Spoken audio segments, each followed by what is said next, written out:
practiced mostly with the second team this summer, but could get some snaps with a few members of the first team offensive line. Two things to keep an eye on when it comes to Mendoza tonight, says ESPN's Dan Orlovsky. Ease for Fernando Mendoza. Ease getting in and out of the huddle, something that he did not do in college. Ease at the line of scrimmage, handling all the formations, the shifts, the motions that Clint Kubiak is going to put him under. The next step would be for me, if it doesn't go great, there's a lack of comfort in it. How does he handle that? What's his poise like? Chiefs quarterback Patrick Mahomes will not start Saturday as he continues to make his way back from knee surgery. Bills QB Josh Allen will play Saturday versus Carolina in the first game played at the team's new stadium. Panthers running back Chuba Hubbard week to week with a hamstring strain. Army rewarded football coach Jeff Monken for the program's consistent success during his tenure with a new 5-year contract.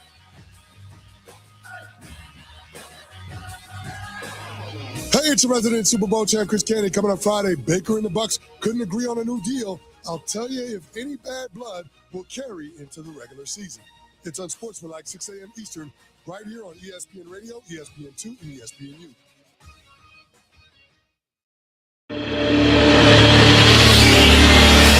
Omaha, Lincoln, and the surrounding 5-state area. This is your new afternoon routine.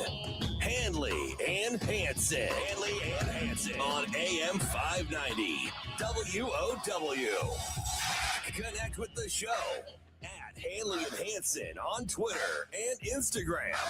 Watch us live on YouTube or call the show at 531-895-0590. Little Hand says it's time to rock and roll. And here we go. Now, live from the AM 590 WOW studio, here's Nick Handley. Well, we're waiting. And Grant Hansen. Your booze mean nothing. I've seen what makes you cheer. Grab a microphone, Nick. Yeah, I got a mic. Need one of those. What the hell? I could just talk into my computer here. It is Handley and Hansen on AM 590 WOW. Appreciate you making us part of your afternoon. I am Nick Handley. He's Grant Hansen. Justice Rhodey is our producer of this show. And you, speaking of that show, can get involved by calling 531-895-0590. But wait, there's more. Oh? You can be part of the stream chats that they do on the YouTube thing. And all you got to do is go to 590WOW.com. In a matter of days, we'll be streaming on Facebook, too. That's right. We're streaming on Twitter right now, Facebook upcoming. You can get on the YouTube channel on many different ways. That's true. Just type in YouTube. Or the app. Yeah. The app helps you, too. Go to the app, 590 WOW app. Also, Nick at 590WOW.com, Grant at 590WOW.com, and Justice at 590WOW.com. Great show today on this Thursday as we have now essentially eclipsed the first full work week of Nebraska fall camp. So they will lead into a scrimmage this weekend. They were practicing under the lights last night. So all of that is happening out in Lincoln. We'll get some Husker conversation fired up on this Thursday. Michael Bruns of Husker 24/7 Sports will be joining us, but also the first big week, and I say big week sort of tongue-in-cheek when it comes to the NFL preseason, but there's a lot of sort of on and off the field stories in the NFL around the first full week of preseason games, and we'll get into all of those with Eric Edholm in the 3 o'clock hour. In fact, Eric Edholm from NFL Network will join us right at 3:20, and then we'll get back talking some Nebraska fall camp with Matt. How about Mitch Sherman? Matt's his brother. No, I don't know that. Mitch Sherman of The Athletic. He will join us at 4:20. Plus, what the hell is wrong with Jaden Daniels? That's coming up at the top of the 3 o'clock hour. Jaden's got some feelings that are hurt a bit. A lot of unnecessary drama coming from his camp, per usual. Well, and then he's got his number one spokesman, former LSU Tiger, too, and Ryan Clark. I thought you were going to say his mother. Well, because that she would be maybe a little bit more near and dear to his heart. But Ryan Clark taking it upon himself to also speak on behalf, or at least stand in the corner of his fellow LSU brethren. We never got to the Conor McGregor-Brad Pitt thing, but we think we will today. Also, today, this is a big day, guys. Oh, yeah? Field of Dreams. The Field of Dreams game taking place tonight, which I have only been to Dyersville, Iowa. Gosh, I have to go all the way back to 2002. And the only reason I remember the exact year was it was my first year coaching baseball at Millard North with the great Dave Cork. and we played in a tournament in Dyersville. When I saw it was on the schedule, I'm like, are we actually playing a game at the movie set Field of Dreams? Now, this was well before they ever constructed anything that could be played beyond like actual 10-year-old baseball. Yeah. The cornfield professional baseball that acts as essentially the outfield fence is about 220. So high school kids would be hitting bomb after bomb after bomb after bomb.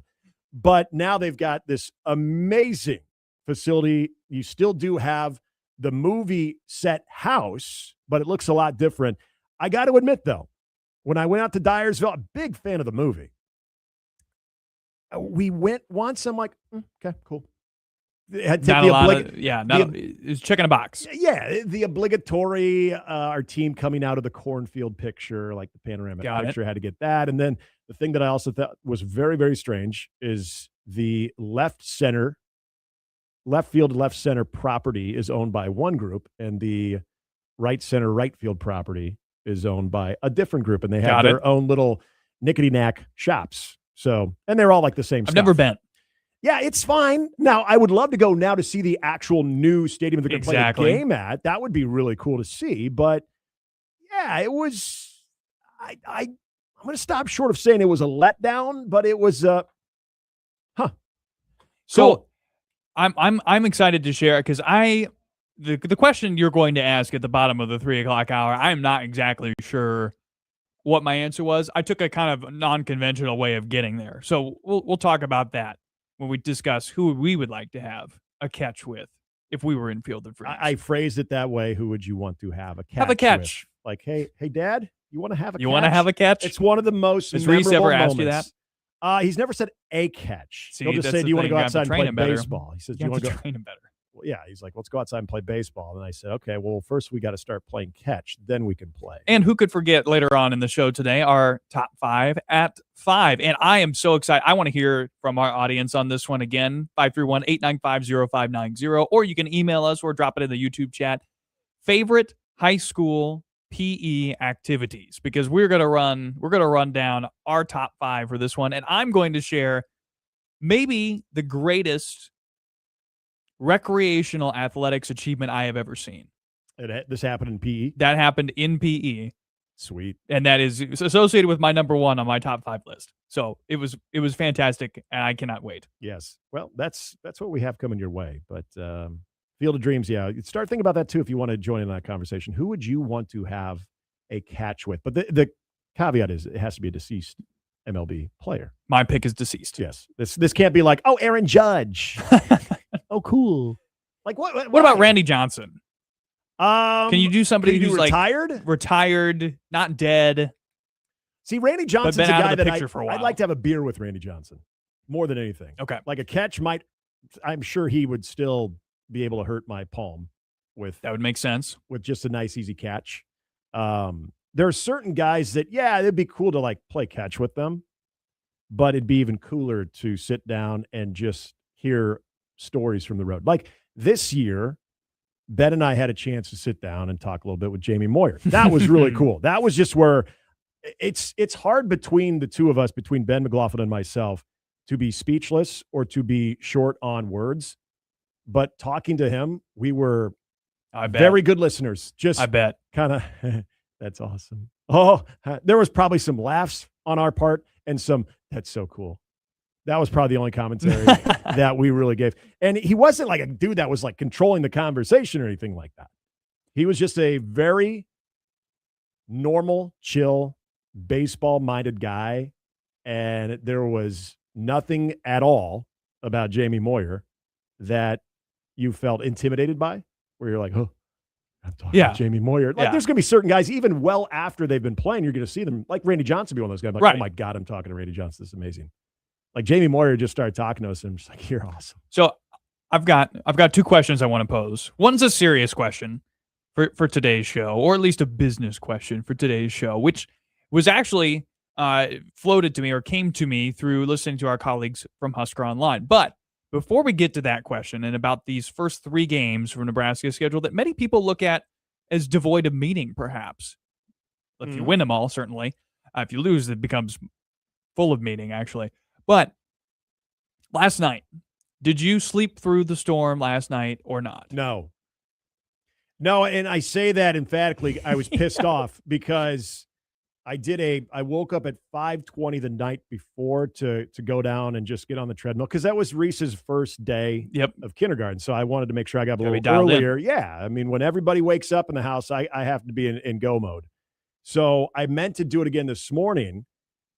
Alarm was set for 5:20 and all of that. And then the storm came through. I heard the 60-mile-an-hour plus winds at like 4:30. I didn't hear that the woke wind. me up prematurely. And so I slept through the 5:20 alarm. There was one thing that I woke up like briefly for like maybe 10 seconds that like I sensed myself rise above a certain level of cloudy consciousness. And then I fell back under.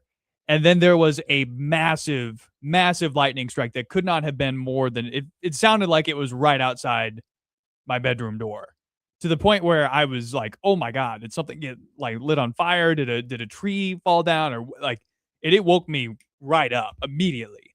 Like that was terrifying. There was some gnarly lightning just even on the way to the elementary school this morning. Was like, oh my gosh, this ain't stopping. Like we thought, okay, maybe it's passed through. We could walk again. Yeah. Thank God we didn't. But there was some gnarly lightning out there. Well, and so I buy that. It's one of those days too where it's like, it's not any colder today. No. It's still incredibly hot. Like they did not cool things off at all. And aren't we supposed to get something similar again tonight? Yes. Maybe not of the same ilk. Batten down the hatches. This is just like our little pattern that we're in, apparently. But yeah, so we mentioned Nebraska football continuing working to the weekend. They'll have their very first scrimmage. There's going to be a lot of, I think, intrigue just in scrimmage number one, especially with some of these early position battles that we'll find out more when we come back on the airwaves on Monday. But you think about this schedule that we've talked so much about when it comes to everything Nebraska is building up into everyone's point, the Indiana game, but I would say just in conference play where they have to go on that road trip to Michigan State. And so we've talked about this a lot. What would Nebraska look like in those first three games that you can really draw something from? Right. And, I think there are different ways to go about this. And we're going to turn this also into another, I guess, positive profile of this team a little bit later on when it comes to the experience. But if there's a statistic, and I know you brought this up, this was during our production meeting, if there's a statistic that you would want to see or could at least draw some type of concrete evidence that they're either A or B, what statistic or what element of this team would you hone in on? Well, and so to me, this question is like, okay, what can we learn from these three games?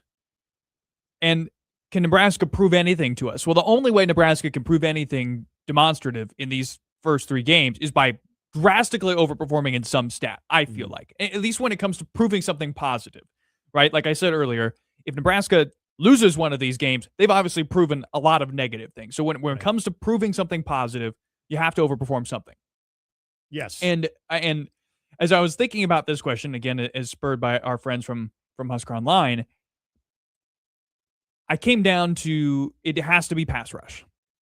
Like Ohio's going to be, let's say, things are going to be about clear as mud for that offensive line in that first game.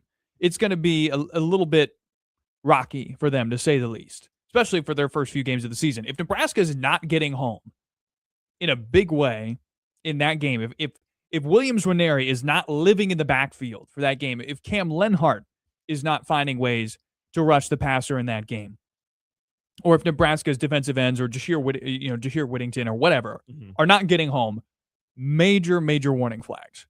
Certainly more so than a year ago with the Cincinnati game and wondering what's going to happen there with the running quarterback and, oh boy, is this an open for what's to come? So that's the big piece of these first three games for me is I want to see Nebraska overperform in the pass rush department in these first three games so I can feel confident that by the time they play Indiana or that talented young offensive line at Washington, or when they get to Iowa at the end of the year, that they're going to be able to produce at least league average level. And to do that, to feel confident in that, for me, they've got to do it over average level in those first three games. I think it's fair. I want to go a different direction. I'm going to stay on that side of the football too. And I'm assuming Ohio, Bowling Green, and North Dakota are all going to have a heavy emphasis on this part of their strategy until Nebraska shows that and proves that they can stop it. And that's simply Ohio, Bowling Green, North Dakota, I think are going to go heavy run. Mm. And why wouldn't you? I mean, this was a huge problem last year. How much of that do you think they'll actually rely on based off last year's tape, especially when they have so many new parts? Let me just give you this stat, okay? I just, as I'm getting excited for football, as many of you are, I just got off the phone with Jeff Jamrock from Midland, and he shared this stat that in college football, writ large, 40% of the teams in the Division I level have their head coach and both their coordinators back.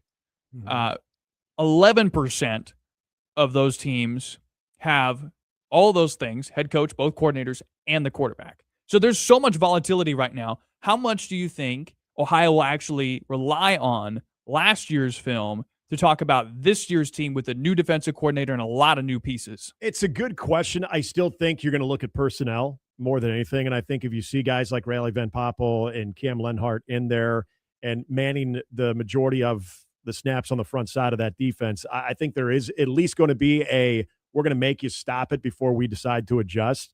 I think there's going to be a lot of trying to attack the edge in the running game as well, even with 4 down linemen, or at least 4 down linemen more often than what you saw the past couple of years.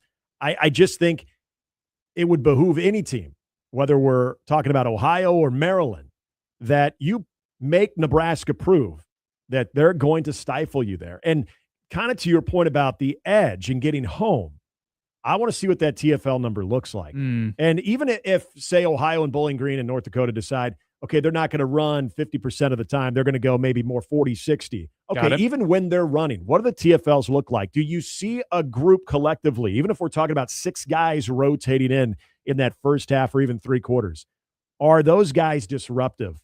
At the point of impact, right at the snap, are they winning more than they're not? And are they blitzing? Yes. How much are they blitzing? And that's the other thing. Given the competition, I hope they don't have to.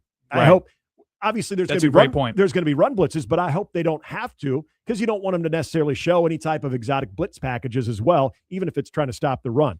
I just want to see a very disruptive defensive line in the backfield as soon as that play is starting to develop, that they're having to change trajectory, they're having to change lanes to try to avoid that initial wave of defenders. Because if this team takes a step forward, it's going to be crucial that not only do you see improvement with that point of impact of the line of scrimmage, but the confidence with that group. If there's one thing these 3 games can give that side of the football, is some of that confidence to where they feel like everything that they are changing or fine-tuning, if you will, it's actually leading to success in live reps. Yep. That's exactly how I would look at that. There's another element that we can get to a little bit later on. I think we both think about offense, too. We both gave defense, and we'll give offense for you later in the show. And there is an offensive one that I have, and I know you do as well. As we're getting things fired up here on a Thursday, 531-895-0590. What do you want to see in the first 3 games when it comes to either a statistical feature or a certain side of the ball or a position group? Feel free to weigh in on that. You can also hit us up in the stream on YouTube. Coming up next, going to be talking more Huskers. Michael Bruntz, Husker 24/7 Sports, is back with us after the break. When it's worth celebrating, make it a destination. Make it the Ballroom at Round the Bend Steakhouse in Ashland, Nebraska. Just minutes from Lincoln and Omaha. From I Do to The Last Dance, your special day deserves the space, the setting, and the atmosphere you just can't get in the city. Out here where the sunsets are better and the moments mean more. Dates fill up fast, so don't wait. Visit roundthebendsteakhouse.com and book your wedding with The Ballroom today. I'm Dave Nabby, and for 40 years, I've helped family business owners plan how to hand what they built to the next generation. And here's what I've learned. Most family business succession plans don't fail because of the tax code. They fail because of the family. The child is brought in too soon, the one placed in a position they can't succeed in, the key executive who quietly leaves because nobody respected him through the transition, and the estate plan is drafted for a business that was a fraction of what it's worth today. I've watched families lose the business and siblings stop speaking.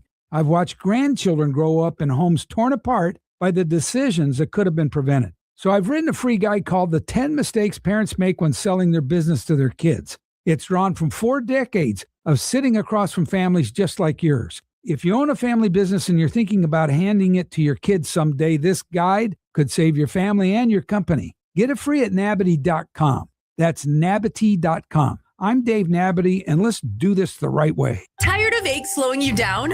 42 Degrees supports everyday wellness with trained, approachable staff and clear guidance on comfort-focused options. No guessing, no pressure. Learn more at 42degrees.com. Trusted by mom.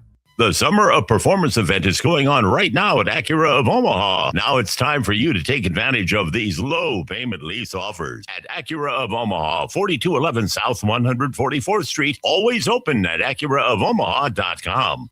Hi, I'm Ryan Kaiser, founder of Kaiser Wealth Management. At Kaiser Wealth Management, we work one-on-one with clients to help create personalized financial strategies designed around their unique goals and priorities. Backed by nearly 3 decades of industry experience, I'm committed to provide thoughtful guidance and personalized attention every step of the way. Learn more about planning for the retirement you've worked so hard to achieve. Contact us today at kaiserwealth.com. We're in Omaha. Securities offered through LPL Financial, member FINRA, SIPC. In August, fun takes flight at Blackbird Bend Casino. Win your share of more than $30,000 in our Gold Rush giveaway on Saturday, August 22nd from 1 to 5 p.m. Every 10 minutes, a guest will win $500 and a chance to spin our prize wheel for double that prize. At 5 p.m., one lucky guest will walk away with 10 grand. Get in the drawings by claiming one free entry daily on our kiosks and start earning additional entries now. Great gaming, delicious food, and friendly service are just around the bend at Blackbird Bend Casino near Ottawa, Iowa. Le Peep has been Omaha's favorite breakfast destination for a reason. Whether you're meeting with friends for brunch, catching up over coffee, or enjoying a family breakfast, Le Peep serves fresh, made-from-scratch favorites you'll come back for again and again. Pair your meal with a handcrafted coffee made from locally sourced espresso and discover why Omaha has voted Le Peep the #1 best breakfast for 19 years. Stop by one of our 4 convenient locations and taste the Le Peep difference for yourself. Welcome back to Handley and Hansen. Give us a call and share your thoughts. 531-895-0590. Handley and Hansen, AM 590 WOW on a Thursday, 2 o'clock hour. Just getting things started. As we mentioned, you can watch the show on YouTube. And if you go to HuskerMax.com, you can also watch us through there. They have the link right there. How about that? Max. Yes, everything you ever wanted to know about the Huskers for Huskers to the max. It's HuskerMax.com. Michael Bruns of Husker 24/7 Sports, kind enough to join us. Brunsey's also doing the afternoon pickup when it comes to the little ones as well. So, Brunsey, how was the first day? Now, do we have any new kindergartners in the family? No, not yet. That's next year. Okay. We'll get the second one started up there. But, no, it was pretty business as usual. No tears. Some tears of joy maybe on the parents' part that the summer's finally moving on. But, yeah, it was good. All right. That's good to hear. So can we do this press conference style? Is there anything you would change about your team's performance today? No, we were pretty dialed in. I liked we did some good things out there, moved around well. But yeah, it was fine. No issues there. Nick, you did you cry a little, Nick? I got a little throat lumpy. That's all right. Yeah. That's all right. Got a little throat lumpy because, more than anything, Brunsey, and you probably already experienced this with your oldest. I thought he would be more nervous, maybe kind of an emotional wreck as he got closer to the building. But as I'm watching his teacher and all of his classmates just kind of congregate around her, there were a lot of various emotions being shown by the kids. My little dude he was holding his position strong, and he even looked like he was sort of sympathetic to some of those kids. Like he just looked like he was ready and rearing to go, and that took me by surprise. And so, yeah, it kind of hit me a little bit. Yeah, there you go. That's good. That's good, though. I mean, he's ready. I think that's always a good sign, I think. So that's good. Yeah, I would agree. So, Brunsey, really the first, I guess you could say, full week of practice. If you go all the way back to when camp opened up last Wednesday, you got now a handful of practices with pads. When you think about, we were talking about the importance of this first scrimmage. We know there's position battles going on. I know it's tough to hear from the head coaches after the first week of mainly shells but after maybe one full week of pads with a scrimmage on top of it, is there anything that you would want to hear from either the coordinators or Matt Rule that would give you any indication on the type of progress that early on in camp has been taking place? Well, I mean, I think especially with the scrimmage setting, I think you learn a lot about maybe the running backs, and I think that's obviously a position of curiosity. Given that you're replacing Emmett Johnson, you've got a lot of guys there, but maybe not much returning production. After the scrimmage, want to hear, were you able to run the ball? I mean, is there any kind of separation in that group? I think with the offensive line that they have, that the potential to be able to move it on the ground is there. But from what Matt Rule said the last time he talked with the media, they were still kind of, I think, in fact-finding mode in terms of trying to figure out, who can do what and who can, be counted on in certain situations. So maybe a little bit of clarity there from the, the running back group. Curious to see if the defense is able to cause a turnover or two. I mean, I think that's always a tough one during fall camp, because is it better for your defense if they're creating a lot of turnovers, or maybe cause for concern for the offense? But I'm curious to see how that back and forth kind of goes, especially with Anthony Calandria's background, but also his willingness to potentially make big plays there too. Talking with Michael Bruns of Huskers 247 here on Handley and Hansen. And Brunsy, I'm your partner in crime, Brian Christopherson, who was on with us the other day, put up a fun story, and he's been doing like this sort of countdown to kickoff for Nebraska football, with games in which the Huskers won, scoring the same amount of points as the days till to kickoff. Today, it is a Husker overtime win over Penn State, which you were tweeting about, white knuckling on the way back from that game. What do you remember from that game, and what Nebraska was able to accomplish in that overtime that they haven't been able to accomplish in the past decade of overtimes? Well, they scored points. Yeah, exactly. Bingo. I believe they got a first down, which is also something that they have not done since 2014. Just amazing. Which is kind of, in the stat of stats, that's a pretty amazing one. But no, that game was, just the conditions were deteriorating. That was a pretty interesting season already, and then to go on the road and win that game the way that they did. You had the big Kenny Bell return, and the leap where the guy kind of goes through his legs on the sideline, and he takes that kick back. But what I do remember from that the drive home, it was just absolutely miserable weather, like just awful, no visibility. They weren't really doing much to get the snow off the roads. I had to get back to Washington, D.C., actually, was where I was flying out of.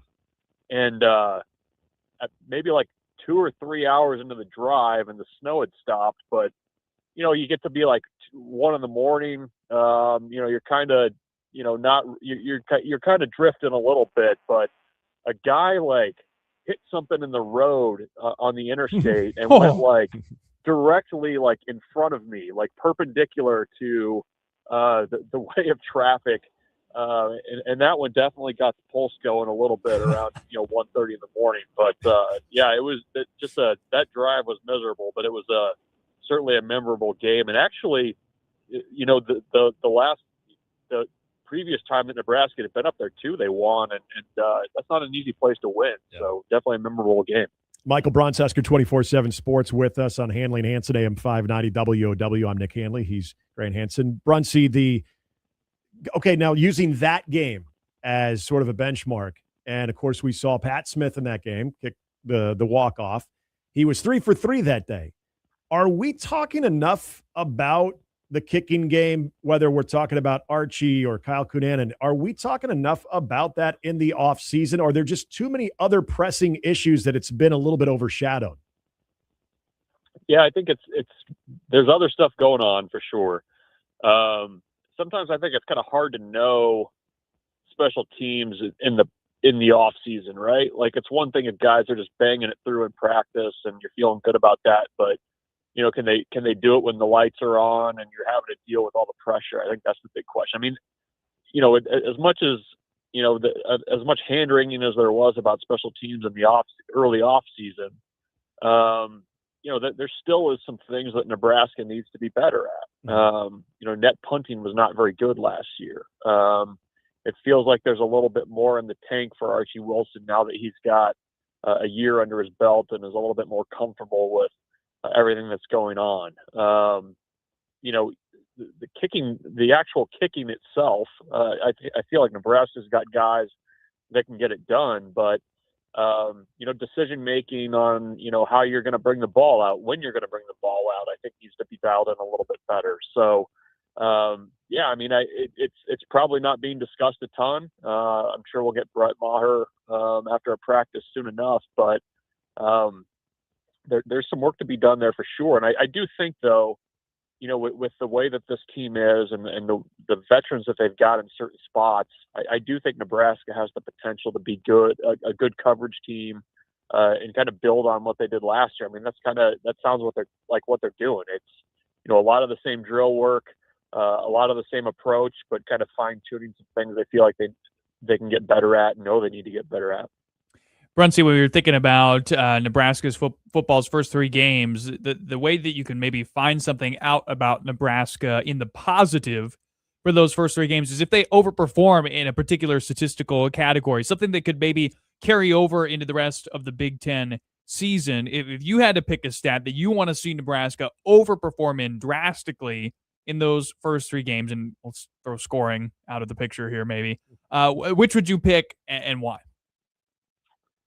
Well, I mean, I think there's 2 things, and it's kind of tied to scoring, I guess, but they need to be better in the red zone on both sides of the ball. Like, I think that's going to be a really important category for, kind of seeing where they're at. Like, you go to Nebraska defensively last year in the red zone. I mean, it was a turnstile the second a team got inside their own inside the Nebraska 20. You need to be better about forcing field goals, about, if you're able to force turnovers there, like that has to be improved. And then I think, offensively, are you able to finish off drives? Are you able to cash in on those opportunities when you're inside the 20? That's not an area where Nebraska was not good enough last year. And part of that, to kind of dovetail too, I'll give you one other stat that needs to be better. They need to run the ball better in the red zone. I think they have the offensive line to do that this year. We'll see if the backs are up to snuff there. I think having Anthony Calandria and a little bit more mobility at the quarterback spot helps there too. But definitely, I think the 2 stats that you can follow pretty closely in the non-conference are whether Nebraska's defense is better in the red zone and whether they're finishing drives on offense and getting touchdowns there rather than settling for field goals or not getting any points at all. All right, Brunsey, before we let you go, because we're going to give our answer to this question here in a bit, you also being an avid baseball fan and follower, if I were to ever present to you in the original OG film location, Field of Dreams Field, and somewhere to come out of the cornfield, and you were able to have a catch with him, it would have to be a deceased ball player. Who would it be for Michael Bruns? A deceased ball player that I would want to have a catch with. I know. I don't know where I pull this stuff out sometimes, but I did. Out of the cornfield, actually. Man.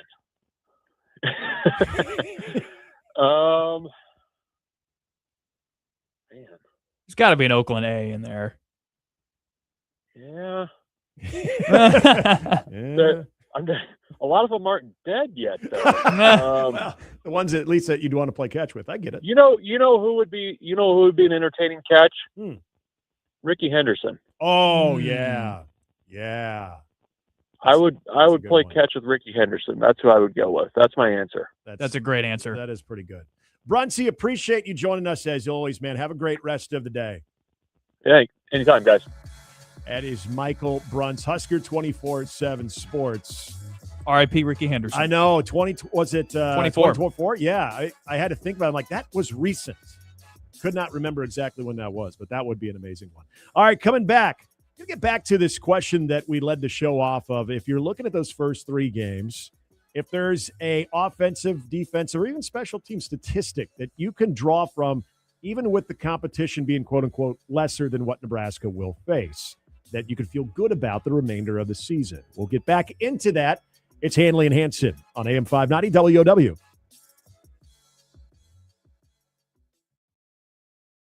Say aloha to bold island flavor at Hawaiian Bros. Surf the savory wave into juicy huli huli chicken, luau roasted pork, spicy kilauea, or Molokai chicken. Then chill it down with a light and refreshing Dole pineapple soft serve. Hawaiian Bros offers catering and group meals, making it easy to impress your guests without the work and let the luau begin. Now in 3 Omaha locations, it's never been easier to take your taste buds on a mini vacation at Hawaiian Bros and eat like you're on island time. Hawaiian Bros, serving summer to Nebraska year-round. Now open in Elkhorn.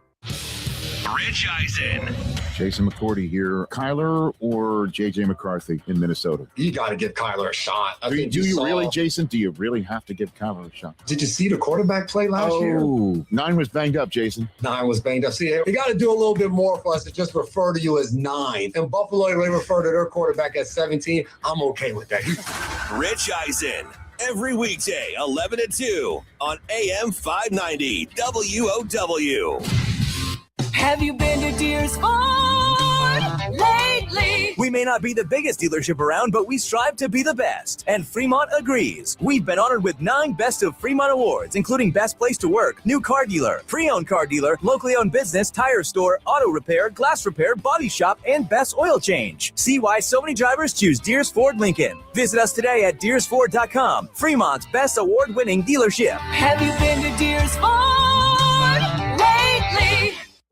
Have you ever heard of lion's mane mushrooms? It's a mushroom that looks like a brain, and the supplement supports memory that may help with anxiety or depression. Also contains antioxidants and fiber that can support gut and immune health. Capsules of lion's mane are on sale all this month at both No Name Nutrition markets. No Name Nutrition, the natural place to shop. Summer evenings just seem better when you have a home you truly love. Imagine relaxing on the patio, hosting the grandkids, or simply enjoying the peace and comfort of a beautifully crafted home designed for the way you live today, specifically for you. At Edward Custom Homes, our homes are maintenance-free, so you can enjoy company in your backyard. No mowing needed. Award-winning, maintenance-free homes at Edward Custom Homes in a growing Elkhorn community. Book your private tour at edwardcustomhomes.com.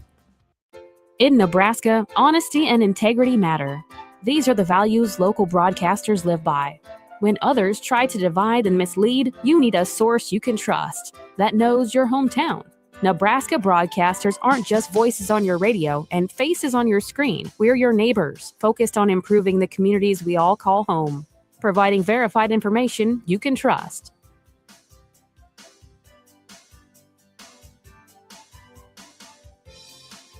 The 7th annual Suburban Rotary Show and Shine has been rescheduled for August 15th at Shadow Lake Collision Center, 84th and F. Proceeds support Suburban Rotary's youth programs. Boomer Radio will be spinning tunes. Boxer Barbecue will be there with their food truck, and there'll be a split the pot raffle. Sponsored by Woodhouse Auto Family, Sonic, Security National Bank, Color Vision, and AM 590 WOW. Show and Shines from 10 to 2. Hope to see you August 15th at Shadow Lake Collision Center, 84th and F.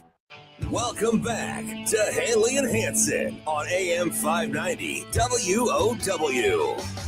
Hey, folks, want to win tickets to Big X the Plug at the Iowa State Fair and gate passes on Saturday, August 22nd? Well, just go to 590WOW.com and enter to win. Do it by midnight, August 16th. We'll announce the winner on the 17th. So that's, wait, hold on a second. Do it by midnight on the 16th. That's Monday. Yeah, it is. Monday is when we're announcing. All right. Sunday's your deadline. Justice, can we put some Big X the Plug music in the rotation on Monday so we can really drive this thing home? Oh, God. Okay. Oh, look at that. That's good because you guys know I'm a huge Big X the Plug fan. Oh, come on. You guys know I'm all about it. Didn't we just have this whole conversation yesterday about We did. not faking things, rivalries, all that? Yeah. I mean, when you look at me, you think this guy gets it. That's true. I do think that. I know. I got it. Shane in the stream, by the way, said to the question that we posed to the audience, and you can chime in on that at 531-895-0590. Shane in the stream, also on YouTube, says red zone efficiency when it comes to the question we asked. And that was, what type of stats would you maybe draw to in the first 3 games, whether it would be an actual stat, maybe it'd be a certain side of the football position group and how they're performing. Mm-hmm. Grant, you brought up, I guess I would label it as maybe havoc rate on the edge. Yeah, I mean, I'm a big havoc guy, but like pass rush, just generally constantly affecting the opposition in the QB backfield, hurries. Defensively, like all those things. Quarterback hurries. I was a big TFL number because I want to see disruption, especially when it comes to the running game. How Nebraska, and then your eyes are telling you a story too. Your eyes are telling you, like, I'm seeing multiple bodies in the backfield as the play is beginning to develop. Nebraska's winning at the line of scrimmage. I'd want to see that. So offensively, Mm-hmm. where would you go with this?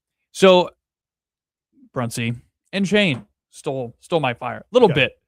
You guys are in the right place though. It's got to be red zone efficiency. Mm-hmm. How many times last year did we see Nebraska put together an excellent opening script for their drive and then fail on 4th down? Yep. Quite a few times. Many times. Too many times, in fact. And I think actually in lieu of picking what those two guys already picked, I'm actually going to go a separate direction in that 4th down world. They were 10 for 28 on 4th down last year. Mm-hmm. Astoundingly bad on 4th down. And if you look at those numbers, that's 18 turnovers. Now, what did they do a really good job of last year? Basically, when you were talking with Michael last week about live ball turnovers in basketball versus dead ball turnovers, that's what they basically had. They had a ton of dead ball turnovers last year, and they did a good job limiting the live ball ones. Mm-hmm. Well, the dead ball turnovers come from failing to execute in short yardage situations more often than not on money downs like 4th down. Yeah. That's got to be a lot better. I want to see them execute on 4th down if they're ever even forced into those sorts of situations. I'm going to go a different route on this one too, because when I think of some tangible evidence for Nebraska offensively that it's clicking and that there is going to be a different look, at least more consistency with being able to move the football, I look at 1st and 2nd down success. And essentially you're looking at down and distance on 3rd down. Is Nebraska, first of all, how many? So we're totally opposite kind of here because basically you want to finish right when you're in those situations. You don't even want to get into 4th down situations. Not at all. Not against those 3 teams. Yeah. I mean, it's going to happen. I understand it's going to happen at some point where you're on that side of the field and it's a 4th and 2 or 4th and 3 and you feel like, hey, we should be able to bully them and get those yards. I think for Nebraska, the amount of 3rd downs in each of those games that they're presented with, what's their overall 3rd down conversion rate, but also what's the average 3rd down and distance? Because that's going to tell me what they're doing on 1st and 2nd down. Because I feel like this offense at times, and really this does go beyond Matt Rule. I don't want to make this sound like it's a Matt Rule era thing. Mm-hmm. But this offense at times we've struggled to find the identity of it, of if they get into a 3rd and 6 or 3rd and 7, do they have 1 or 2 plays that they run extremely well, and prepare and try as you may, you're not going to stop it. I have not been able to find that type of identity with this Nebraska offense for a very long time. So how do you alleviate that? Well, you have more success on 1st and 2nd down. Right. Are they getting themselves into those 3rd and predictable situations, or are you in the 3rd and short yardage situation where you use 12 personnel? You can be able to lean on maybe some of what you consider will be the strength and that offensive line. So, and that kind of brings the other thing. I just thought of something else with road graders, man, with that offensive line. And I don't want to be run the ball guy here, but in 1st and 2nd down, what's wrong with that? Are you able to essentially beat up the opposition early to where if you are presented with a 3rd down, it's a 3rd and very manageable? If you're in that situation more than not, I'd feel good about the offense moving forward then. Well, and I went back and looked at Nebraska's opening drives, and they did well against Houston Christian and Akron, so that's good. But that's the kind of opponent you're going to be facing these first 3 games. So, I mean, obviously, if Nebraska's opening drive against either of those teams ends in a 4th down stop for the opposition, throw up the red flag right then and there. I mean, immediately. That's a big deal. I don't see any reason with being wrong or being run the ball guy being bad at all. Like, if the offensive line is telling you before the season, we want to be really good at running the ball, then that's what you want to see. Yeah, you got to get You want to see that at the beginning. Handley and Hansen, AM 590 WOW. He's Grant Hansen. I'm Nick Handley. Justice, do you have Are we missing anything in your eyes here? I mean, I would quickly say, in terms of the overall conversation here, I would also probably put explosive play margin. I think that's something that Nebraska really has to improve on. When you look at, I thought the stat was brought up by BC about a week and a half ago when he came on the show, and he talked about Dylan Raiola's downfield passing attempts of 20-plus yards were 25. Anthony Calandria almost tripled that in his lone season at UNLV was 75+. So I don't think it's just the explosive pass game, but the explosive run game. And then conversely on the defensive side, can you limit the explosive play capability of somebody like a Michigan, where they had 3 big explosive chunk plays in the ground game that really blew that game wide open for Michigan?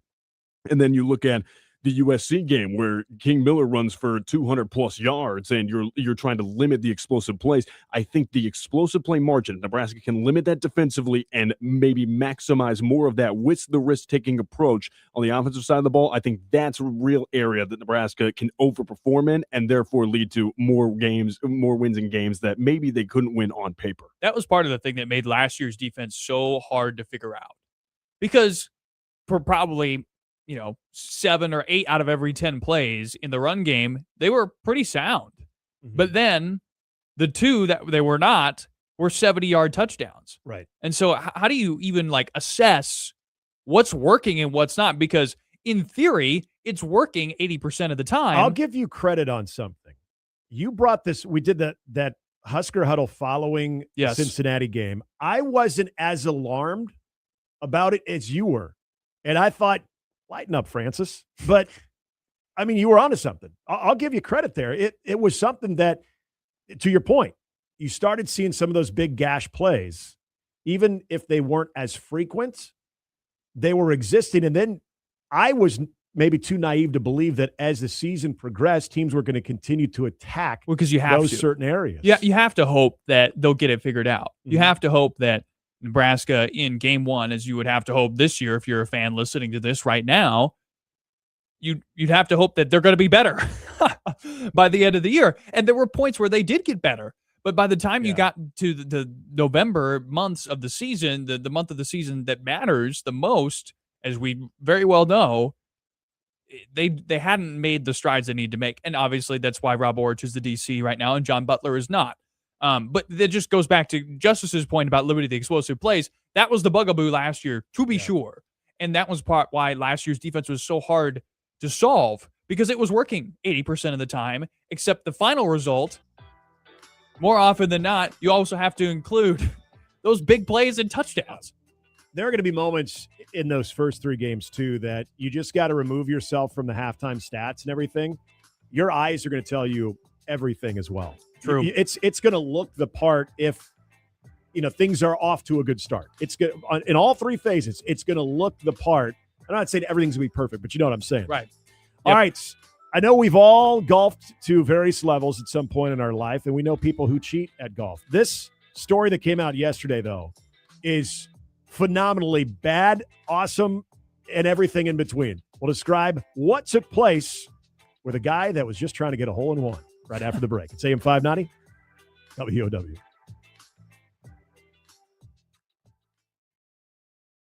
This is the Husker Sports Daily Report, brought to you by Physicians Mutual. Insurance for all of us. Physicians Mutual, Physicians Mutual. This is the Husker Daily Report. The 2026 Nebraska athletics season is officially underway, and it began on the right note. Husker women's soccer took a trip to the Derby City to face the Louisville Cardinals and left with a 3-1 win over the Cards. Scoring for the Big Red were Natalie Lewis, Ella Rundy, and Ava Makovica, and all of those goals were unassisted. Goalkeeper Avery Gillihan played all 90 minutes in the net and picked up the W while also stopping 6 shots. Husker women's soccer will be back at it on Sunday, August 16th for their home opener when they take on the South Dakota Coyotes. Kickoff will be Sunday afternoon at 1 p.m. The contest will be streamed live on Big Ten Plus. Following the South Dakota match, the Huskers will have 2 more matches the following week. Thursday, August 20th, they will host the Notre Dame Fighting Irish, and then the following Sunday, August 23rd, they'll have a State also at home with the Alabama Crimson Tide. And that's the Husker Daily Report presented by Physicians Mutual. Evan, Canty, and Michelle are unsportsmanlike. It's an indictment on everybody that has fingerprints on the decision to draft J.J. McCarthy. Everybody that had a voice in that room that picked J.J. over Bo Nix is on the hot seat right now as far as I'm concerned. The only question is, how much of a hand did head coach Kevin O'Connell have in all of it? Unsportsmanlike with Evan, Canty, and Michelle. Every weekday morning, AM 590, WOW. Wing Haven and Millard is doing wings the right way. Easy on the wallet, but hard on battling your appetite. Every sauce is scratch made, and they keep getting better. Want to try something new? Haven Umami Bomb Rub might be right for you. Something hot? Try the legendary Haven Sauce of Hell. Looking for something a little more casual? Get them with garlic parm or lemon pepper. And hey, if you're looking to save even more, mention this ad or AM 590 for 10% off. Open every day till 11 at 138th and P. Wing Haven. Run for wings. Storms happen. Power outages happen. The question is, are you ready? AM 590 WOW and Generators for Sale want to help you stay powered up no matter what. Enter the Generac Power Play giveaway today at 590WOW.com and tell us what you want to protect most when the power goes out, and you'll be automatically entered to win a professionally installed Generac whole house generator valued at nearly $15,000. Winner will be drawn September 4th. Enter today at 590WOW.com. There's never a good time for a garage door to quit. Stuck halfway, loud as a freight train, or just done. When it happens, go to Langfeld Overhead Door. 25 years fixing and installing doors all over Omaha. Free estimates, and they get out to you fast. New opener, broken spring, or a full replacement, one call handles it. Request service now at langfelddoors.com. That's langfelddoors.com. Get it working right. 4! Well, looks like you found the water hazard again. Good news, the next stop is Bushwood Lounge. I'm pouring craft cocktails, have your favorite beers on tap, and hosting happy hour every day from 2 to 7 with $1 off every drink. Whether you just survived 18 holes or simply just want to act like you did, Bushwood Lounge is the perfect 19th hole. Come raise a glass and swap a few golf stories at Bushwood Lounge, where everyone's a member. Check us out on Facebook and Instagram. Here's your updated Metro weather outlook. Sunshine mixed with clouds at times this afternoon, with daytime highs approaching 89. Slight chance of thunderstorms. Tonight, lows dip down to about 72, mainly cloudy skies. Currently, it's 85 degrees. I'm meteorologist Jennifer Wojcicki, and that's your updated Metro weather on AM 590 WOW, online at 590WOW.com. Kick back and strap in for some lively conversation. Handley and Hansen on AM 590 WOW. Back with you on Handley and Hansen. It's AM 590. My name's Grant Hansen alongside Nick Handley and Justice Rhodey, our producer. Glad you're with us on this hot, muggy, I feel like I'm repeating myself from yesterday, Thursday afternoon. That's one thing that's different.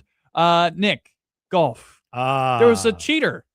I love this story on so many levels because something sort of similar happened at the pre-renovated Corey Oaks a few years ago in an actual qualifier. But the cheating at hand, I should say, Zach Holland, who is listed as a 2 handicap, he was playing at Wing Haven Country Club, which is just outside of St. Louis. Not to be confused with our dear friends from Wing Haven, who are sponsors of the show on AM 590. They don't cheat on good flavored wings. They would never. No.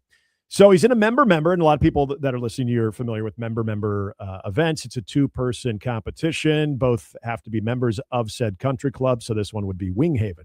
So Zach Holland, who is listed as a 2 handicap, pretty good. Played college golf at William Carey University. I've never heard of William Carey. Me neither. Might be related to Drew Carey. Don't know. Maybe Nate Carey. Or Dylan. Or Dylan Carey. So this is how this all unfolded. At hole number 1, the tee box, Zach Holland tells his group that his grandmother is sick in the hospital. And at some point during the round, he might have to step away for an important phone call. His group says, that's no problem. Totally understand. They get to hole 3. As they're finishing up the hole, Zach gets quote, the phone call. At least he tells his group he does. Okay. He's going to go to run ahead to hole 4 and hit his tee shot to keep pace of play because they were the first group off the tee box, the very first group. So he wanted to keep the pace going, according to, and again, respect. Yeah, this is a very, So far, so good. Appreciate you and hope everything's okay with Grandma. The group catches up to Zach on the hole 4 tee box, where Zach says, everything's fine with Grandma, but he hit his tee shot a little thin. He does, however, mention that there's a divot on the green. So presumably, he's saying the ball hit the green and probably rolled over. So they get to the hole 4 green. The group walks onto the green. Zach's ball is nowhere to be found until, oh my God, it's in the hole. They put in. So, wow, this guy, I mean, with Grandma dying and everything, he got a hole-in-one on 4. There's a hole-in-one pot, by the way, which was north of 10 grand. So, all right, dude, you won. And there's a video of the celebration and everything. What a break. Almost immediately, though, word spreads around the course, and people are extremely skeptical. Nobody actually saw Zach hit this hole-in-one. With money on the line, the course is skeptical as well. So a couple members go to the superintendent with their concerns, and as luck would have it, there is a whole camera. There's a camera. Hole 4 camera. Oh, no. And so they can see exactly what happened. So upon reviewing the tape, this is the best part right here. The lengths to which he went to. They saw Zach Holland park his car next to a maintenance shed on hole 4 early in the morning before people had even arrived for the day. He got out of his car, walked up to the green, made a fake divot, and placed his golf ball in the hole.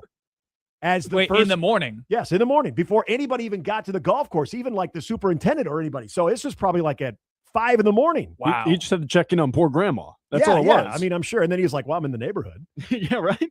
And so since they were the first group to go off, nobody else would see the ball. Yeah. And so it would always be Zach's group would be the first to see it. And so he was busted within 15 minutes after this happened. I mean, how can you go through all of that trouble to case this hole? And you had to have picked this hole out for, I'm sure he's got other strategic reasons. Like, I'm sure he didn't just pick the 4th hole randomly as the one. How do you go through all this trouble of casing it and you don't look for cameras? I don't know. Like, if you're going to try to defraud the golf course in this way, how do you miss that step? It's a good point, because he does go on ESPN radio in St. Louis, 101 ESPN, and got on their morning show and essentially just apologized and took ownership of just being an idiot, saying that he's cheating. He doesn't know why he did it. And then, of course, he got a lot of grief. Everyone's like, oh, I hope Grandma's okay, though, right? I mean, there was just so much that came out of this. And so then everybody started trying to question his actual handicap. Apparently, he has faked hole-in-ones in the past. Whoa. This is a habit. It's a scheme. It's a Chris Hansen. Everything comes back to Chris Hansen. It's another Chris Hansen situation. You must have done this before. Yes. Who else have you done this? Yeah. Yeah. What other courses have you violated? Exactly. Like, oh, you've only done this once and you happen to get caught? No, you've probably done this before. So apparently he got a hole-in-one that only his girlfriend was the witness. Supposedly was the witness. There's a lot. He was getting a lot of crap about it. No. But he had to remove himself from the country club itself. Makes sense. Out of disgrace. So he's no longer a member of the Wing Haven Country Club in St. Louis. I mean, just think about that. You bring up a good point, though. You're a member of this course, so you know all the ins and outs of the course. He knew exactly where to park and why to go there. You forget one very, very key thing. Are there cameras? What they should have done is there should be like more strict penalties for this. Like, he gets like put in stocks, like out in front of the country club, and all the patrons come by and throw stuff at him for rotten fruit. I tell you what, though, that is a great scheme. If only there weren't the cameras around. He would have gotten away with it, too. And meddling cameras. There was that extra sympathy for old Grandma, too. So I'm glad she's okay, assuming he has a grandma. Right. All right, hour 1 in the books. Jaden Daniels is on one right now, and he wants some respect from LSU. We'll explain that as we kick off hour number 2. It's Handley and Hansen, AM 590 WOW.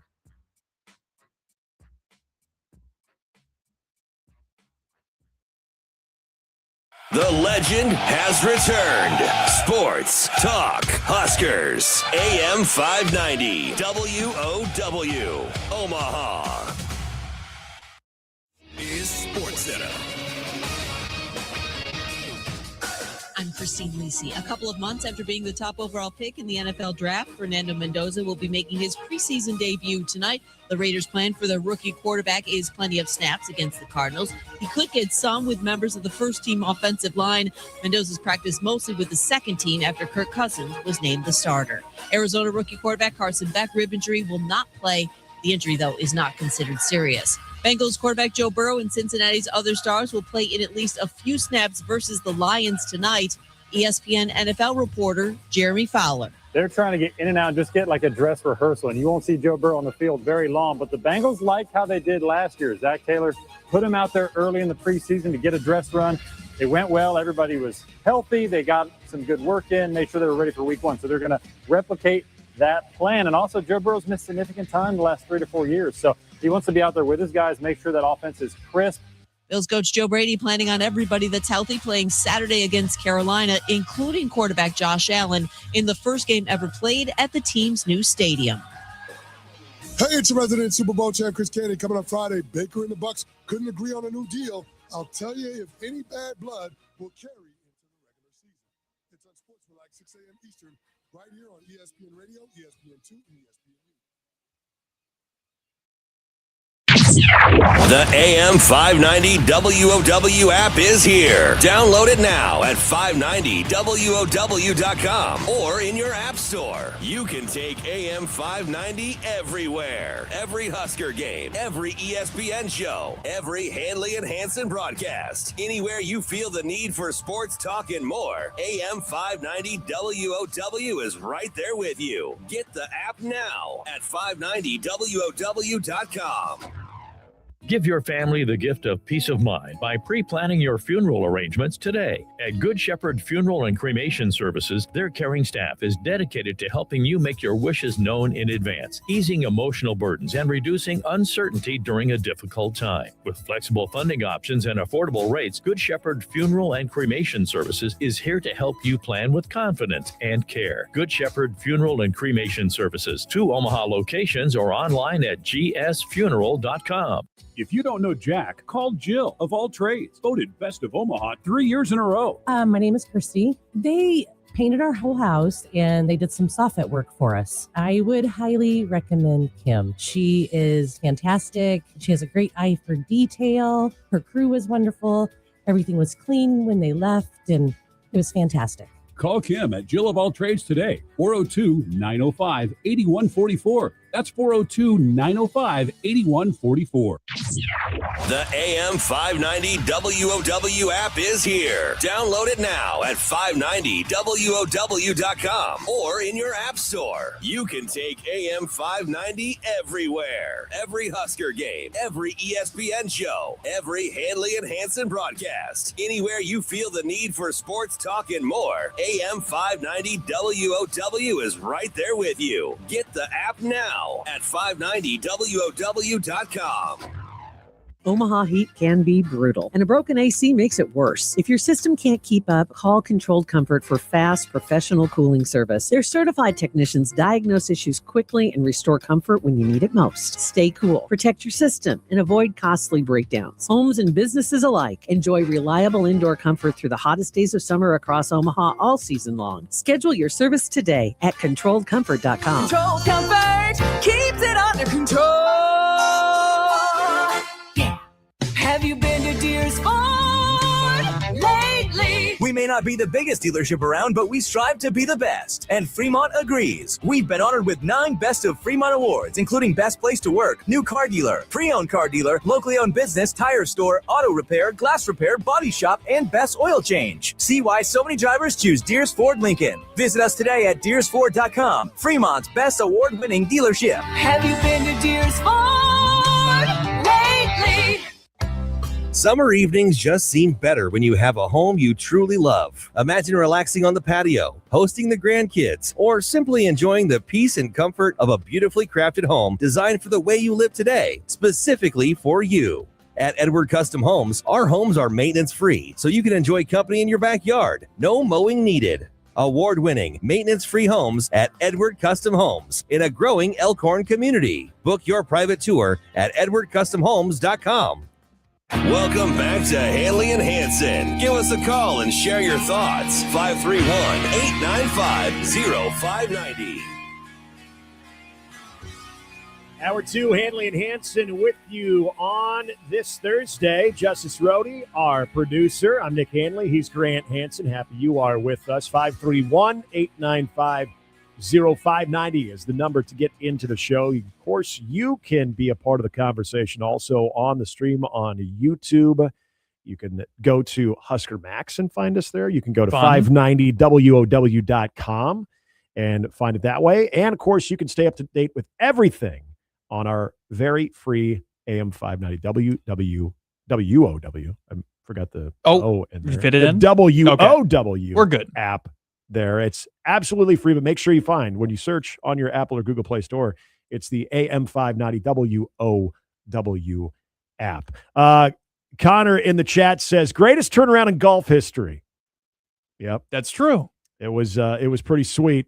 And then Joel says, this reminds me of Lucky Bounces in the movie Welcome to Mooseport. Also, very good reference right there, Joel. We were talking about that. The cheating hole-in-one bandit who apparently has done this more than once. Apparently it was like I don't know.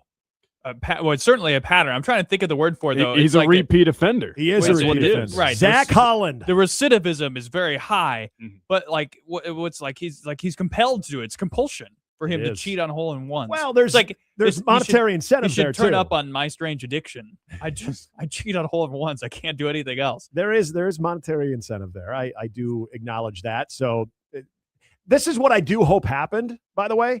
So we all know if you get a hole-in-one, then you have to buy drinks for the clubhouse. Well, he never got that far. Or you think you got to run him up? I hope, anyway. I hope if he wants to really make amends, if I'm this Wing Haven Country Club out in St. Louis, say, you know what? We'll put you on a probationary period. But once a week, you have to come out here and you have to buy basically drinks from the house for a 3 to 4 hour period. Once a week. If you really want to be part of this country club, that's the best way to get on the good graces of all of our members, by buying them drinks once a week for the next. We'll tell you when we're done. So I saw this story last night, and it is continued to develop today. And it was one of those stories like it pops up on your notification feed, and you're like, "How is this real?" Like this is a period of time in which there are a ton of stories out there that you're not are talking just about Zach complete Holland fake. anymore, right? No, not anymore. Okay. But like completely fake stories that are made up by parody Twitter accounts, and some of them are funny, but some of them are exactly designed to get people. And so I was like, I don't know if this is real, until it turned up on the ESPN feed, and that is Jaden Daniels, quarterback for the Washington Commanders. Well, basically sending LSU a cease and desist letter for his NIL, no use of his name, image, and likeness, but it all spurs from them giving a cornerback on this team, a sophomore corner, his number 5. Yep. It all comes back to that. And this is just one of the most befuddling things. You think he would have bigger things. He has bigger fish to fry right now in Washington than this. Yes. You would think his camp has bigger fish to fry. Oh, he needs a than bounce back this. here. He just lost his left tackle. He just lost his blindside tackle for probably the entire season in Laramie Tunsil. They are screwed at that position. And now, in the midst of camp, when he should be getting ready for the season and getting new receiver addition Stephon Diggs up to speed, he and his camp are creating this secondary distraction about what? He's in his feels because they used his number, and he says, well, Joe Burrow, they never retired his number. They never retired Daniels' number. They haven't retired Burrow's number. No, because, and so I looked into this, by the way. There is LSU has sort of a protocol when it comes to either retiring a jersey or a number. Yes. And at the very least, for either to even be considered, there has to be a 5-year grace period of the time that you quit playing. And we are LSU. He's 3 not, years. Yes, We're 3 years in the review on that. Exactly. So he's still not beyond that 5-year window. So there's that. But there's also this whole idea of, well, it's not that he wants his jersey retired, because I mentioned earlier in the show, his good friend Ryan Clark went to bat for him. Yeah, well, Ryan Clark does what Ryan Clark does. He plays defense. He does. And so I'll read this tweet from Ryan Clark, see if you can make sense of this. It's a long one. He says, before the rumor mill runs wild or things get taken out of context, hoping to provide some clarity. The Daniels camp understands that the number 5 jersey is not retired at LSU, nor have they ever asked for it to be. The cease and desist is not about the number itself or about DJ Pickett. It is about respect and the process by which that number was ultimately given out. Stop. Okay. It's about the number. Well, yes. What the hell? It is about. It is 100% about the number. The funniest thing about this post, and there's what a are little, you talking there's about? a little bit more. The funniest thing about this post is it is actually about the number, Ryan. Even though you said it's not about the number, it is about the number. He said, for those attempting to make this about Jaden and Joe Burrow, that narrative is simply not accurate. This is about respecting and honoring a young man who brought the program its 3rd Heisman Trophy and represented LSU with distinction. I've spoken with people on both sides about the situation, and I'll add this. He's wrapping up. Don't worry. I love this young man, and I love my school. Thank you. Thank you, Ryan. Well, I don't know if any of us were questioning that. My hope is that this situation can be resolved in a respectful manner that honors everyone involved and most importantly recognizes what Jaden Daniels accomplished for LSU, not a national championship. Now, Jaden wants to focus on the excitement around the team, how well camp is going, and winning games for the No, Commanders. he doesn't. Does he? Does he, Ryan? He doesn't. Clearly not. Here, so Sleeper College Football, shout out to this account, because they put together a list of the last 10 Heisman Trophy winners and when their numbers were worn, how soon after they left. Okay, Fernando Mendoza, it's being worn this year. Mm-hmm. Travis Hunter, retired, Colorado. Really stupid. Exactly. I went and saw it. It was one of the most, I would be humiliated if I was either of those guys and I won less than, 12 games in my career at Colorado, That was and my so, number was retired. that was so forced. It's just ridiculous. Jaden Daniels, well, his number's being worn on defense. And it, hasn't been worn since this year, right? Yeah, by the way, this is the first time it has been worn since Jaden Daniels left. Caleb Williams, his number was retired. Mm-hmm. Shout out to USC. Woo! Bryce Young, 2 years after it was worn. Devontae Smith, next year. Joe Burrow hasn't been worn since. Nope. That's LSU. That's his argument. Ryan Clark, it is kind of about Joe Burrow, clearly. Right. That's why he's saying he's been disrespected. But guess what Joe Burrow did that Jaden Daniels didn't do? Joe Win a Burrow national won a national championship and had video game numbers in the process. Kyler Murray, worn the next year. Baker Mayfield, 4 years later, it was being worn.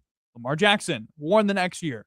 Guys, it's not that deep. It really is not that deep. I don't understand. Now, this is much smaller scale. I know what happened. My Go athletic ahead, though. achievements are a lot smaller. Okay. I can guarantee you that. You haven't won a Heisman? But it's like any high school player. My number was 54. Oh, Urlacher fan here. My number is 54. Nice. It's like me going back to my high school and saying, you better not, or the best player, let's just say it, the best athlete ever from Fort Calhoun, going back and saying, you better not, you can't associate yourself with me. You better take your number off. Nobody could wear my number. How dare you give that to that kid? Now, for Pickett's, the Pickett side of it, a little different, but a little okay. bit different. A little bit different. The Pickett side of things, he's saying, look, we're not, and dad, by the way, that's the craziest thing. So Pickett's dad goes out there, that's the corner that's wearing number 5 for LSU. Yeah. Says, we're not DJ changing. Pickett. We're not changing our perspective on this. What's crazy to me is, like, basically until today, neither of these guys commented on any of this. It's all representatives and parents, and we know the deal with Jaden Daniels and his mom, who apparently speaks for him all the time, even though he's a full-grown adult. I mean, the whole thing is exasperating. This is what happened. And I'm pretty much right there with you on, really, dude? Come on. The only thing, if I'm trying to interpret this in more of a clear-minded way or a calm-minded way, is that it hasn't been worn since Jaden left LSU. Okay, that's fine.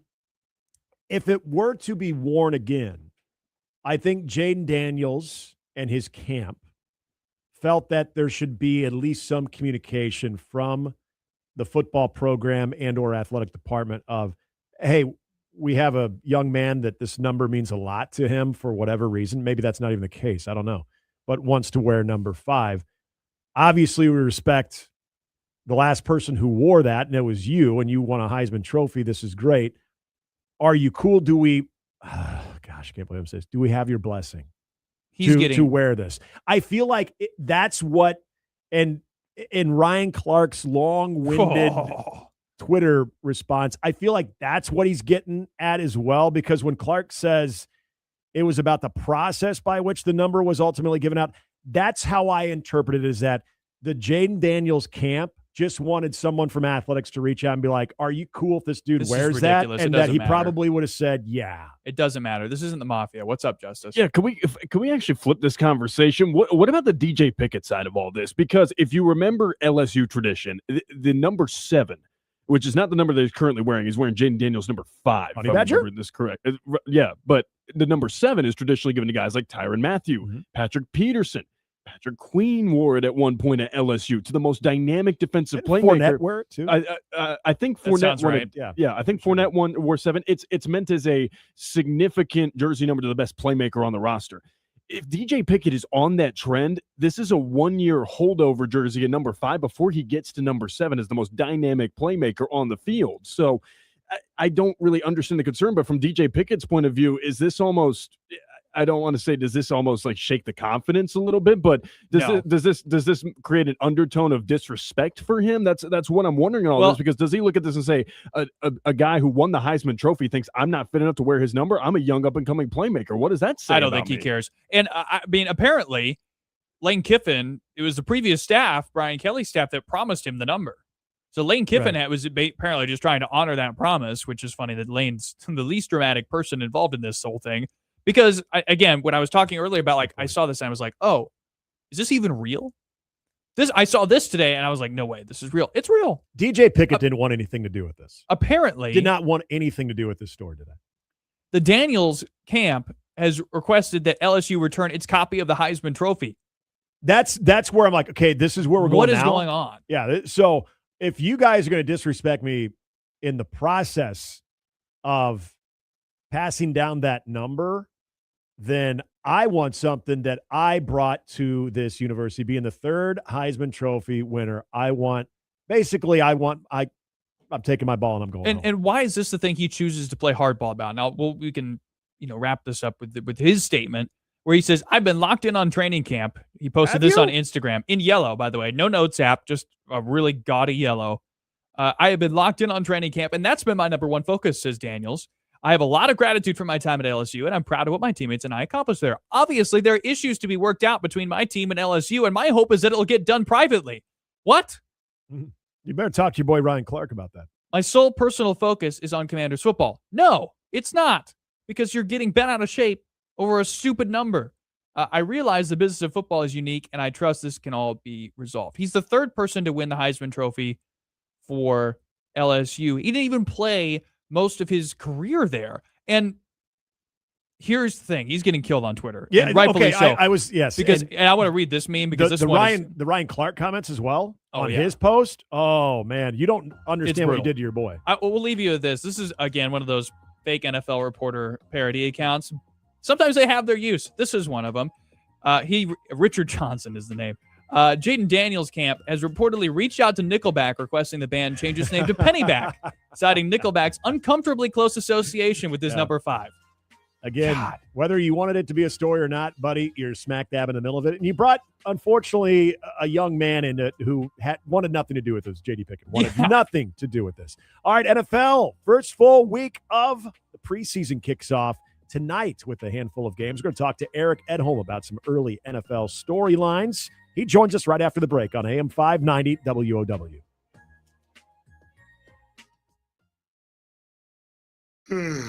Having trouble sleeping? Stop by 42 Degrees and discover why so many people turn to 42 Degrees for solutions that help them rest, relax, and wake up feeling refreshed. Visit the brand new location at 180th and Q, or stop by any of the 10 convenient 42 Degrees locations serving Omaha and Lincoln. Grand opening savings are happening now, making it the perfect time to stop in. Learn more at 42degrees.com. That's 42degrees.com. 42 Degrees. Still by your mom's house. Does your athlete struggle with confidence? As a parent, you can see it. Your child has the talent and the work ethic, but lately something's different. They're overthinking, playing nervous, losing confidence after one mistake. The physical skills are there, but now it's time to train the mental game. Iron Minds Coaching helps young athletes build confidence, improve focus, and perform with greater composure under pressure. Because confidence isn't something you're born with, it's something you train. Schedule a consultation today at ironmindscoaching.com. Evan, Canty, and Michelle are unsportsmanlike. Nancy Lieberman joining us here on Unsportsmanlike. I played ball with Witten to Tony Romo. Actually, he's the best basketball player that I have ever played with. We had an incident. I was his teammate. He threw a pass to me, and it went through my hands and it went out of bounds. He starts yelling, "Why did you catch the ball?" And you know me, I went, "Why didn't you catch the snap?" Unsportsmanlike, weekday mornings 5 to 9, AM 590, WOW. At Harvest Auto Family, we believe buying a vehicle should be simple, transparent, and enjoyable. That's why we offer an extensive inventory with something for every driver. We're Nebraska's pre-owned car, truck, and electric vehicle experts, providing quality vehicles, fair pricing, and friendly service you can count on. It's no surprise drivers across the United States trust Harvest Auto Family. The next time you're headed to Lincoln for the game or taking the family on a road trip, stop by Harvest Auto Family at the Roundabout in Wahoo. Visit us online at driveharvest.com. After my recent shoulder replacement, my surgeon recommended I get my PT at EHS Physical Therapy and Chiropractic. That's Omaha's premier spine, muscle, and joint clinic. If it hurts when you go like this, the award-winning EHS team will create a customized treatment plan to get you out of pain and back on track, being and feeling your best. Check out some of the glowing testimonials online. Google EHS Physical Therapy and Chiropractic, 74th and Pacific. Hi, this is Dave Navity. Every Saturday, right here on AM 590 WOW, my show, Saturday Mornings with Dave Navity, is the place to be. 6 to 9 every Saturday. We'll cover news, politics, current events, and anything else my brain decides to conjure up. One promise, it'll be entertaining, and it'll be the right way to start your Saturday morning right here on AM 590 WOW. Omaha heat can be brutal, and a broken AC makes it worse. If your system can't keep up, call Controlled Comfort for fast, professional cooling service. Their certified technicians diagnose issues quickly and restore comfort when you need it most. Stay cool, protect your system, and avoid costly breakdowns. Homes and businesses alike enjoy reliable indoor comfort through the hottest days of summer across Omaha all season long. Schedule your service today at ControlledComfort.com. Controlled Comfort keeps it under control. Kick back and strap in for some lively conversation. Handley and Hansen on AM 590 WOW. We're getting into the NFL preseason full slate this weekend. You got your appetizer with the Hall of Fame game last week. Handley and Hansen here on AM 590 WOW ESPN Radio. 531-895-0590 is the number to get in on the conversation at any point up until 6. That's how long we are with you every weekday here on Handley and Hansen AM 590 WOW. Excited to be talking to our next guest who does it all covering the NFL. I think he's still in Chicago. He might be going to Northwest Indiana with the team. I don't know. But Eric Edholm, who joins us, NFL Insider, NFL.com. Great work, as always, with everything NFL. Eric Edholm. Eric, are you going to be a part of that move? I know they're at least going to stay the Chicago Bears. We heard that today. They're not going to be the Indiana Bears, even if they go to Northwest Indiana, correct? Right. Yeah, that's correct. Yeah, I bought some land out in Hammond. I'm hoping to get a few Airbnbs going. Get some game day activities out there or whatever. But yeah, and obviously it's a strange story because it didn't feel like there was a huge update today, and this is the kind of thing they probably could have done in June or early July or something. But, obviously people in Illinois are wringing their hands a little bit. I can tell you that I was quietly, secretly rooting for the Arlington Heights, Illinois location, just because getting to a game would be a lot easier for me. We're about 15, 20 minutes down the road. So that was the one I was personally rooting for, but looking pretty remote right now.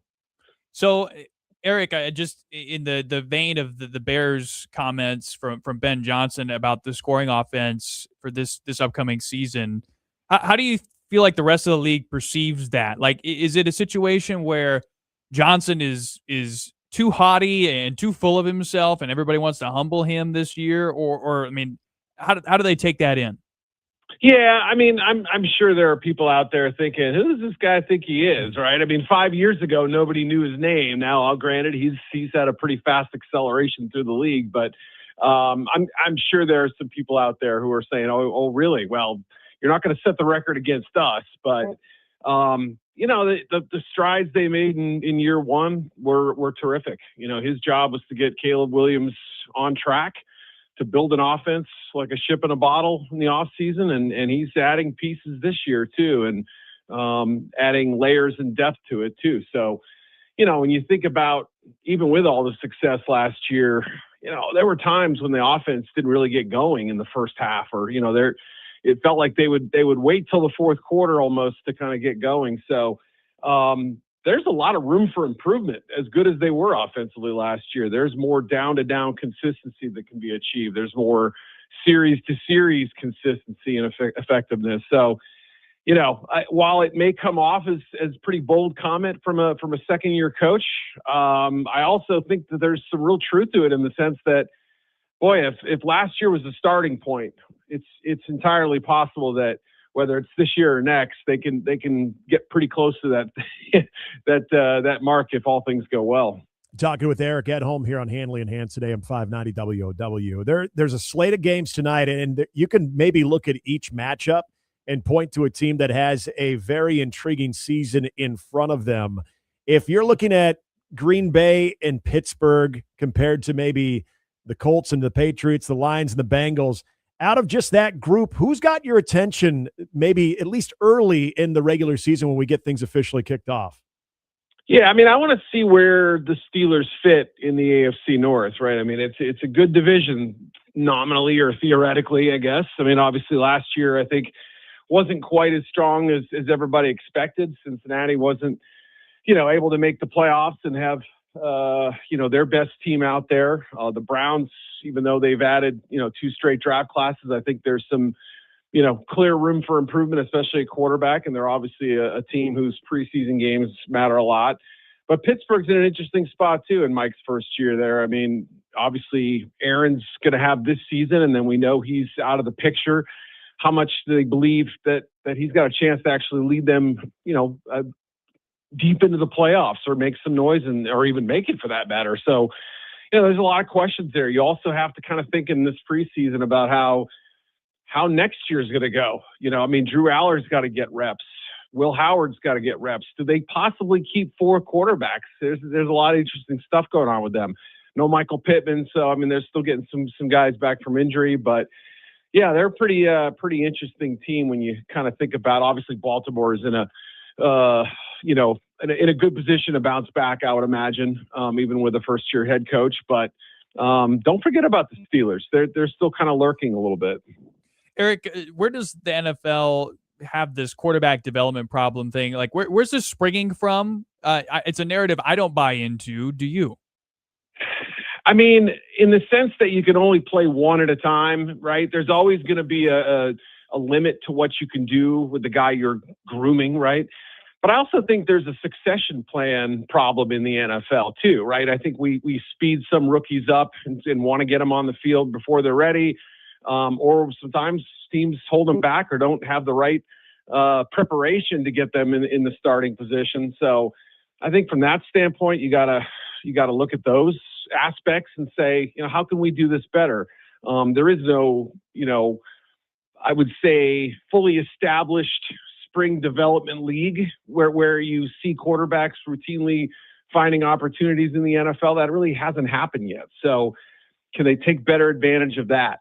Also just draft accuracy. Right? Obviously we know that it's like the draft as a whole, it's a crapshoot, but quarterback is probably the biggest range of outcomes of any position, right? You can hit a home run or you can strike out badly. So, not all of that is on the development plan. Obviously, some of it goes into scouting and identifying the right guy. So, yeah, it is tough when you see a lot of former high picks kind of struggling to find their footing. But then even just a couple of years ago, we had the first 3 picks in the draft all look pretty darn good, at least for the majority of the time they've been out there, with Caleb and Drake May and Jaden Daniels in Washington, assuming he's going to bounce back this year. So, it's not a widespread problem, but it is a problem that does haunt, several teams. Eric Edholm, our guest, NFL insider here on Handley and Hansen, AM 590 WOW. If there's reason to believe outside of just the obvious Patrick Mahomes that Kansas City has a major bounce back with a healthy Mahomes. When you look at this team, this version of them with what they now have at running back and just the overall Andy Reid factor, what is your early outlook and impression on this Kansas City Chiefs team in 26? Yeah, I mean, I want to know kind of, is the offensive line going to be a dominant group again? Because when they were at their best, obviously they had great protection in front of them. And, you mentioned it, kind of a move that was a little bit different for them, paying for a running back this offseason. They had been able to kind of cobble some things together. I know they used a first-round pick on Edwards-Helaire a couple years ago, but for the most part, these weren't major investments there. So kind of going against the tide is going to be interesting. Does Walker kind of command a bigger chunk of the offense than they usually allotted to the running back? So, there's that. There's obviously the Rashee Rice situation kind of hanging over everything.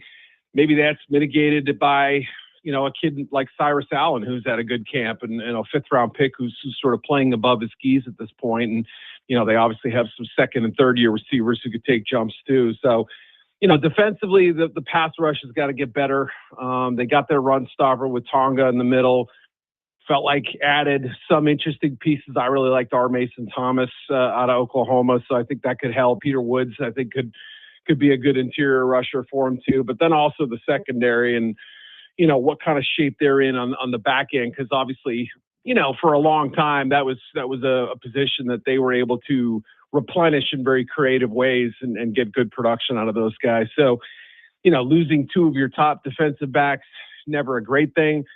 Ultimately, though, Pat's health and development, coming back from injury is going to be fascinating to see. I mean, you compare it maybe a little bit to Tom Brady in 2008 and just wondering, is it going to be quite the same?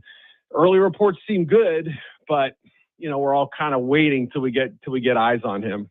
NFL insider Eric Edholm is our guest here on Handley and Hansen. Eric, I want to ask you about the Browns here. They're going to go with Deshaun Watson for the first preseason game and then into Shedeur Sanders for the second. If you had to make a decision right now, who do you think ends up winning that starting job for the first week of the NFL season? Yeah, I felt like before the announcement, as I was writing yesterday, when the quarterbacks both spoke, I kind of felt like they were setting it up that way, that Watson would get the first crack, Shedeur the second. From the reports I've seen and read, it feels like Watson has been the higher turnover quarterback of the two in practice, but maybe also the one that they trust the most, as strange as that sounds. And, Todd Monken, obviously, coming into as a first-year NFL head coach, great offensive background, but, he's sort of facing the same question that many other Browns coaches have faced in the past, which is, who are you going with, right? What's going to happen? What's the plan? And I think it's easier to start Watson early in the season and see how far he can take you and then decide whether you're going to pivot after that. They have a decision to make on Dillon Gabriel too, a third-round pick on him last year. Very clearly outside looking in right now, it would seem, right? He hasn't really been mentioned in the competition. And, they actually drafted a kid from Arkansas too, Taylon Green. So another 4 quarterback possibility out there in the AFC North would be Cleveland. I don't know exactly what they're going to do, but obviously the two that are in focus are the ones who are going to start the next 2 games. And, it still feels like Shedeur started a little bit behind and has the opportunity to catch up. But if I had to guess reading the tea leaves right now, it feels like Watson's going to get the first crack as things are right now. He's Eric Edholm, NFL insider, joining us. Eric, really appreciate you coming on the show today, man. Look forward to doing this again soon. All right. See you guys. Well, that is Eric Edholm. Good Great stuff from him always. Covering it all you can get his work at NFL.com and Yahoo Sports, previously with Yahoo Sports as well. So a guy that is also in the heart of the Chicago, Illinois, and Indiana debate going on, which they had a press conference, and it was a lot about nothing. We've got some NFL's headlines to get to, and we will do so, especially with that Browns quarterback situation. Is there still some miles on Deshaun, or is it eventually, inevitably, going to be Shedeur's team? What does that look like for the Browns? We'll discuss right after the break. It's Handley and Hansen, AM 590 WOW.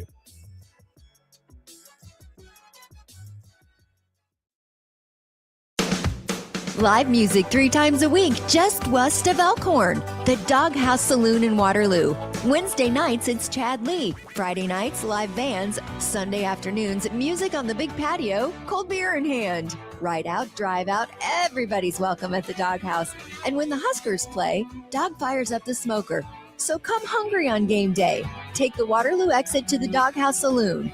This week's bands are on their Facebook page. When your barbecue craving is calling out to you, check out locally owned Pit Barbecue Lounge off 72nd and 370. Mouth-watering brisket, famous pit rolls, amazing ribs, and home-style sides. It'll be sure to satisfy your craving, at least for this week. Pit Barbecue Lounge. Everybody, come on down to the Pit Barbecue Lounge. We're on 72nd Highway 370. The food is smoking, games on TV. Come on down the Pit Barbecue Lounge, 72nd Highway 370. Nebraska weather is unpredictable, but your comfort shouldn't be. When you need reliable heating and cooling, trust John Henry's for professional installation of high-efficiency Lennox systems. Lennox delivers consistent temperatures, quieter operation, and real energy savings all year long. Make the easy call to John Henry's and schedule your free in-home estimate today. 435-5555. John Henry's Plumbing. And electrical. Boomstock is back, and we're celebrating 5 far-out years. Join Boomer Radio August 29th on the Gene Leahy Mall for Boomstock 2026. Enjoy an evening of classic 60s and 70s vibes with live music from Bozak and Morrissey, Touch of Grey, and The Raw Nerve. Plus food trucks, raffles, games, a full bar, and more. Presented by Mutual of Omaha and benefiting the First Responders Foundation and the Stevens Center. General admission is free. Upgrade to VIP at boomstock.org. It's Gorilla Car Wash. Jeff Ballinger here. #1 with the touchless car washes for how long? Jack, we're running on 2 decades now, and I don't know a lot of things that have been #1 for 20 consecutive years, but Gorilla Car Wash has. Let me see. I'm trying to think. I can't come up with anything. The great thing about Gorilla Car Wash, it's convenient, open 24/7. And we're locally owned, Jack. It's nice to have local people involved, touchless automatics, and guess what? The customers seem to love us 2 decades in a row. GorillaWash.com. Le Peep has been Omaha's favorite breakfast destination for a reason. Whether you're meeting with friends for brunch, catching up over coffee, or enjoying a family breakfast, Le Peep serves fresh, made-from-scratch favorites you'll come back for again and again. Pair your meal with a handcrafted coffee made from locally sourced espresso and discover why Omaha has voted Le Peep the #1 best breakfast for 19 years. Stop by one of our 4 convenient locations and taste the Le Peep difference for yourself. Did you know the Salvation Army of Omaha provides 8 main programs and services for people in need around the metro? Food, housing, mental health, youth development, material assistance, older adult services, anti-human trafficking, and emergency disaster services. We're here to help no matter what the time or season. For more information, just go to salarmyomaha.org. That's salarmyomaha.org. Welcome back to Handley and Hansen. Give us a call and share your thoughts. 531-895-0590. Folks, welcome back to Handley and Hansen. It's AM 590 WOW. And if you want to win tickets to the Huskers home opener against the Ohio Bobcats on September 5th, well, we have an easy way for you to do that. By the way, not just tickets, tailgate passes, WOW swag as well. So just set your radio preset in your car to 590, take a photo of that, and go to the contest page on 590WOW.com. Enter that photo, and you'll get a chance to win. Do it by midnight, August 27th. We'll announce the winner on the 28th. Hells to the yeah. Yes. Some NFL odds and ends. We joked about it with Eric at home to lead off the segment. And if you missed any of that, be sure to check it out on the podcast, either at 590WOW.com, or you can get it on the app as well. That's Apple a free Podcasts, app. And Apple Spotify. That's right. Come on now. Anywhere you get your podcast, you can get find us. All of that. Now, there was a rumor yesterday, and shout out to my good friends over at Bear Down Omaha Facebook page. Yes, there is. They're great people. Let's see, there's a Giants Facebook page for They Omaha. fell for a fake, at least one person fell for it and said, oh, no. There was a fake report out yesterday that said the Chicago Bears reporting that they will change their name to the Indiana Bears. There was a press conference. This was before this press conference took place with Kevin Warren. And I believe McCaskey was there as well. That sounds right. Yes. George and Kevin Warren confirming that is not the case, that even if they do wind up in Hammond, Indiana, that they will still be known as the Chicago Bears. What about that's Gary? Not changing. What about the Chicago? Here's the idea. The Gary Bears sounded fun, but they're not going to be in Gary, Indiana. They're going to be in Hammond. Well, that's the thing is, if it was in Gary, the Gary Bears, the idea of the Chicago Bears sharing the same town as the Gary South Shore Railcats of the American Association, same as the Lincoln Salt Dogs, is particularly humorous to me. I think it's funny just sitting here as a Giants fan with a team that is not in New York. Plays in New Jersey. Are we doing the bear down thing? Oh, no, God. This is just the NFL. Dun, dun, dun, dun, dun, dun, dun. Oh. Or maybe not even that one, but There it's you still go. just an NFL little ditty there. I'm in the mood. Because we got some NFL odds and ends I'm in to the get mood. to. The Giants, look, someone brought up a good point Good work, I saw the other Justice. day. Good work. The Giants are in Jersey because it's cheaper there. Yeah. You know, and I'm totally fine with that. I don't have a problem with the Bears moving to Indiana. I would prefer, if I was a Bears fan, probably that not to happen. Everybody mocking them is overboard. This is the whole thing too, where the crow flies. It's actually compared to where downtown Chicago is. Downtown. Compared to Arlington Heights or to Hammond, Indiana, they're roughly the same. So it's not like you're traveling 2 hours. That I don't know. Gary's pretty close though. Yes, they will not be the Hammond Bears or any of that. It sounds pretty funny though. It sound pretty funny.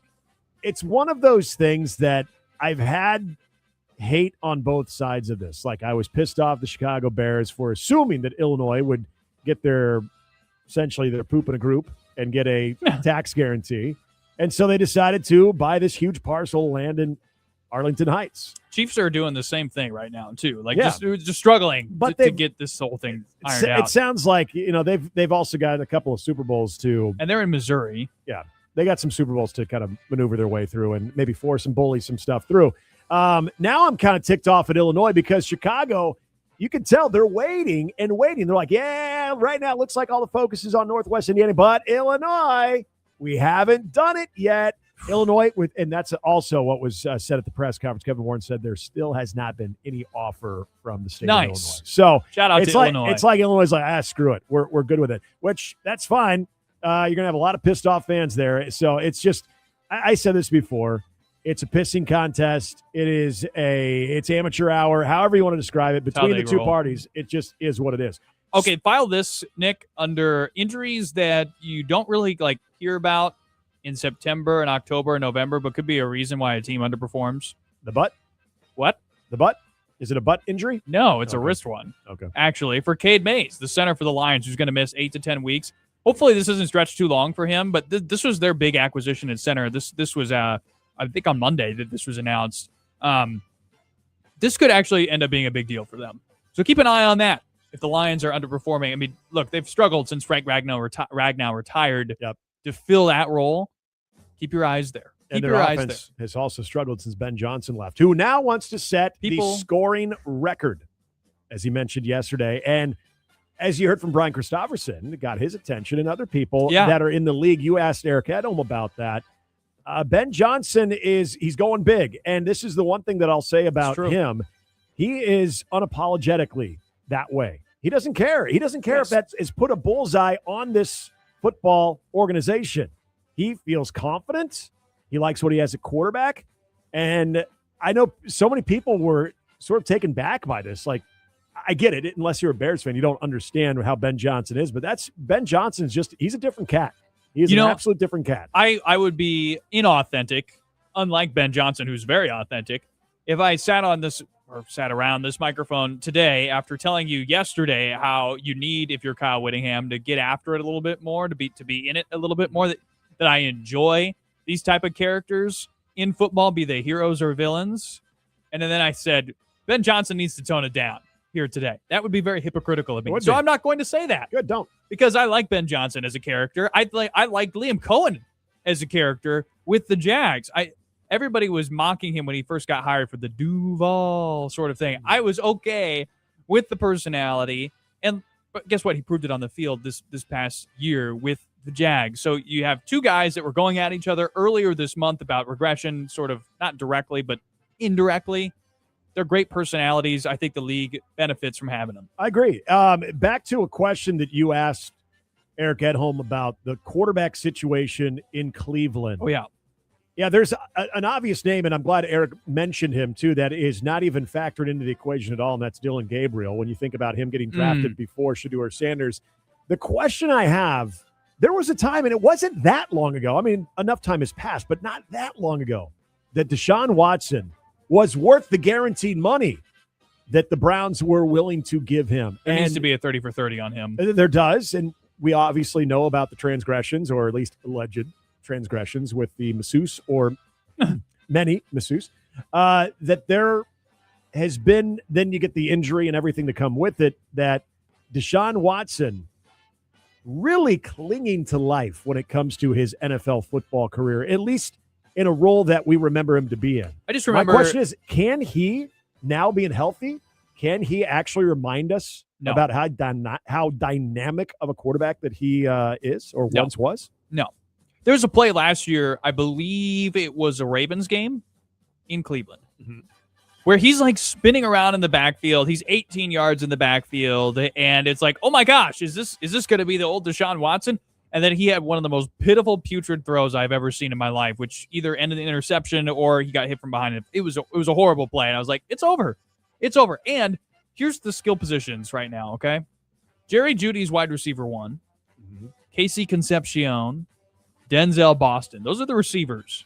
Yep. You got Judkins at running back, who's very talented. Very good. Dylan Sampson behind him isn't that bad. But they have nothing offensively. Like, there's nothing on this offensive side of the ball to be excited about. And you just traded the part of your defense that made people most excited, Myles Garrett. True. I mean, they did get Jared Verse, who's okay, but he's no Myles Garrett. He's not Myles Garrett. That's Malik Collins is on this team. I just learned that. Yes, Malik Collins is on this team. But yeah, there's like no meat on the bone here, guys. The quarterback competition is the most interesting thing about this team, and both guys are going to suck. I think they've got, honestly, maybe their biggest star, I think, is Denzel Ward. A fantastic corner, but it's on the defensive side. You've got just an interesting dynamic now of, if it's not Deshaun Watson, the belief is that it's Shedeur Sanders. And does anybody, and this is not the Nebraska take, but does anybody believe that Shedeur Sanders can be a franchise quarterback? No. He had a good game against the Raiders, though. Don't forget that last year. He did play well in that game. Deion's convinced that he can be, but that's Deion. Yeah, you got Deion in the corner. Deion is always going to be his kid's number one cheerleader there. But it's funny because we think of organizations that have been in quarterback purgatory for so long, and as we're talking about the Browns, it felt like even with what seemed at the moment, given what Deshaun Watson was coming over with, the baggage he was coming over with, and all of the lawsuits, that he still was a dynamic quarterback. It was going to be fantastic. And then you're thinking, the Browns have really solved it. And then all this stuff happens. Now you're left with an absolute, I guess, Could smaller things have turned out version. worse? Could they possibly have turned out worse? Yeah. No. No, they could not have turned out worse. I mean, there was the days of Tim Couch. That's true. But, I mean, just given what they invested, could it possibly have been worse? With the investment, absolutely not. And you're kind of stuck with them. I mean, yeah, you've got a shell of what Deshaun Watson was when he came over, and then you got Shedeur Sanders. Those are your options. Yeah. Dylan Gabriel, does he get a shot, or does he get unloaded? We'll find out. All right, we continue on here in the 3 o'clock hour. When we return, we'll talk about a question we posed earlier. If you were to see one of the greats to come out of the cornfield that you could play catch with in the sport of baseball, who would it be? With the Field of Dreams game taking place tonight, thought it'd be a fun little question. We'll give you our answers next. Handley and Hansen, AM 590 WOW. Hi, I'm Ryan Kaiser, founder of Kaiser Wealth Management. At Kaiser Wealth Management, we work one-on-one with clients to help create personalized financial strategies designed around their unique goals and priorities. Backed by nearly 3 decades of industry experience, I'm committed to provide thoughtful guidance and personalized attention every step of the way. Learn more about planning for the retirement you've worked so hard to achieve. Contact us today at kaiserwealth.com. We're in Omaha. Securities offered through LPL Financial, member FINRA, SIPC. Rich Eisen. Oh, the Red Sox actually lost 2 in a row. Actually lost the series, yeah. You know why? We have the answer in our house.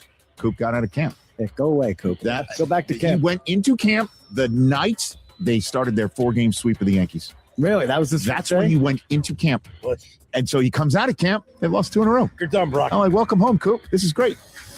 Rich Eisen, every weekday, 11 to 2 on AM 590 WOW. Make your business travel in style with custom vehicle wraps from Omaha Auto Wraps. Your car, truck, or SUV will become a moving advertisement, seen by hundreds of people daily. Visit Omaha Auto Wraps right now at omahaautorapps.com for a free design consultation. Put a wrap on your vehicle and grab attention. Visit them at 14609 Prairie Corner Road in Omaha, 1 block from the Amazon warehouse on Highway 370, and always online at omahaautorapps.com. Have you heard about, or better yet, have you seen Sony's revolutionary new RGB TV? It's a game changer. Critics are running out of superlatives. It's 1.5 times brighter than previous TVs, and the color detail is quite simply breathtaking. If you love watching movies or sports, let the guys at Custom Electronics blow your socks off with a demonstration. Sony's new True RGB TV at Custom Electronics, 75th and Pacific. On the upcoming edition of the Great Outdoor Radio Show here on AM 590 WOW. Don't miss former Husker football standout and NFL player Andy Janovich. He'll share his enjoyment of hunting, fishing, and just being outdoors. And yes, we'll talk a little football for sure. It's Andy Janovich with me, Greg Wagner, and you, Saturday morning, 9 to 10 on AM 590 WOW. The Great Outdoor Radio Show is presented by Cubby's Convenience Stores, Daniel's Produce, Host Coffee, and Stroysage House of Sausage. Have you been to Deer's Farm lately? We may not be the biggest dealership around, but we strive to be the best. And Fremont agrees. We've been honored with 9 Best of Fremont awards, including Best Place to Work, New Car Dealer, Pre-Owned Car Dealer, Locally Owned Business, Tire Store, Auto Repair, Glass Repair, Body Shop, and Best Oil Change. See why so many drivers choose Deers Ford Lincoln. Visit us today at deersford.com. Fremont's best award-winning dealership. Have you been to Deer's Farm lately? Here's your updated Metro weather outlook. Highs around 89 this afternoon under mainly sunny skies. Slight chance of thunderstorms. Tonight, lows dip down to about 72. Mainly cloudy skies expected. Right now, 86. I'm meteorologist Jennifer Wojcicki, and that's your updated Metro weather on AM 590 WOW. Online at 590WOW.com. Kick back and strap in for some lively conversation. Handley and Hansen on AM 590 WOW. Don't forget, folks, to come see us, Handley and Hansen, live from Cross Train Brewery at 180th and Maple. That is tomorrow from 2 to 6. We'll be joined by the crew from Sports Nightly as well. They'll be with us from 6 to 8. Kyle Crooks, Jessica Cootie. Hope you join us out there and get a chance to enjoy a Cornhusker Crusher as well. And maybe you'll get a chance, too, to play at 4 o'clock Generational Beef Trivia with us, sponsored by the Pit Barbecue Lounge. That starts Friday at 4. So, and if you're not going to be there, by the way, you can still call in. You can still do it over the phone. So test your knowledge with us across the generations, all to win a $25 gift card to the Pit Barbecue Lounge just off Highway 370 and 72nd Street. That starts tomorrow at 4 on Handley and Hansen. All right, Field of Dreams game going on tonight. Are you guys watching? Are you guys excited to see this? Do you just want to kind of see the They've been the good overall, most of the time, haven't they? ambiance of it? Like, they do a good job. The first one delivered big presentation. I think the presentation of it too, and knowing that you've got a nationally televised game. This one's actually going to be on Netflix though, because Netflix is doing everything. That makes me feel kind of gross, actually. But when Fox did it, I remember they did a lot of cool offside type things outside of the game. It was a lot of good optics when it came to the presentation of it, and I'm sure tonight will be the same. I'll check it out for a few innings, and then if the game keeps me captivated, I'll stay with it. So the White Sox Yankees game in 21 was great. That game was so fun. I remember watching the whole thing. 9-8, the White Sox won. Then you had the year after Cubs Reds. Then, of course, it goes on hold while they do some construction around the site. You had the games in Birmingham last year, and then back with Phillies Twins tonight. The Rick Wood one was amazing. That was really cool. And that stadium and the history behind it, that was so cool. So then you got to think about the movie Field of Dreams, and you all have seen it, right? It's a good movie. Okay. Justice, you've seen Field of Dreams, right? Of course. Okay, I'm just making sure because there were a few people I've worked with in the past that had not seen it yet. Mm-hmm. And for me, I was a little perplexed by that. Like, really? Hey, You yeah. haven't seen Field of Dreams? It's classic. On James Earl Jones. Yeah. And so one of the classic, well, there's a lot of classic scenes in that movie, but one of the more impactful, maybe tear-jerking scenes is when he realizes that the one guy is his dad, and his dad had passed away a long time ago. But yeah, the last guy on the field was his dad, Joe Kinsella, and he asks him if he goes, "Hey, Dad, do you want to have a catch?" And that's your lasting image, and I think that's actually the last words that were spoke between those two before, end credits roll. You got all the cars coming into the Field of Dreams. So got me thinking, if you could have someone rise from the dead, if you will, if you could have somebody, It's part of it's a prereq. I mean, you're rising from the dead and coming through the cornfield. I thought of Major League Baseball player. Like, who would you want to have a catch with the most? I should probably go last because I'll be. You go last? I don't know if the way I got there is somewhat. I don't know. It's not disrespectful. But, Okay. I'll set the tone. It's unconventional. I'll set the tone because it's a guy that, for me, I've read a lot about, I've watched documentaries about, but I was not alive when he was playing. And I've always been fascinated. And more of the stories. The guy was one of the best ball players and could have been even better had he taken care of himself, but he always thought he had a death wish. And that's Mickey Mantle. Mickey Mantle thought, much like his brother and his father, who all passed of Hodgkin's, that he would succumb to the same thing. And so he lived kind of recklessly. But that also made for some of the more entertaining stories with how good he was, from a guy that would be out the night before till 3 or 4 a.m. drinking, and then would be called in for a pinch hit and would hit a game-winning home run for his manager, Casey Stengel. And so there's so many different layers to Mickey Mantle, from the player, from maybe a little bit of the flawed human being, but more than anything. And this is another guy that I would love to be able to then play catch and then somehow find a bar in the nearby Dyersville area and be able to sit down and just listen to him tell stories. But yeah, it's not even close. The one guy that I would love to just have a catch with would be Mickey Mantle. I'll make this really quick. For me, it's the greatest Cardinal of all time. As a Cardinals fan, I'd love to have a catch with Stan the Man Musial. That's a guy. Oh, you're going to say Jack Buck. Oh, good shout. But no, for this one, Stan Musial growing up was mythical in a sense, because you grow up hearing stories about the Coyle batting stance and, hey, he's got over 3,000 hits, greatest player in Cardinal history. And then you go watch the tape and you're like, this guy's ridiculous. This guy, for his day, was an absolute freak of nature. And just the human that he was, to be able to share a game of catch with him, I think it'd be a really special moment. So my initial gut check was George Brett, who's obviously still alive. Yeah, he's still with us. So in light of that, I was like, God, I don't really have a real passionate pick here. So I went online naturally and said, which famous baseball legend are you quiz? And took that quiz before. Oh, and okay. according to the quiz, I got Ted Williams. Ooh, so my pick that's would a be good one. Ted Williams. Ted Williams and is a good one. Look, the good part about Ted Williams is he actually, he served our country in war. Mm-hmm. So that would be kind of the interesting part of it for me. Not that I'm not at World War II obsession age yet. I've not reached that stage of my development, but do you get there at some point? Yeah, most guys do. Okay. Yeah, I think. Yeah, that's when you're middle aged. But no, Ted Williams. Ted Williams would be my pick. It's a good one. I think we all named MLB greats, like guys that will forever be revered in the history of the game, of when it was pure and all of that stuff too. But who would pick Pete Rose? Pete Rose wouldn't be a bad one. Brendan Sorsby. Yeah, well, he's still alive. Brendan Sorsby would. Dang it. Brendan Sorsby would love to. He would pick Pete Rose though. 531-895-0590 number to call. Give us your pick. Yeah, give us your pick. I'm curious. I'd love to know. On the 4 o'clock hour, we're going to talk with Mitch Sherman of The Athletic, but we beg the question: what is the value of an older, experienced Husker football team, and what does that look like in 26? We'll get into that to kick off 4 o'clock hour. Handley and Hansen, AM 590 WOW.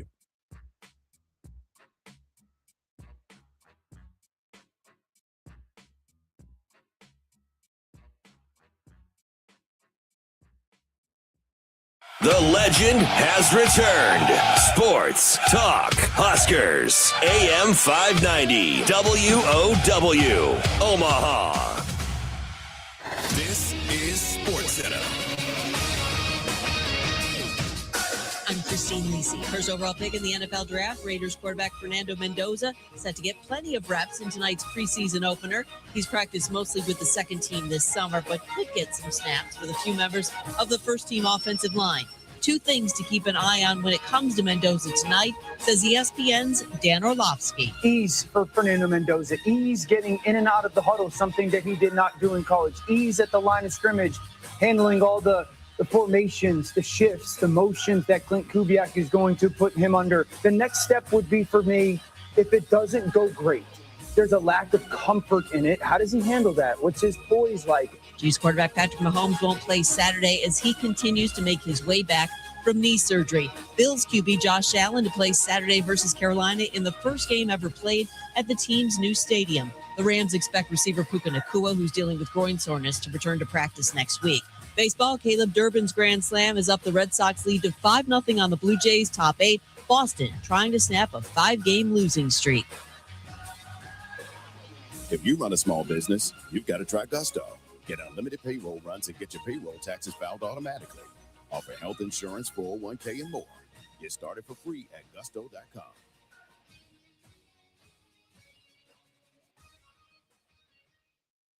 When a neighbor is struggling, a simple act of kindness can make all the difference. The Society of St. Vincent de Paul Omaha provides food, hope, and financial assistance. Their food pantry alone serves more than 36,000 visitors annually, and your support helps keep those shelves stocked. Please consider donating non-perishable food to the Society's food pantry at 21st and Leavenworth Street on weekday mornings. Learn more about how the Society of St. Vincent de Paul Omaha serves our community at ssvpomaha.org. Hi, my name is Ty, and I recently was told that I needed to get a new roof by 2 different contractors. I was freaking out considering that my roof wasn't even that old, but I saw a commercial on Roof Max, and I gave them a call and have them come out and look at the roof. They came out, they said I was eligible for the Roof Max product that actually rejuvenated the shingles and makes my roof look like it's a brand new roof that was just recently put on. I would recommend Roof Max to anyone. Learn more at roofrevivenebraska.com or call 402-679-5741. High school students, unleash your creativity at the Digital Expressions Media Workshop. Join us May 31st through June 5th at the University of Nebraska at Kearney for hands-on experience in video and radio production. Learn from experienced faculty and industry professionals, create fun projects, and build lasting friendships. Generous scholarships from the Nebraska Broadcasters Association make this camp incredibly affordable, but only 15 students will be accepted for this opportunity. Apply today at unk.edu/mediacamp.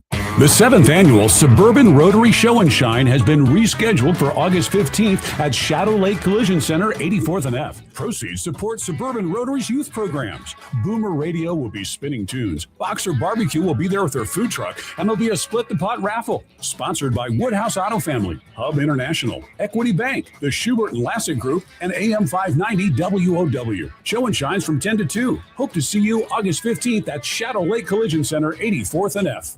When the power goes out, everything changes. Your comfort, safety, and peace of mind suddenly matter more than ever. That's why homeowners across the Midwest trust Generators for Sale. From expert guidance to professional installation, their team makes backup power simple. So when severe weather hits, life keeps moving without interruption. Generators for Sale. Power your home. Protect what matters most. Learn more at homegeneratorsforsale.com. The 7th annual Suburban Rotary Show and Shine has been rescheduled for August 15th at Shadow Lake Collision Center, 84th and F. Proceeds support Suburban Rotary's youth programs. Boomer Radio will be spinning tunes. Boxer Barbecue will be there with their food truck, and there'll be a split-the-pot raffle. Sponsored by Woodhouse Auto Family, Auto Owners, and Smith Davis Insurance, Dundee Bank, Cruise Planners, and AM 590 WOW. Show and Shines from 10 to 2. Hope to see you August 15th at Shadow Lake Collision Center, 84th and F. Did you know the Salvation Army of Omaha provides 8 main programs and services for people in need around the metro? Food, housing, mental health, youth development, material assistance, older adult services, anti-human trafficking, and emergency disaster services. We're here to help no matter what the time or season. For more information, just go to salarmyomaha.org. That's salarmyomaha.org. Welcome back to Handley and Hansen. Give us a call and share your thoughts. 531-895-0590. In 1 hour from now, as we kick off the Hoppy Hour, the 5 o'clock hour, we'll have our top 5 at 5, and it's got a little back-to-school element to it. I'm excited for that. It'll be good. Mitch Sherman of The Athletic will be joining us in less than 20 minutes here in hour number 3. It's Handley and Hansen, AM 590 WOW. 531-895-0590 is the number to the show. You can shoot us an email, Nick at 590WOW.com, Grant at 590WOW.com, and Justice at 590WOW.com. I'm Nick Handley. He's Grant Hansen. Justice Rohde is our producer. We're glad you are with us on this Thursday afternoon. So we've talked a little bit about those first 3 games on Nebraska football's schedule. Certain things that we would like to see either from a statistical standpoint or maybe just a certain position group, what they look like, eyeballs telling you what you need to see, maybe even more so than what the stats are telling you what you need to see. So you've heard a lot, and I think that there's reason to discuss this about Nebraska and this collective experience that Matt Rule has now in year 4.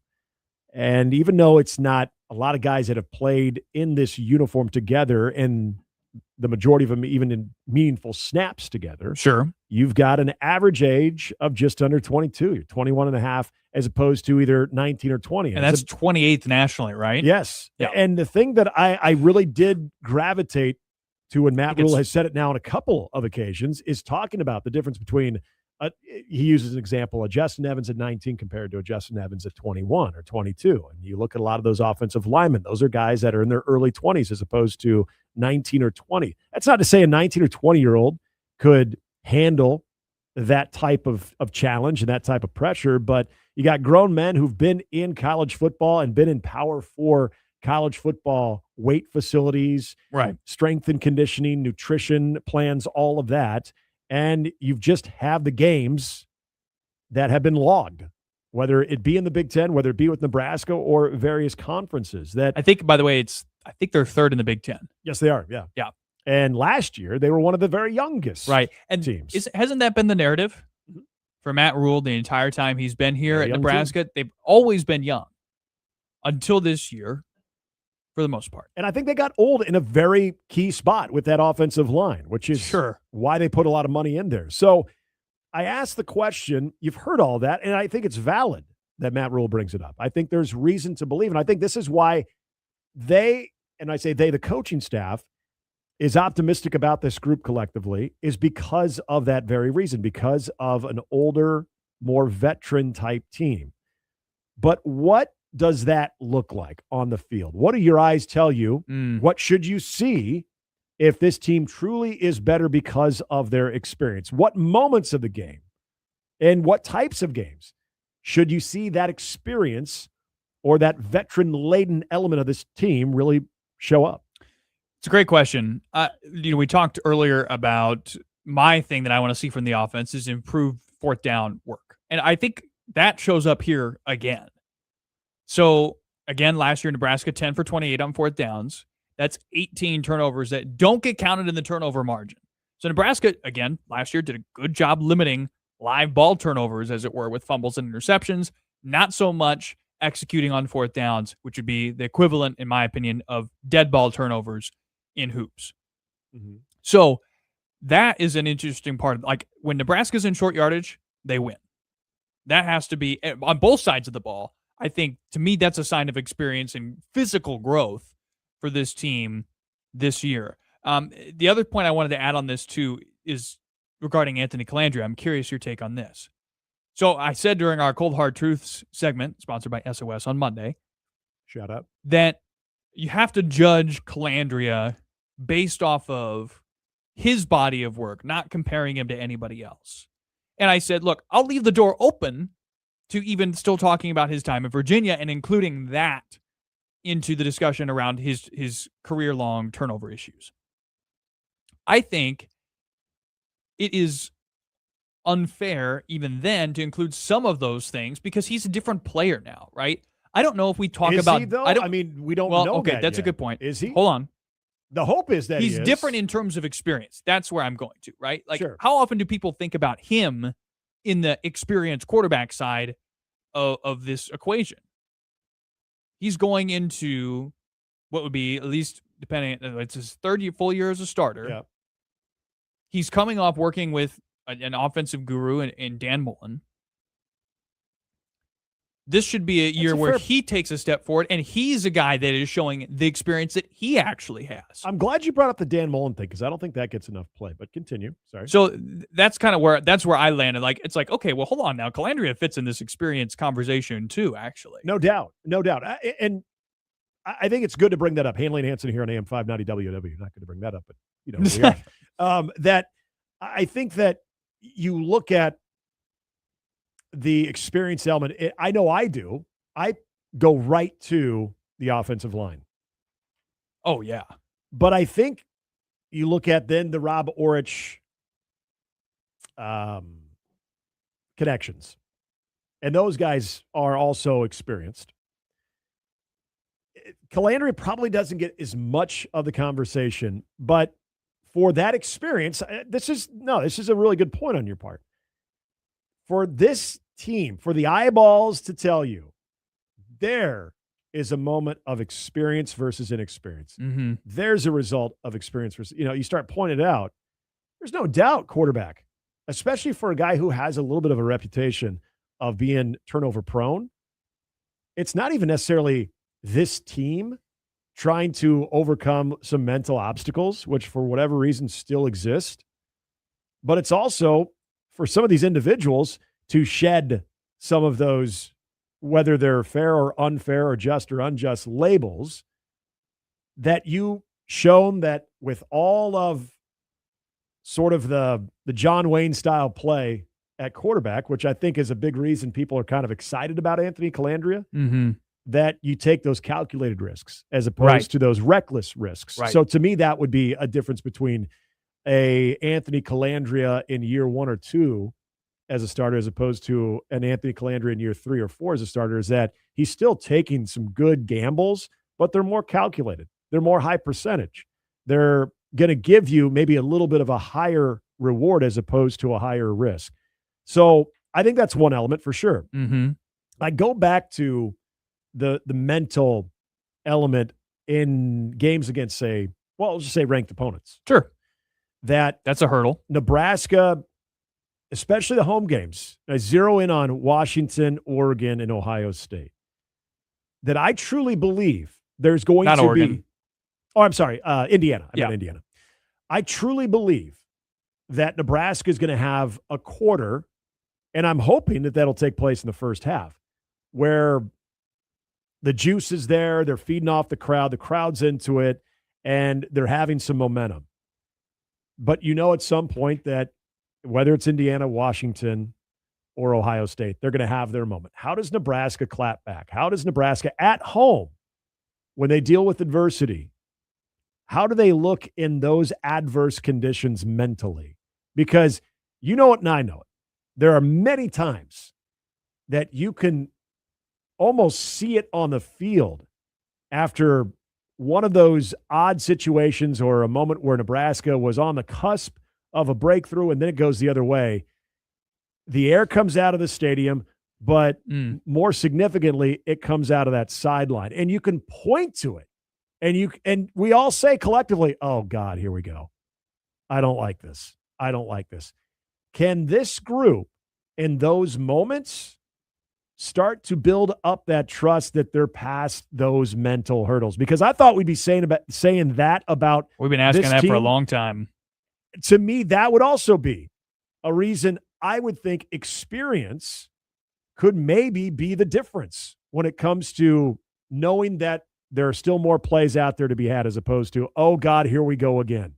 I feel like 21, 22-year-olds shouldn't have that type of mindset, especially big-time major competitors. and especially ones that have not played in this program, that they would just be like, I don't know what this is all about. We're fine. Mm-hmm. We're going to get the momentum right back. I know it's a little more kumbaya and a little more philosophical, but for me, that would be a sign of experience versus inexperience. I still think that's been the problem when it comes to a lot of those occasions. Yeah. No, and on the Calandria front, too, I was just looking last year, 9 picks, 4 fumbles lost. So those are the turnover numbers from last year. And I know I don't know. I his mean, turnovers were a little different than. But if that's what it ends up some of the being other this ones. year, I mean, who wouldn't take that? Especially what you're I don't know. getting I on don't the know. upside. Like if it's 9-4, I mean, I think most people would jump on that. It's right? Handley. Yes, it is. It's Handley and Hansen, AM 590 WOW. He's Grant Hansen. I'm Nick Handley. Justice Rhodey, our producer. Yeah, the Calandria factor, there's no question it's a big deal when it does come to this experience part of it.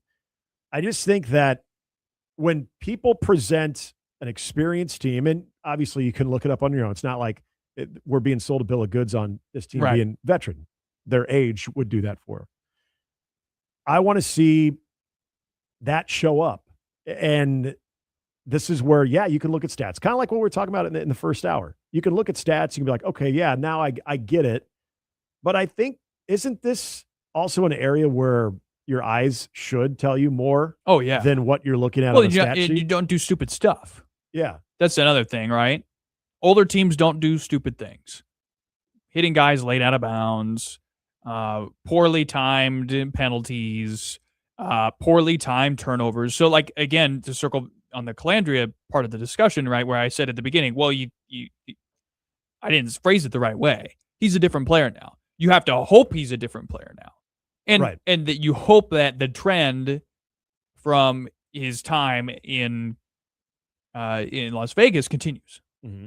That he is progressing, right? Like, just like we were talking about earlier with Nebraska and his defense and some of the struggles they had against Cincinnati, potentially being foreshadowing for what the rest of the year was, you have to hope at that point in the season, at the beginning, that he gets better by the end of the year.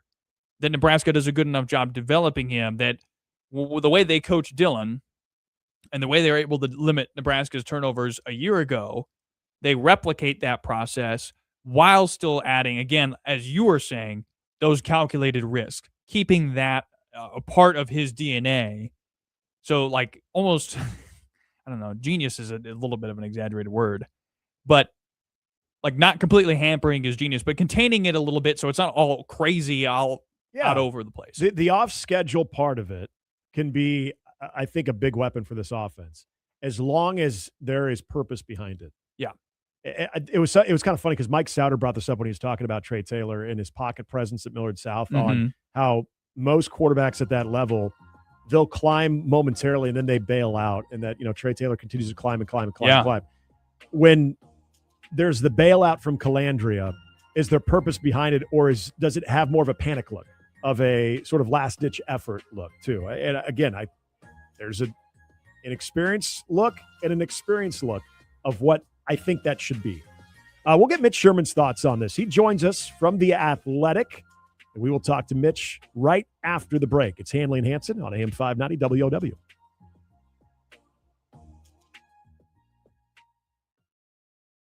Storms happen. Power outages happen. The question is, are you ready? AM 590 WOW and Generators for Sale want to help you stay powered up no matter what. Enter the Generac Power Play giveaway today at 590WOW.com and tell us what you want to protect most when the power goes out, and you'll be automatically entered to win a professionally installed Generac whole house generator valued at nearly $15,000. Winner will be drawn September 4th. Enter today at 590WOW.com.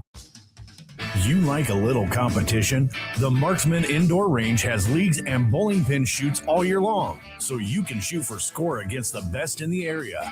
New to it, certified instructors teach everything from the fundamentals to concealed carry, with safety first on every lane. 11 lanes, over 100 rentals to try. Families welcome. The Marksman, just west of Elkhorn in Waterloo. Open 7 days. Online at themarksmanindoorrange.com. Hello, I'm Neil Melkin with AM 590 WOW Radio. If you're an Omaha area business owner or a manager responsible for the success of your business, we should talk. I'd like to invite you to join me for a cup of coffee here at WOW Radio. We are Omaha's only locally owned, family-owned broadcaster. We're really proud of what we're building here, and I'd like to show it to you. I've been in Omaha radio on the air behind the scenes for more than 30 years. We're active in the chamber. We've built relationships with UNO, Creighton, and UNL. Our people have deep roots in the community.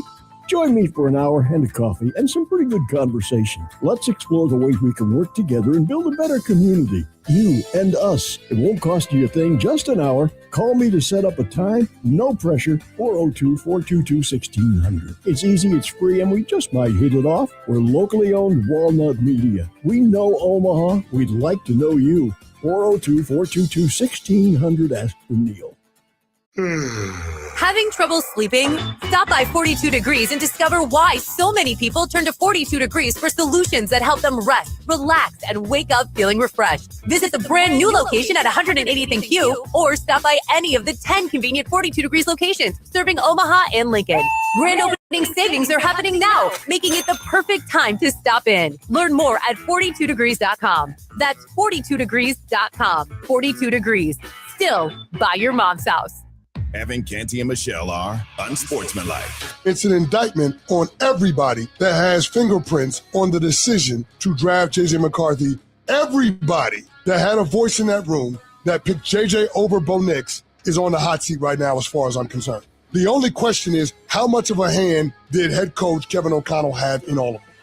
Unsportsmanlike with Evan, Canty, and Michelle. Every weekday morning, AM 590, WOW. Omaha is a sports town, and if you haven't experienced the Omaha Supernovas, this is the season. General Manager John Cook has assembled a roster built to bring another championship to Omaha, featuring former Husker Merritt Beeson, Creighton's Kiara Reinhardt, and stars from around the volleyball world. Join Nova's Nation for all 13 home matches at CHI Health Center starting this January, and experience the loudest, most electric atmosphere in professional volleyball. Secure your season tickets today at supernovas.com and join the world's #1 professional volleyball fan base. Kick back and strap in for some lively conversation. Handley and Hansen on AM 590 WOW. Mitch Sherman set to join us in just a little bit here on Handley and Hansen, and you can join us too. 531-895-0590. That's how you get to us over the phone. Of course, you can email us, Grant at 590WOW.com. Nick, same thing, at 590WOW.com. Also, you can get into our YouTube stream. Just look up AM 590 WOW on YouTube and respond. Enjoy commenting in the chat your thoughts on the show. We can, of course, see those and read those to you on the air. Shout out Lincoln East, by the way. Baseball. Lincoln East in the Legion competition, which shout out to Lincoln East for keeping Legion alive among so many other. Hell yeah. So many other baseball programs. I'm a Legion advocate, throughout baby. the state. Yes. But they took down Fairfield Expos, which I believe is from California, 4-2 today, and picked up a win in the American Legion World Series. Yes, out in Shelby, North Carolina. They'll take on Tupelo, Mississippi on Saturday. And we can shout them out because our signal reaches to Lincoln and beyond. Does it reach to Tupelo? No. That would be pretty cool. But you can, if you are in Tupelo, listen to us via the AM 590 app. That's a great pick. We're big in Korea, by the way. Oh, really? Is it Korea or Japan? Hong Kong. I think you're 0 for 2 there, man. Gosh, dang it. Hong Kong. And the Netherlands are going Dutch. So there you go. Just makes me think of Goldmember and Austin Powers.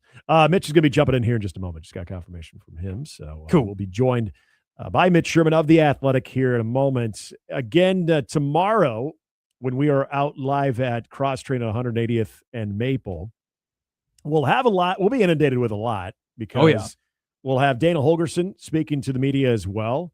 We'll be a day away from the very first scrimmage of fall camp.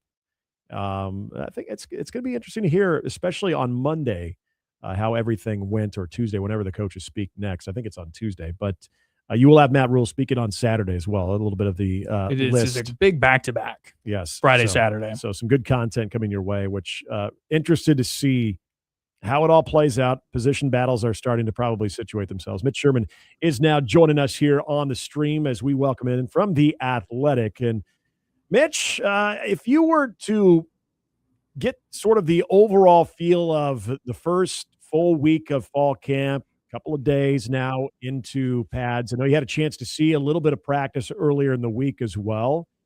Is it kind of what you'd expected as far as what you're hearing from players and coaches and how things are progressing right now? Any surprises to this point just based on what you were expecting going in? I was surprised on Tuesday with how advanced physically the linebacker group looked, and that was maybe more of an oversight on my part coming out of the spring. I maybe underestimated just what Owen Chambliss is. I knew he was good, and he was an all-league player in the Mountain West, and I think I also looked past Dexter Foster a bit, and then we saw him up close on Tuesday, and he I think gives them everything they want athletically at that position. And that duo with Vincent Shavers, it's a trio really.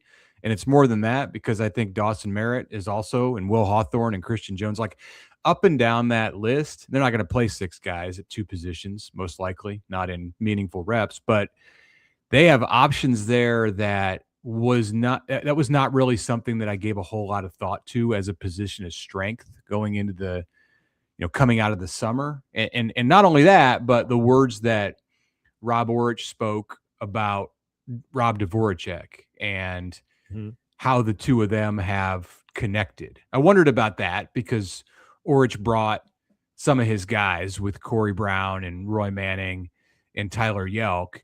And I think Matt Rule said, you want to keep Addison Williams, and we really like the work that Dvorak has done. And Orich seems like a likable guy, but not every duo is going to click. And how's the system going to work? You go from, it's a little bit different, the responsibilities of the inside linebackers in this defense versus what he's worked in the last 3 years. That might be the biggest difference in the defense if you want to look at it level by level is the linebacker room. So yeah, I probably was underselling that to myself and to people who listen to me. And I've changed my tune a little here in the first week of camp. Mitch, what do you think about experience? And Nebraska has touted that a lot here, just being older. When that shows up on the field this season, if it does, what do you think it looks like? Like those guys that I just brought up, like Owen Chambliss being somebody who's a leader and can be a physically gifted player. I don't want to use too much hyperbole and say that he's going to dominate. I mean, this is the Big Ten. It's a big step up from the Mountain West, but we'll see at 240 pounds, like he's got a chance to be I really good. And you saw him on Thursday named as a Butkus Award watch list player. I think that's legit. The experience as a whole will show itself, I think, on the offensive line, where Nebraska's old and has a lot of starts across 3 different leagues, but still, it's their starts and it's all in the Power 4. I think that bodes very well for the offensive line and the improvements that they want to make. So maybe it's just that the experience shows up and that Nebraska's not going through, some of the maturity things that we've seen on the field. And I don't mean it like, I mean maturity like they've had a tendency to make mistakes at the wrong time, like costly mistakes. Like people have recognized that over the last few years. Just when Nebraska can't afford to do something wrong, it does something wrong. And experience can be a key factor in putting that behind you. So maybe some of the fourth quarter stuff, maybe it's the November issue that Matt Rule has had that experience can correct. Mitch Sherman, our guest here on Handley and Hansen, AM 590 WOW. You mentioned somebody that I brought up earlier in the week that I don't think anybody's really talking about, and maybe it is because it could be a position of strength at linebacker, but Dawson Merritt before he got banged up a little bit last year, we were seeing some flashes from him as a true freshman. Where do you think the legitimate jump could be for Dawson Merritt? I think expect he'll be a better player. That just happens when you are coming back for a second season after playing as a true freshman. How that looks, because Nebraska's upgraded that group with Chambliss and Foster. And I think Shavers being healthy after playing last year with the hand injury is key for that group too. And I think Vincent Shavers is playing at a better weight, or at least is distributed better than it was last season. Seeing him on Tuesday, it looked like he's positioned to have a bounce back here. And it wasn't, he was good at the start of the season. He had the key play against Cincinnati that forced the turnover, but then the injury, I think, took a toll on his production. I don't know with Dawson Merritt. I like him as a player a lot, and maybe he'll be able to climb into the rotation. But I think right now, if they were to play, you'd see those top three getting the bulk of the reps when the game was on the line. And then Merritt probably comes in next. So if Dvorak and Rob Orich want to play 4 inside linebackers, and they very well might, like we've seen Nebraska do that. We see teams do that. Then Dawson Merritt's going to be on the field a lot. And whenever he's on the field, I think he's going to make plays. I think he's that kind of a player. Just the question is it his time this year? Mitch Sherman from The Athletic here on Handley and Hansen. And Mitch, a question for you on this Rothstein happy hour that's occurring on the same day as Nebraska Creighton, just about 300 feet away and about an hour before first serve for that match in the middle of September. Are you going to go? And how big is the tab going to be, given that those two things are happening at essentially the same time? There's a pretty good chance I'll be at the Nebraska Creighton volleyball match. Do I go over to gate 25 before that? I don't know. I don't know like what if it's for fans. I'm not going to go over there and make him buy me a drink. That's for sure. Yeah, the oddity thing, just like consume. Yeah, just so you saw it, like squeeze in the door. I'm not that desperate for a free drink, and I probably will not go for the free drink, but I might go and peek inside. Especially since I'm going to be down there anyway. It's like you said, it's right across the street. Yeah. Good timing for John. It's a double-edged sword because maybe he gets off the hook in that everybody's going to get out of there in order to get into PBA for volleyball, but it could backfire on him because you're going to have more people in the area, and some of them might not be able to obtain tickets. It's going to that match is going to sell out and probably leave some people on the outside, and they'll just go over to gate 25. I seem to recall when he made the promise that he was going to have his credit card on the bar for an hour. Is that right? So I think so. You get an hour pregame. Right. It's probably a finite number. Like I bet he could buy a lot more drinks if he was doing it offering it for longer. But no, it's if it's an hour, it's an hour, and it'll get filled up. That's going to be a fun night down there. It's not far away, September 16th. Mitch, I'll leave you with this. I want to ask about, you had a chance to hear from some of the players a couple days ago and also from the coordinators, especially, new coordinator Rob Orich and also Yelk. But any takeaways?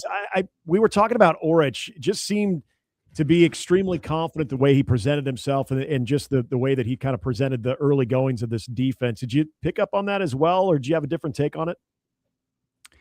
He's got aura. You can say that. Gosh dang it. You're too good at this. I've definitely picked up on his confidence.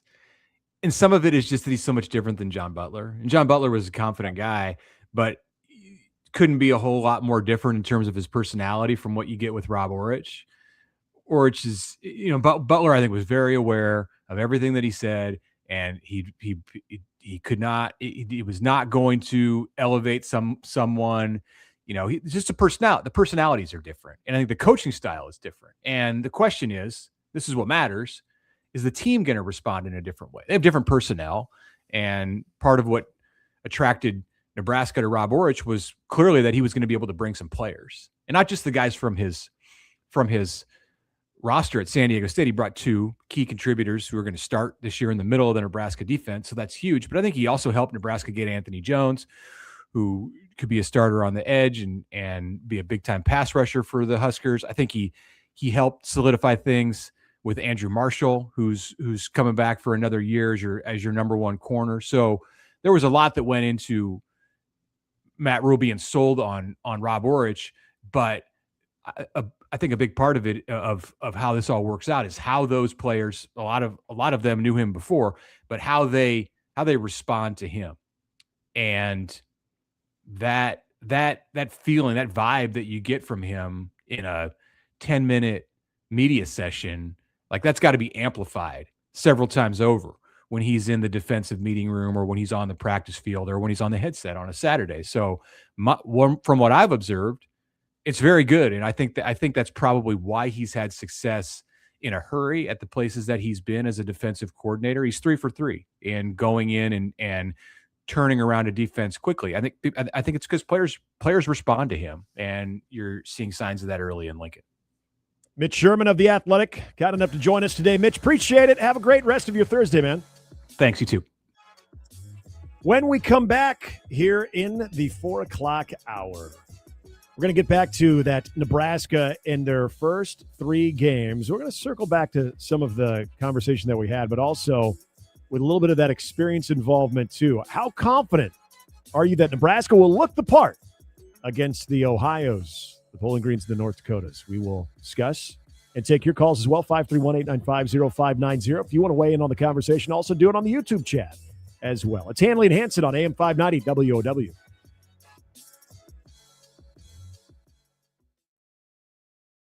Does your athlete struggle with confidence? As a parent, you can see it. Your child has the talent and the work ethic, but lately something's different. They're overthinking, playing nervous, losing confidence after one mistake. The physical skills are there, but now it's time to train the mental game. Iron Minds Coaching helps young athletes build confidence, improve focus, and perform with greater composure under pressure. Because confidence isn't something you're born with, it's something you train. Schedule a consultation today at ironmindscoaching.com. In August, fun takes flight at Blackbird Bend Casino. Win your share of more than $30,000 in our Gold Rush giveaway on Saturday, August 22nd from 1 to 5 p.m. Every 10 minutes, a guest will win $500 and a chance to spin our prize wheel for double that prize. At 5 p.m., one lucky guest will walk away with $10,000. Get in the drawings by claiming 1 free entry daily on our kiosks and start earning additional entries now. Great gaming, delicious food, and friendly service are just around the bend at Blackbird Bend Casino near Ottawa, Iowa. Summer is so much more than just nice weather. It means taking out the boat or the golf cart or the Harley out of the garage. But when it's been a few months since those have started up, and they won't, that's where Action Batteries comes in. At Action Batteries, it all starts with us. Whether it's your car battery or your lawn and garden battery, we've been doing it all since 1982. So you can focus on having some fun this summer. Action Batteries Unlimited offers free installation of batteries in most vehicles. Find us at 79th and J Street or online at actionbatteries.com. Gunshot victim, spinal cord injury survivor. I choose not to be limited by these descriptions. I can't change these conditions. The only thing I can change is my approach. At QLI, I didn't accept change. I created change. I know that what I have is a gift. It's not something that I take for granted, and I used to. I got a passion now that I never had before. At QLI, I choose to thrive. For more information, visit teamqli.com. Omaha heat can be brutal, and a broken AC makes it worse. If your system can't keep up, call Controlled Comfort for fast, professional cooling service. Their certified technicians diagnose issues quickly and restore comfort when you need it most. Stay cool, protect your system, and avoid costly breakdowns. Homes and businesses alike enjoy reliable indoor comfort through the hottest days of summer across Omaha all season long. Schedule your service today at ControlledComfort.com. Control Comfort keeps it under control. With school just around the corner, don't forget to buy Nordic Naturals DHA products. DHA is essential for normal brain and eye development, and it may help attention, behavior, and reading. And these supplements are on sale the whole month of August at No Name Nutrition Markets. Available in capsules, gummies, and liquid form. No Name Nutrition, the natural place to shop.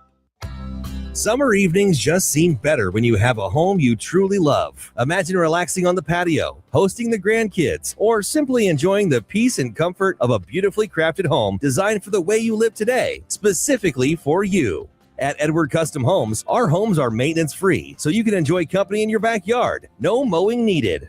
Award-winning, maintenance-free homes at Edward Custom Homes in a growing Elkhorn community. Book your private tour at edwardcustomhomes.com. Welcome back to Handley and Hansen. Give us a call and share your thoughts. 531-895-0590. Want to win tickets to Big X The Plug at the Iowa State Fair and gate passes on Saturday, August 22nd? Just go to 590WOW.com and enter to win. That's all you got to do. Just do it by midnight, August 16th. That's Sunday. We'll announce the winner on Monday, the 17th. Welcome back to Handley and Hansen. It's AM 590 WOW. 531-895-0590 is the number to call. You can, of course, email us or get involved with the YouTube chat as well. And Nick, we've been laying out things that we want to see in those first three games. Those three games that, look, unless it's bad, sort of like fall camp, right? Unacceptable. A lot of the news that can come out of fall camp, the only news more often than not that can come out of fall camp is bad news. Well, the only news that can probably come out of those first three games for Nebraska is bad news if they lose one of those games, or maybe not, because we've been highlighting today some things that we would maybe like to see that could change our opinions about what the rest of the season has in store for the Huskers once they move into Big Ten play. Because that has been the narrative, Grant, has been, what can you really draw from those first three games? We really won't know anything about this team until the 26th when they go out to East Lansing. That's the only way in time that we'll know anything about this team. And there's some truth to that, because we know even Maryland at home, conference games are different, road conference games especially. But it doesn't mean, especially for a group that's trying to find a little bit of continuity together amongst each other and playing in some actual meaningful snaps and live snaps, that they can't gain anything out of it. But from just the viewpoint of what Nebraska struggled with last year, I think a lot of people would look at the defense. What does the defense look at? Like for me personally, I still want to see a more explosive, efficient offense. And here's another thing that I'd throw out there. Okay.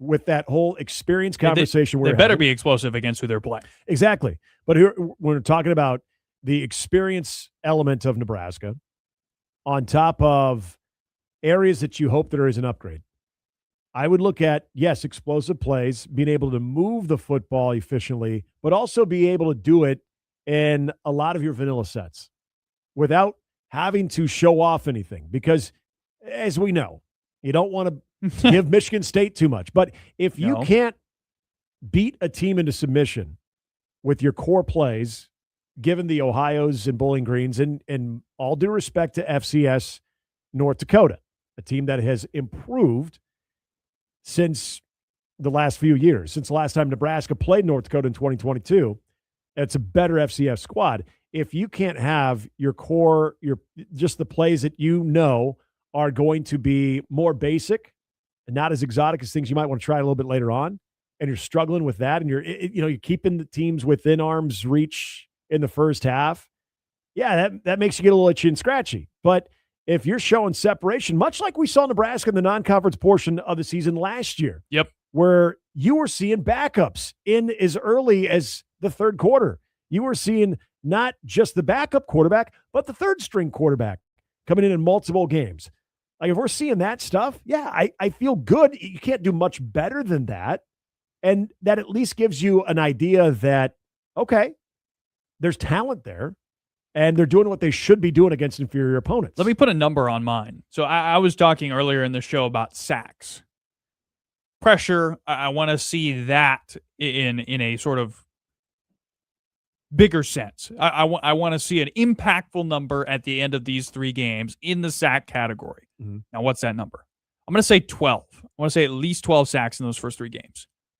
Oh, I think that's very reasonable. I think it's absolutely very reasonable. So Nebraska in the last decade plus has had 30-plus sacks in a season 3 times. 2 of them recently within the last 5 years, the 24 season in which Nebraska had 30 sacks. That was the first year under Tony White. The year before that, they had 32. So both those years, they did a great job of getting after the quarterback. The 2013 season, Nebraska had 39 sacks, which is an astronomical number compared to what I've experienced and what most Husker fans have experienced for the last 10 years. I think there's a lot of Husker fans out there that would kill for 39 sacks. But to me, it's like if you're going to approach that number, if you're going to approach 30, you got to get to at least 12 to 13 in those first 3 games. And you would think if there's deficits, and I'm just going to use 25 as a comparison, we'll throw the Cincinnati game out because that was obviously a lot more nip and tuck, and that was a close game, and that was a reputable opponent and a reputable quarterback. But between Akron and Houston Christian, you allowed just 7 points between the two teams, shutting out Akron and 59-7 over Houston Christian. You're going to get these teams hopefully in a situation where, they're having to throw a lot more than what they had originally planned as early as the second quarter because there's a deficit there. So that, the old pinning your ears back and being able to get after the quarterback without actually sending the house, you would hope would be something to watch out for. I go back to last year, the excitement of winning that opener in Kansas City and the way that Nebraska did it, actually made a play defensively. Two. That was the thing that shocked me this week. That I was like, oh, duh, right? Because you forget about, yes, everybody remembers the Hartzog play at the end, but you forget about the Shavers play, the punch out, the fumble recovery that sets up the field goal that actually ends up being the difference. Beats the game until Brian Christopherson brought that up earlier this week. I had completely forgotten about, look, that turnover was just as important. And at the end of that game, we're leaving it thinking, okay, Nebraska made 2 game-changing plays on defense. That bodes well for the rest of the year. It didn't feel the same the rest of the way. And a close game that Nebraska had found ways to lose, actually found a way to win. So it was off to a great start. Then you do what you're supposed to do against Akron, against Houston Christian. Going into that Michigan game, I remember going into Lincoln, showing up to the stadium, confidence was high. Everything Nebraska was supposed to do to that point they had done. If there was ever going to be a dime that Nebraska was going to beat the ranked opponent streak, it was going to be now. Yep. Or then, rather. And it was still, I know what the score maybe shows it to be a little bit closer than what it was. It was a 1-score, 3-point game that Nebraska ends up cutting into the deficit, making it look respectable. It's not like they got blown out, but that was one of those games where Nebraska was looking the part, was at least, I think, from a confidence standpoint, between what was on the field and what was out there as far as the fans, felt like, okay, this is great. Can Nebraska, with the start of the season, without having, obviously, a Cincinnati on the schedule, but having 3 teams that are going to be less than desirable, can you take care of business in those 3 games? And then as Nebraska goes out to East Lansing, have the same type of confidence? Because no disrespect to Pat Fitzgerald and this Michigan State team, a much different animal that Nebraska played against Michigan last year at home than there will be in East Lansing in that first Big Ten Conference road test. For sure. Yeah, I mean, it's a really, I'm actually way more interested now after having this discussion in the first 3 games than I was previously. You can, and that's the thing. This is what I told you. You can do this. You can get yourself in to the whole. Perhaps it'll help with ticket sales. You can start to just convince yourself, if they can just look like this, maybe things can be different. Hope is an amazing thing. Hope is one of those things that until it's completely taken away from you, you got it. No, Nebraska fans are all too familiar with the drug. All too familiar. But at what point will they go back to the drug before the season starts? I don't know. I'm still waiting. Question. I'm still waiting. I know. I still think it could be coming. All right, we are going to wrap up the 4 o'clock hour. Mentioned Conor McGregor and Brad Pitt somehow they're kindred spirits. We'll tell you what we mean about that. It's Handley and Hansen on AM 590 WOW.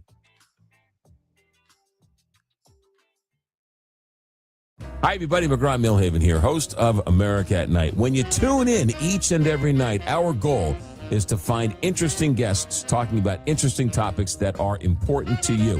When you turn to cable, you get a sugar high. But when you turn to America at Night, we give you a full meal of news, sports, talk, conversation, facts, so that you can make an informed decision on the news of the day. That's our goal each and every night. McGraw-Milhaven here, host of America at Night. Come join us. Looking for a trash service that still believes in good old-fashioned hometown values? Then call S2 Refuse and Recycling. You're never just another account. You're a neighbor, and that's exactly how you'll be treated. From dependable commercial or residential trash pickup and yard waste removal to recycling service and roll-off dumpsters for home projects or cleanups and portable restrooms, S2 delivers friendly service you can count on. Make the switch to the local company that puts customers first. Visit s2rolloffs.com today. S2 Refuse and Recycling. It's a hometown service done right. I'm Dave Nabity, and for 40 years, I've helped family business owners plan how to hand what they built to the next generation. And here's what I've learned. Most family business succession plans don't fail because of the tax code. They fail because of the family. The child is brought in too soon, the one placed in a position they can't succeed in, the key executive who quietly leaves because nobody respected him through the transition, and the estate plan is drafted for a business that was a fraction of what it's worth today. I've watched families lose the business and siblings stop speaking. I've watched grandchildren grow up in homes torn apart by the decisions that could have been prevented. So I've written a free guide called The 10 Mistakes Parents Make When Selling Their Business to Their Kids. It's drawn from 4 decades of sitting across from families just like yours. If you own a family business and you're thinking about handing it to your kids someday, this guide could save your family and your company. Get it free at Nabity.com. That's Nabity.com. I'm Dave Nabity, and let's do this the right way. At Gene Steffi's Chrysler Dodge Jeep Ram, you're more than a customer. You're family. Experience a world-class dealership where your needs come first. Shop comfortably under our brand new canopies, rain or shine. When it's time for service, just drive into our convenient covered service drive for fast, easy check-in. At Gene Steffi's, we're here to help you buy the right vehicle, not sell you one. Experience the Gene Steffi's difference today. You can count on us, Gene Steffi. On the upcoming edition of the Great Outdoor Radio Show here on AM 590 WOW, don't miss former Husker football standout and NFL player Andy Janovich. He'll share his enjoyment of hunting, fishing, and just being outdoors. And yes, we'll talk a little football for sure. It's Andy Janovich with me, Greg Wagner, and you, Saturday morning, 9 to 10 on AM 590 WOW. The Great Outdoor Radio Show is presented by Cubby's Convenience Stores, Daniel's Produce, Host Coffee, and Stoysage House of Sausage. Welcome back to Handley and Hansen on AM 590 WOW. Hey, if you're watching us on YouTube, you can also do so at Husker Max. Husker Max for all the very latest going on with all things Nebraska, everything you ever wanted to know about the Huskers, for Huskers to the max. It's huskermax.com. Big thanks to them. And we waited a day. This was on the sheet yesterday to get to, but didn't. But Conor McGregor, who had an unfortunate return to the octagon, as you and I discussed. It was too bad. Then, for him. It was, yes. And for most of the people that paid a lot of money to see him as well. Yes. So Conor McGregor was sober. I don't know how many people knew that. Did you actually know that? I did not know that either. I did not know that either. But, I mean, you'd think that's important, just recovering from what he was recovering from in terms of the leg break and all of that. Like, you have to be in peak physical fitness if you want to get ready to go fight in the UFC again. Yeah. So you can't be taking on a bunch of beer calories. So his was a little more short-lived as far as his sobriety. And now I did know this. I didn't know how truly long it was for Brad Pitt. Apparently Brad Pitt was sober for 7 years. Got it. And then he said he's off the wagon. Yes. At 62 years old, by the way, Brad Pitt revealed this week that he was back off the wagon following 7 years of sobriety, though he insisted that he now drinks in a more restrained manner after quickly realizing that larger quantities just did not work for him. So Conor McGregor, it's almost like, I might just lay off the booze for a while, but sometimes why there's is it just tied to Brad Pitt? Why was that what pushed him over the edge? They don't really have any type of, I was looking through this yesterday and I could not find any real connection or any type of the old mutual admiration society. There was nothing really there. I'm sure maybe Brad Pitt has been to a match from Conor McGregor. I'm sure Conor McGregor has watched a Brad Pitt movie or two. That But probably makes sense. As many of us have. But I don't know if the two of them have ever shared a pint. I could not find anything on that. But McGregor went to social media after he learned that Brad Pitt had broken his 7-year sobriety and said that he would be reconsidering his recent break from alcohol, that he emphasized that is always in the lead up to his recent UFC return last month. So I think you're right. I think typically he just stays away from it on his build up to his match or to his fight. But now he's excited to be tilting them back, I guess, because it's almost like in Good for him. celebration. Sure. I don't know if that's what you say. Like, that's the thing. It's like they both seem like they don't seem like depressedly not sober anymore. Well, like I mean, they Conor McGregor's screwed up. made some questionable decisions that maybe one could point He's to. made quite a few questionable decisions. Maybe alcohol was a driving force behind that. Whether he admitted it or not, I don't know it well enough to say, yeah, he's had a very well-known, long-standing drinking problem. But when I think of Brad Pitt, and I know there were some incidents, and that's why he had gone, basically, got on the wagon. Mm-hmm. Now he feels like he's in a better place. It's just, it's almost like you're looking for an excuse to be like, all right, cool. Cheers. Yeah. All right. Good enough. That's crazy Irishman. Interesting. Yeah. That's I don't know. just how they be. But Weird choice. Hey, I got confirmation, by the way. We've got a surprise guest. You never know who's going to be walking around in here. You do never know. You never know who's going to be walking around at Base Command. And over at our sister station on Boomer Radio, our friend Jack Swanda is about to get done interviewing Ross Turnstrom. Ross Turnstrom, yes. And he has kindly agreed to stick around and join us at 5:20 after our top 5 at 5. That's right. So we'll have him coming up later on in the 5 o'clock hour today. And by the way, the Conor McGregor, little side note to this too, he has, I don't know if it's his company now, he has a whiskey. I knew that. Right. There's also this forged Irish stout beer that he is backing. Again, Oh, I don't well, know is if that tied to what he was saying? Because I thought he said he was going to have a stout. Yeah, he maybe he's just a big fan. But yeah, he said on his social media post that I've decided to have a few pints of the world's creamiest stout, forged stout, in support of my fellow actor Brad Pitt. Take it easy, Brad. Fellow. Yeah, because he's in Roundhouse. Yes. Okay, And I then- was like, and I then don't know there's a where he's little- claiming that. There's a little shameless plug where it says forged stout is 4.2% alcohol. Oh, True, then it's sociable a and friendly, this delicious is an beverage. advertisement. So it's sort of an ad, but do we know, is it his or are they I don't backing know. him? Does Conor McGregor have a good NIL deal with him? I mean, that's great business practice out of Conor McGregor right there. That is business savvy to a T. I mean, except for the part where you get sued for an ad that's Did not he- identified as an he ad. did not put hashtag ad. No hashtag ad in there. I did love that he called himself an actor, though. That was Yes. great. By the way, the Jaden Fellow Daniels, actor. the Jaden Daniels jokes are flowing on Twitter. At least for me. Maybe I clicked on one and that's all I'm seeing in my algorithm right now. But you don't have to work too hard to find them, like this one. Businesses nationwide have been mandated to shift from a 9 to 5 to 9 to 4 workday out of respect for Jade Daniels and number 5. Oh boy! So there you go. Feel free to leave an hour early from Hey, work today. You got to lay in the bed you Except make. I told you about that maybe like an hour too late. He made that bet. I'm sorry. I don't feel bad for him. Oh, no. When you got Ryan Clark, I'm not saying that He opened the door. I don't think he necessarily went out and said, "Hey, Ryan Clark, I need you to put something out there too." But Ryan Clark, if you thought you were doing him a favor, you really weren't, because then there's those things called comments. And Yeah. as we've learned, usually when you think a lot of professional athletes are very thick-skinned and they don't look at things like that, we've also learned that many of them do. And I was just reading the comments on the Ryan Clark Twitter post. And those are brutal. All it does is bring up the lack of national championship for Jaden Daniels. Right. How he performed against top 25 competition, against the meat of the SEC. All of those numbers are put out there, and it's just like, what did you do, man?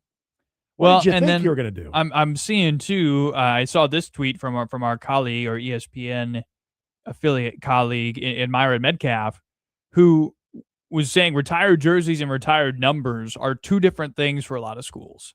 They are. So that wasn't even something I'd really thought about before this whole deal either. Still, like when you're an NFL quarterback in your third year after a disappointing sophomore season, trying to make a bounce back and trying to rebound, I feel like this is like at the bottom of the list of things that you should care about right now. Anyway. Yeah, it's at least worth bringing up because if you look at, I'll use Nebraska baseball for an example. You look at the numbers out there that are retired on the left field wall. Right. Number 4, Alex Gordon. Mhm. Joshua Overbeek wore that number. Yep. Number 17, Darren Erstad. Mac Moyer wore number 17. I don't think anybody was wearing Komene's number this year. What number was that? 28. 28. Oh, no, Braxton Stewart was. What am I thinking? Braxton Stewart. So the jersey was retired, but the number was not. Right. It's still Because I've in had people ask circulation. that question to me before, Yeah. too. Now, if there were anybody to take numbers out of circulation for Nebraska baseball, it would be those 3 guys. All right. Handley and Hansen coming back with the top 5 next. AM 590 WOW. The legend has returned. Sports Talk Huskers. AM 590 WOW. Omaha. This is Sports Center. I'm Christine Lisi. A couple of months after being the top overall pick in the NFL draft, Fernando Mendoza will be making his preseason debut tonight. The Raiders' plan for their rookie QB is plenty of snaps against the Cardinals. Could get some with members of the first-team offensive line. He's practiced mostly with the second-teamers after Kirk Cousins was named the starter. Arizona rookie quarterback Carson Beck, rib injury, won't play. The injury not considered serious. Bengals QB Joe Burrow and Cincinnati's other stars will play at least a few snaps versus the Lions tonight. ESPN NFL reporter Jeremy Fowler. They're trying to get in and out, just get like a dress rehearsal, and you won't see Joe Burrow on the field very long. The Bengals put him out there early in the preseason to get a dress run. It went well. Everybody was healthy. They got some good work in, made sure they were ready for week 1. So they're going to replicate that plan. And also, Joe Burrow's missed significant time the last 3 to 4 years. So he wants to be out there with his guys, make sure that offense is crisp. Bills coach Joe Brady plans on everybody that's healthy playing Saturday against Carolina, including quarterback Josh Allen, in the first game ever played at the team's new stadium. If you run a small business, you've got to try Gusto. Get unlimited payroll runs and get your payroll taxes filed automatically. Offer health insurance, 401k, and more. Get started for free at gusto.com.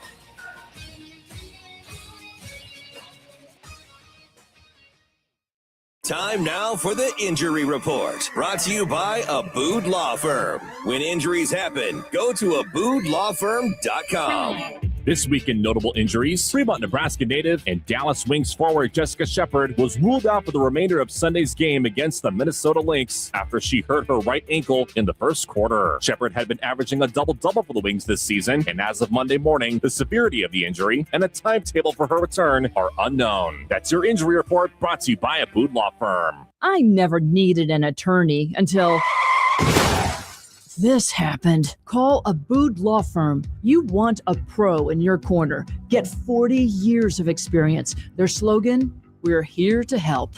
You never know when you'll need an attorney, but if that day comes, Abood Law Firm will consult with you for free, and you don't pay if they don't win. Check out aboodlawfirm.com. When accidents happen, when injuries happen, aboodlawfirm.com. Handley and Hansen. Whoa. And there goes the sign. Whoa. Oh my gosh, that almost killed That was terrifying. Literally, the sign that is behind me just came crashing down right behind me. Literally almost killed me. Well, it was fun while it lasted. What I was saying really pales in comparison that I almost just died right there. I don't even know what to do now. Handley and Hansen, weekday afternoons from 2 to 6 on AM 590 WOW. AM 590 WOW has your hookup on the Huskers. Win tickets to the home opener versus Ohio on Saturday, September 5th, plus tailgate passes, plus WOW swag. How do you win? Just set your radio preset to AM 590. Take a photo and send it to us at 590WOW.com. Winner will be announced on August 28th. Deadline to enter is August 27th. Your home for all things Huskers. AM 590 WOW. Welcome to the Hoppy Hour on Handley and Hansen. Brought to you by Monolithic Brewing. Carved from a single shared vision. Delivering high quality, well-crafted beers. Now, let's crack this hour wide open.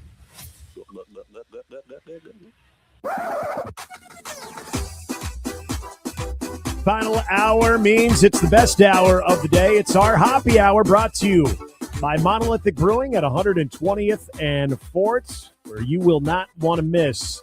Next Friday, August 21st, they will have their annual Monolithic Hatch Chili Fest, roasting tons of New Mexico Hatch chilies, and in fact, they were roasted a bunch last night. They're going to be serving a variety of scratch-made Hatch chili food specials featuring Hatch salsa, Hatch green pork chili, plus roasted chilies by the pound. And yes, since it's a brewery, they'll also have a delicious, because I had it last year too, their Mexican lager, which is the Chupacabra. They'll have a Hatch chili Oh, that thing is good. I've had that. That Chupacabra. is very good. Yes. And as I said yesterday, you need to check out not only their Baja Gold Session West Coast IPA, but their Jorts Weather Session Hazy. Ooh, amazing. You were talking that up yesterday. Oh, it was amazing. You convinced me. Might have been one of the best hazies I've had in a very, very, very, very, very. My interest is piqued. Okay. You guys ready for a top five? I'm excited. It's a top five Thursday at 5. This had to be school related. It did. We were going back and forth this morning on topics. I was watching some golf, and I was watching Jordan Spieth, and I was like, hey, how about the 5 pro athletes that you have the least confidence in crunch time? Now, there was a time Jordan Spieth I would have the most confidence. Now he's all over the map. We can still do that. We might do that later on in life. But you brought up a good idea, like, okay, well, maybe we could do a back to school type thing. And so we went back and forth, and we landed on the 5 best games ever played in PE class. Here comes number 5. Give me this number is 5. This is one for me that a lot of people are gonna be like, huh? But this was a lot of fun. Okay. I always enjoyed this. We always had a this music does not fit this at all. It's very soothing. We always had a badminton unit in PE that was always a lot of fun, just because it was a completely different sport. It was not like tennis at all. It was easier to pick up. I put badminton at number 5, which is a little bit lame, but I get more exciting, I swear. Okay. My number 5, I am going to one of the OGs of introducing me to the game of tag, but that would be freeze tag. Freeze tag. This counts? Yes. I was counting this. I don't think we never had a tag You unit. guys never played freeze tag in PE? No. Oh, Are we talking my junior goodness. high, like elementary school? Any level of education. I mean, that's definitely, that's definitely a thing. Yeah. Well, I was thinking mostly high school. Have you ever played freeze tag? Oh, yeah. Okay. Yeah. All right, cool. Yeah, freeze tag would be my number 5 because that's one of the OGs. It was a lot of fun. Yeah, I would put that at number 5. Justice, what do you have? So for number 5, in terms of the best PE games, fellas, I'm going with a classic. I always love playing this. It gets a little haphazardous sometimes, but at number 5, I'm going to go indoor wiffle ball. When you play it inside the gym, you get a nice little, slap on the ground bases, and then you play a little wiffle ball with a little touch tag. Great little fun game to play. I'm putting it at number 5. Okay. We never played that, which is I'm very interested. I'm sure neither of you guys had badminton. We did actually. You did? Yeah. Okay. That's fine. I'm going basic here for my number 4. We're going to go hoops, just basketball. Knockout, course, yeah. whatever. I mean, Reese played knockout yesterday. Oh, really? Yes, in one of his first gymnasium Making activities. Making memories right there. No, basketball is tried and true. This was always fun for me. It was my favorite sport. I had one person try to tell me once it wasn't a physical game, and I was like, "You're crazy. You're completely crazy." But that's number 4 for me. Number 4 for me, this was tough because I started getting into just amazing games that I had to leave one off or maybe felt like I misranked one. I'm going to put dodgeball at number 3. 4. Oh, 4. Yeah, number 4. I feel like I should put dodgeball up higher, and I even played an adult league, an adult rec co-ed I didn't league. know that I existed. did. Oh, that's So awesome. It actually extended. I think it was Papio or La Vista Community Center had. And like then you an tore your adult rotator cuff. No, I was fine. But we did. We put eye black on and stuff. It was a good time. I could throw a little bit of a slider because there were these really spongy balls. They weren't like the normal dodgeballs, but yeah, something about the noise of the dodgeball, the inflated ones. Everyone knows what I'm talking about. It's a classic. It was a way to take out some aggression on maybe someone that was not on your A list as well. So yeah, dodgeball for me is number 4. Justice. So for my number 4, I was tossing up between a couple of different options here. I think I'm going to go with one that, you can play within teams. There's a lot of strategy involved. You got to make sure you got to have some athletes. You got to have some brainiacs. And number 4, I'm going to go with capture the flag. That's I a good was one. playing capture Ooh. the flag. you split it up. Sometimes you could go boys versus girls. Sometimes you would go tall kids versus short kids. Sometimes you could just mix and match and pull names out of a hat. Either way, you can bounce teams however you want. It's a fun little game, and everybody can get involved. So capture the flag at number. Interesting. Like it. Okay, I'm going to go field hockey or floor hockey as my number 3. This one was always a lot of fun. Now, the high sticking part of it sucked. You would get rung up for high sticking all the time for when I've never felt like you were actually high sticking. It was like the PE teacher, he wanted to catch somebody high sticking, so he had something to do, and so he rung some people up sometimes. I was like, come on, that wasn't high sticking. But that was a lot of fun. For somebody who never played hockey and never really had the coordination or enjoyment to try to use skates, it was good. It was a good experience. I'm pro field hockey. That checks in at number 3. All right, number 3 for me, and I know that there are variation of what I'm about to say, but I'll explain Jolly Ball. Jolly Ball for me is number 3. Now, the Jolly Ball that I know is essentially you sit on your ass on a line next to a bunch of your classmates, and then another line, you basically form a square, okay? So everyone is sitting on their butt forming a square. And this big, oversized ball is being kicked in the middle. And the goal is to try to kick it over to the other line's people. And you can use your hands, but you can't get off of your butt. You have to stay on your butt. So you have to wait for the thing to come to you, and then you just try to drill it over someone's head. So it kind of implements teamwork. We never played anything like that. It's pretty old school, but it was a blast.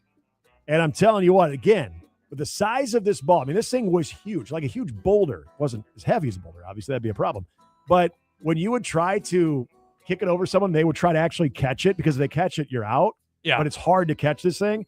When you would actually kick it, they'd catch it, and they'd like fall backwards and stuff, and then they would be out because they couldn't hold on. Oh, it was so much fun. I loved it. Jolly Ball would be my number 3. Number 3, Justice. Yeah, number 3 for me, guys. When thinking about this, I had to go with something that, again, could get people involved. And reflecting back on my childhood, it's a church camp staple. It's something that you can get involved in. You play it in a group of 4. I'm going to go with Foursquare at number 3. Now, if you don't know what Foursquare is, it's a game where you have 4 people in different boxes. Squares. Yeah, in different squares, exactly. And then you have this one ball that's usually like a pretty inflated rubber dodgeball, right? Yeah, it's like a dodgeball. You try to bounce it back and forth, and you try to, quickly, using your reflexes, using your hand-eye coordination, move the ball and get it to bounce twice or bounce out of someone's square after bouncing inside of it and get them out. So that's how you play it. Pretty fun game. You can get a number of people involved. You don't have to be the most athletic to play. You just got to have good reflexes. Foursquare comes in at number 3. These next two for me are 1A, 1B. Like pretty much the same for me. If this was being played, if we got the announcement early on while we were doing our dynamic warm up that this was going to be what we were doing today,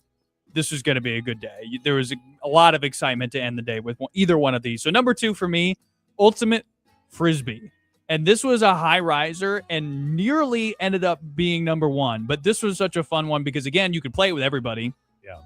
And then we always had the gather steps. I don't know if you guys had those. And the way the rule was abused. See, we never played Ultimate. People could catch the Frisbee and then take 2 giant gather steps after the fact instead of like in basketball. If you're taking gather steps going up for a layup, it has to be like in any fluid motion. Yeah. You could just stop and then take the 2 gather steps. You couldn't rush in a touchdown, so to speak. You'd have to throw it, which often resulted in people running right up to the goal line and then like shot putting the Frisbee over to somebody in there. But that game was always so fun. There's nothing, one sport I enjoyed more than Ultimate Frisbee. We never played Ultimate Frisbee. It was, again, I think I was just born too early. By the time I was out is when the Ultimate Frisbee craze was taking over. Number 2 for me, this easily could have been number 1, but I'm going with an OG for number 1. It'll make sense here in a moment. But number 2 for me is scooter hockey. Scooter hockey was so much fun. The little platform with the 4 wheels. Like we played that too. Yeah, basically, you're sitting on your butt. You go really fast. If you go backwards, your hands are getting rolled over all the time. Oh, that was not fun. And you got the tiny little hockey sticks. Scooter hockey was baller. I was talking to a friend about that today because we were trying to put together like because he brought that up as a game that he enjoyed. I can't even remember what it was. I remembered like the colorful boxes and like riding around on them. That's all I remember. Yep. Scooter hockey. Yeah. Essentially, they were like little tiny moving pallets. Yeah. That have the wheels on it, and then you get the little stick. And when you're trying to have your hands gripped on each side, you would tend to go backwards and you roll over your hands. So yeah, there'd be some bruises and some bumps, but I mean, it separated the men from the boys for sure. It was a great pick. All right, Justice, number 2. Grant, great shout with the ultimate frisbee. That one didn't quite cut it on my list, but I almost forgot it. Really good option. Being an Oklahoma boy, it's an outdoor specific sport, but you grow up on it. You grow up to love it. And number 2, best PE game.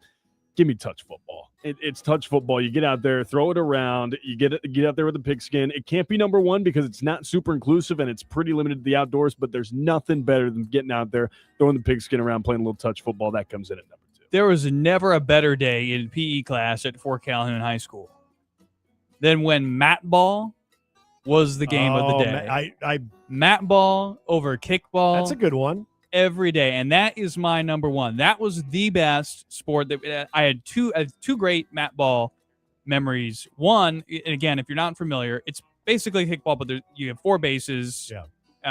And they're giant mats. I mean, that's about it. Yeah. But I do remember one time I was tying my shoe. I told the guy, hey, don't pitch. Gets kicked. I'm in mid-tying my shoe. Come up, grab it. It was great. It was the only ball I probably ever caught in high school ever for anything.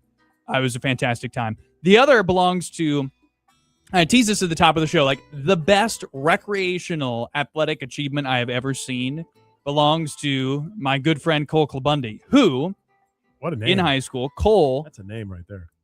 Now, when we would play with home base underneath one basketball hoop and the other hoop on the other side of the gym, and then you would put the bases on the 4 corners of the opposite half court. Mm-hmm. So Cole actually banked in a kick from into the basketball hoop. It was insane. Everybody, and then I can't remember if we counted it as a home run or what happened after that, but it was like we couldn't. I've never seen anything like it. He told me today that his life may have peaked there. Yeah, I disagreed with him fervently. But okay, so that was the best thing I ever saw. Kind of off your number 1. My number 1 is kickball. If you ever were on the playground and you wanted to impress the girls, kickball's where you did it, because they never really wanted to watch us playing football or basketball, sometimes basketball. But if we were playing kickball either in gym or at recess and you were trying to catch the eye, if you could drill one out to the outfield and you got yourself a home run, I mean, you strut across the plate, and I'm telling you, they would melt. It was so much fun. And again, another funny thing, another sport that I did play as an adult in the Papio Rec League. Oh, that's so funny. A co-ed kickball league, which I was convinced the way that I could kick that ball, which essentially was like a dodgeball, that I could be a good kicker in football if I ever really wanted to. Those things have a lot of give to them. Yeah, I learned, because I played football since I was 8 years old, I learned kicking a dodgeball-like ball compared to an actual football were 2 completely different things. Justice, your number 1. My number 1, it's already been mentioned, but I was kind of a violent child growing up, so I got to say it. There's nothing better than the sound of a dodgeball hitting somebody's human body parts. Dodgeball is number 1. It's the OG. It's because I had an absolute cannon as an elementary school kid, and just so you know, everybody that was in the line of fire was getting drilled. There was nothing but straight gas coming to the other side. Dodgeball's at number 1. Medic dodgeball ranks very high for a lot of people. It should. And I feel like every generation played it. And if you got the medic out, it was like, oh, that was a huge deal. Yeah, exactly. Like there's so many different things that you guys might bring up that are going to, I didn't really play that, or we didn't really play that. But dodgeball, we all played. We all know the rules to a T. I was never good at it. That's why I didn't make my 5. But you always had the moment where like someone got absolutely laid out by a ball, like right to the dome, and it was like the weird moment of like concern, but also like, oh my god, oh yeah, when it's just it's like the label is on the actual face. Oh yeah, and they're just wearing it to perfection. Now Nick's next job is to get us into a WOW kickball league. I know they at least did 10 years ago. We'll see if they still do. I don't know. It could be a lot of fun. All right, coming back, we're going to talk to Ross Jernstrom, one of the sports legends of our area. Ross Jernstrom is going to stop on in right after the break. It's Handley and Hansen on AM 590 WOW.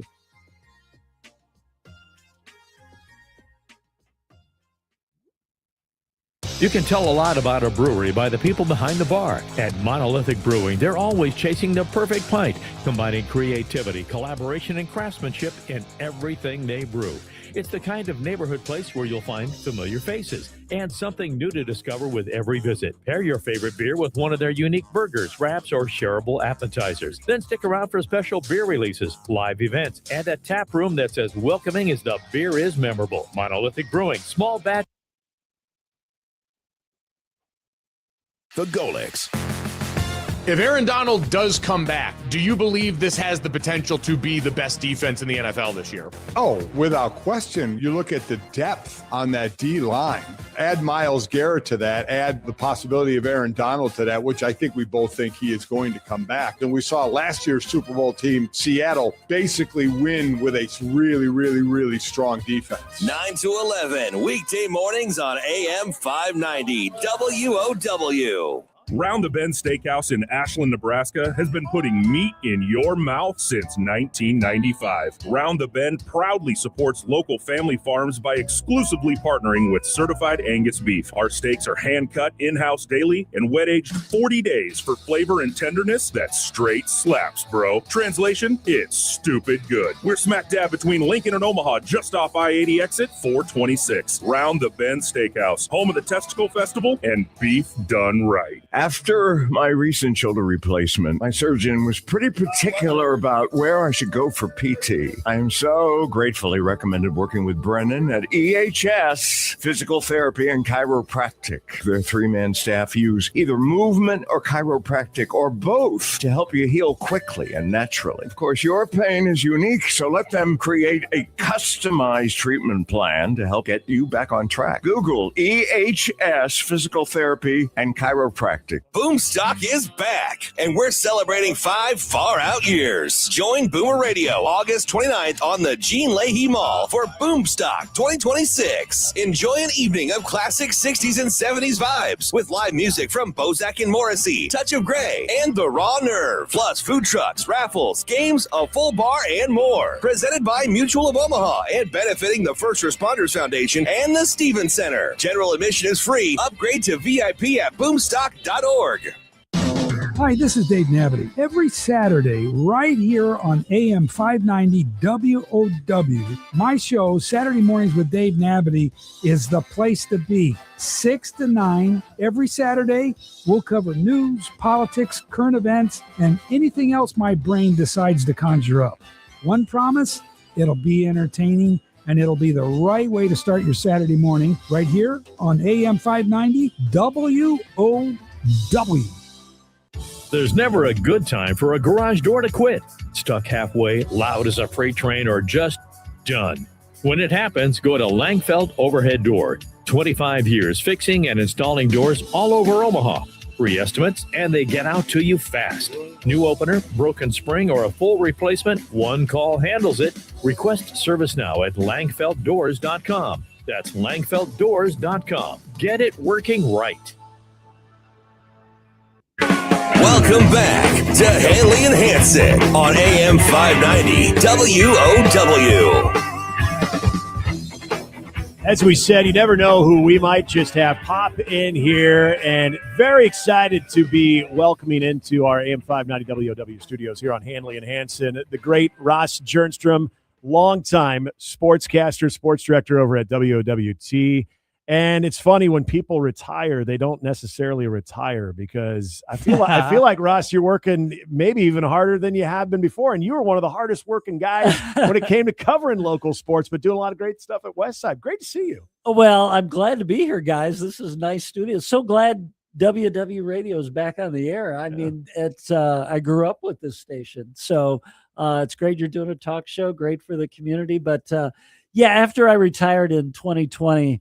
From Channel 6, I had worked there 26 years, and I had worked 14 at Channel 7 from 1979 to 2020. I got a call from the superintendent's office at Westside, and they had a resignation in the journalism department, and they asked me if I could come help them out. And I said, what were the classes? And they said, it's a television class and a sports journalism class, intro to broadcasting. I said, I think I can handle that. I feel like that's in your wheelhouse. And then I said, when would you like me to start? And they go, how about tomorrow? So I showed up the next day, but I was no stranger to the high school because I had graduated there in the 70s.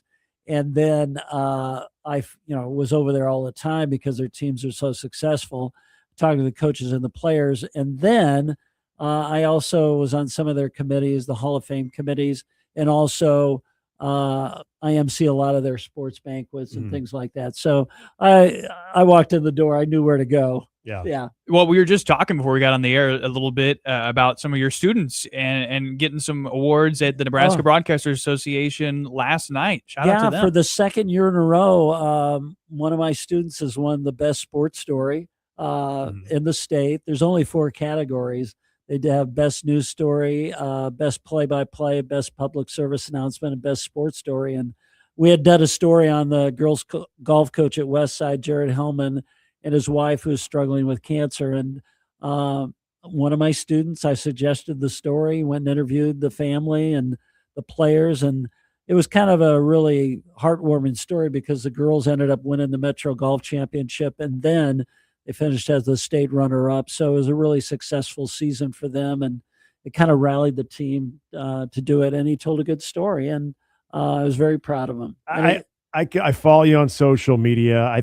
We're friends on Facebook, so that's pretty Yeah. cool. I always get to see what events that you're attending, and I can always tell, especially with the students and that connection, your time at Westside, that means a lot. Like you're like a proud papa with all of that. Oh, let me tell you, I'm not there 8 hours during the day. I go in there for my classes, and then I go home and I do other stuff. But I am there. The big thing that we do is we do the live broadcast of the football games, and we live stream on YouTube the games for basketball, football.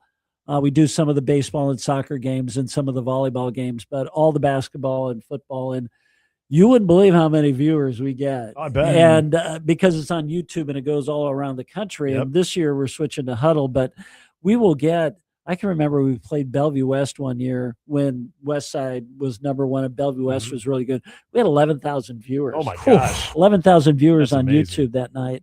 But it was free. So the people like grandma and grandpa down in Arizona could see their grandson play football. And a lot of the alumni watch it. And if it's too cold outside, people will tune into us instead of, going to the game in person. So not all the games are televised. Some of it are on radio. So a lot of the people will watch our games on TV. Yeah. Well, and it's interesting. So earlier today, I'm get your take on this. So over in Colorado, in Boulder, Dion has open practice to the media, sort of, but not really. He says no note taking, no recording of anything, no nothing. You can just show up and watch and take your thoughts home with you, or they might try to extract those from you as well. I don't know.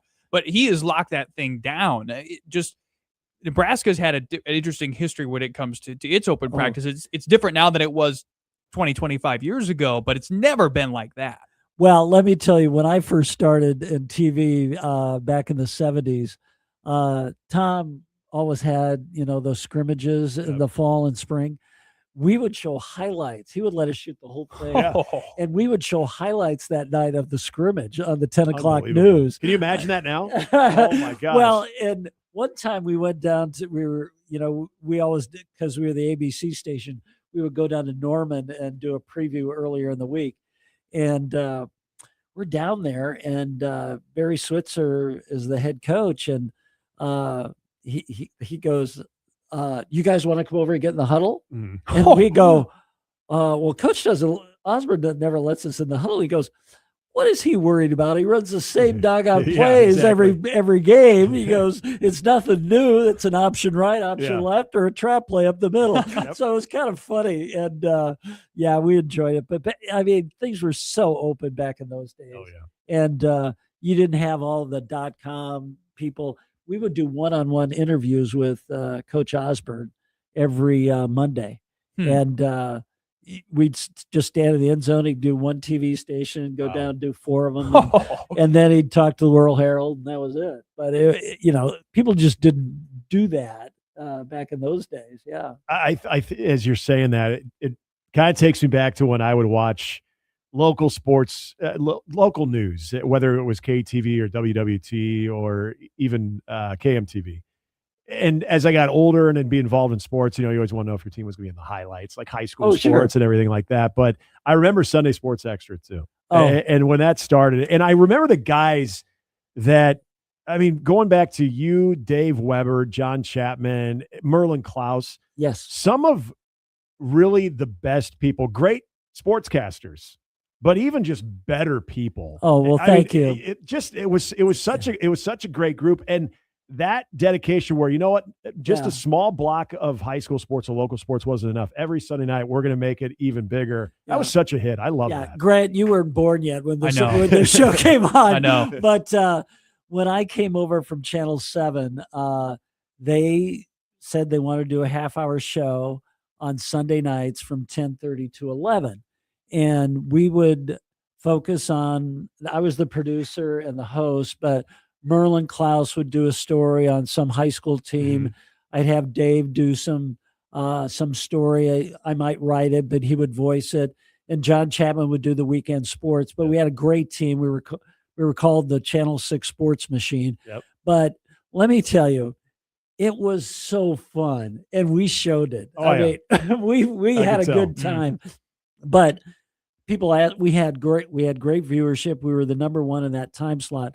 But we also had a great show after ours that had a lot of men watching. Do you know what that Al show Michael was? Sports Machine. No. Not Al Michael, sorry. It was George Michael. George Michael Sports Machine. But we had Baywatch. Oh, too. Baywatch. There you go. So we had all the guys watching our station. Yeah, well, if you're going to keep them watching, then there you go. Yeah, that was great. So the ratings were good back in those days. Won a lot of awards. Yeah. Because we could spend a lot of time on a story. After a football game, you would do 60 minutes of interviews. Yeah. And the guys would come up to the podium and you'd interview them and do one-on-ones and everything. But you didn't have that opportunity to really go in depth and do a story and focus on one guy and spend, 4 or 5 minutes with a guy and do a one-on-one or something like that. But I can remember we would bring in, some of the coaches, players. We had a Lincoln Bureau. I can remember we had Allison Weston. I go, Allison, go to the, she's an All-American, go to our Lincoln Bureau. We're going to do an interview. I can remember Calvin Jones was a rookie with the LA Raiders. We said, go to KNBC in Los Angeles and we'll do an interview that way. Yeah.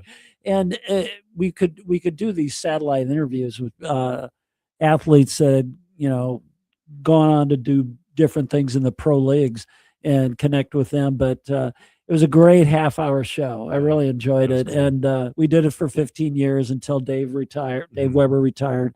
And then I became sports director, so we stopped doing it. But the other thing was we had Sunday Night Football. Which is huge, too. And we couldn't do the show anymore because the games would not end till 11 o'clock. Yeah. And then we'd running that thing at midnight. And we did sometimes when we got Sunday Night Football. We said, that's the last year we're going to do this. Yeah. Ross Sternstrom, TV legend here in the Omaha area, is our guest. And before we let you go, Ross, give us an insight. Give us a preview. What's it going to look like for Westside football this year? Oh, Westside football looks great. Braylon Warren's a quarterback going to the University of Missouri.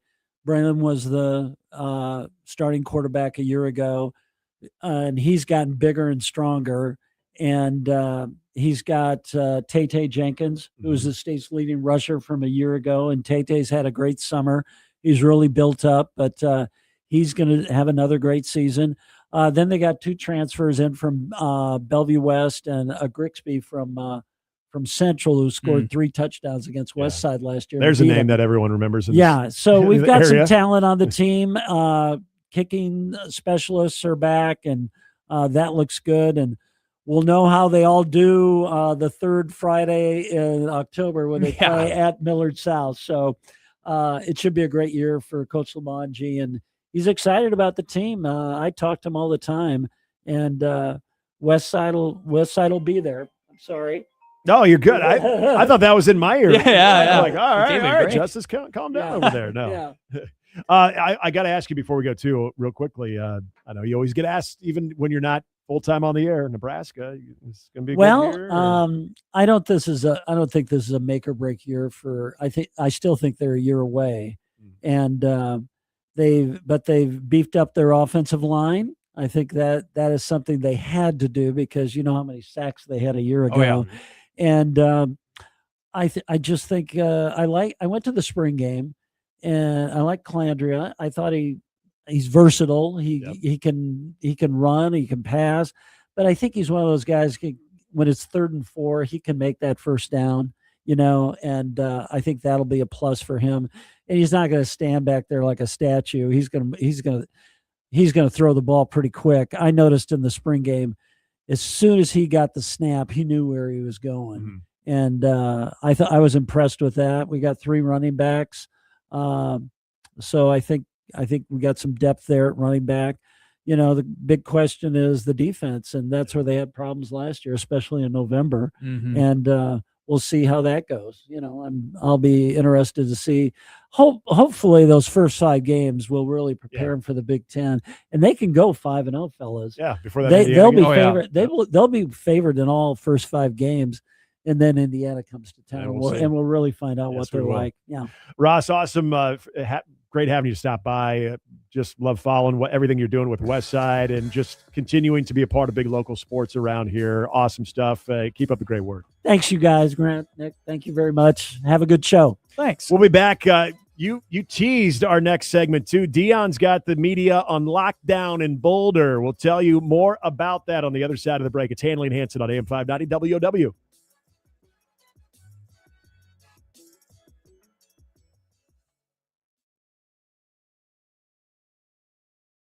The Husker Practice Report with Sean Callahan is brought to you by Physicians Mutual. Physicians Mutual. One of the newer hires made on Matt Rule's coaching staff this offseason was in the secondary as Tyler Yelk joined Rule's staff from the Philadelphia Eagles. And when he reached out, I'm like, holy cow, it's Nebraska, it's the Big Ten, it's Coach Rule.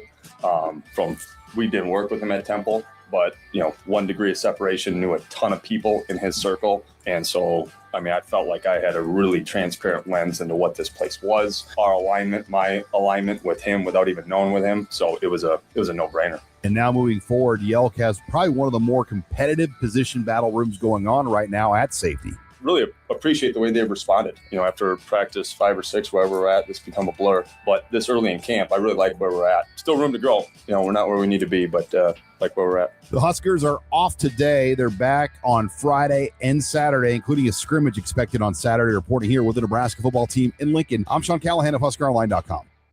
Born and raised right here, Physicians Mutual understands Nebraska values because we live them every day. For 125 years, we've kept our promise to be there when customers like you need it most. When you choose Physicians Mutual, you can rest easy knowing we will help protect what matters most to you with insurance for health, life, and retirement.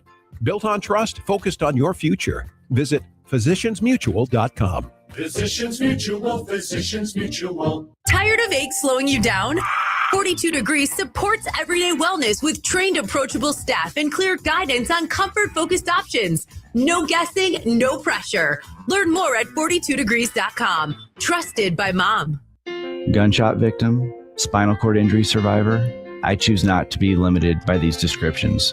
I can't change these conditions. The only thing I can change is my approach. At QLI, I didn't accept change. I created change. I know that what I have is a gift. It's not something that I take for granted, and I used to. I got a passion now that I never had before. At QLI, I choose to thrive. For more information, visit teamqli.com.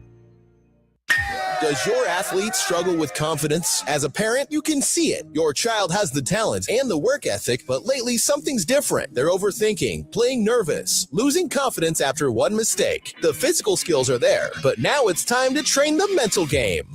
Iron Minds Coaching helps young athletes build confidence, improve focus, and perform with greater composure under pressure. Because confidence isn't something you're born with, it's something you train. Schedule a consultation today at ironmindscoaching.com. Live music 3 times a week just west of Elkhorn. The Doghouse Saloon in Waterloo. Wednesday nights, it's Chad Lee. Friday nights, live bands. Sunday afternoons, music on the big patio, cold beer in hand. Ride out, drive out, everybody's welcome at the Doghouse. And when the Huskers play, Dog fires up the smoker. So come hungry on game day. Take the Waterloo exit to the Doghouse Saloon. This week's fans are on their Facebook page. Nebraska weather keeps you guessing. It's sunny one day and snowing the next. John Henry's knows that kind of weather whiplash can really put your home comfort system to the test. If your furnace is still hanging on and your AC is about to clock in, now's the best time to make sure everything is ready. Make the easy call to John Henry's today. 435-5555. John Henry's Plumbing, Heating and Air. And electrical. Welcome back to Handley and Hansen. Give us a call and share your thoughts. 531-895-0590. Generational Beef Trivia starts tomorrow, 4 o'clock, sponsored by the Pit Barbecue Lounge. We'll be live out at Cross Train on 180th and Maple. Hope you join us out there. You can do this in person or you can call. Test your knowledge across the generations and get a chance to win a $25 gift card to the Pit Barbecue Lounge just off Highway 370 and 72nd Street. Big thanks to Ross Sternstrom for just joining us here a second ago. It's Handley and Hansen, AM 590 WOW, 531-895-0590. The number, if you want to get in on the show, you still got time to do so today. Also, had one comment come up here on our top 5. Yes. And our top 5 high school PE activities. Nobody mentioned the PACER test. Come on now. Did you what sort of standardized testing? I think Justice, you would have had to take. No, was PACER a Nebraska thing?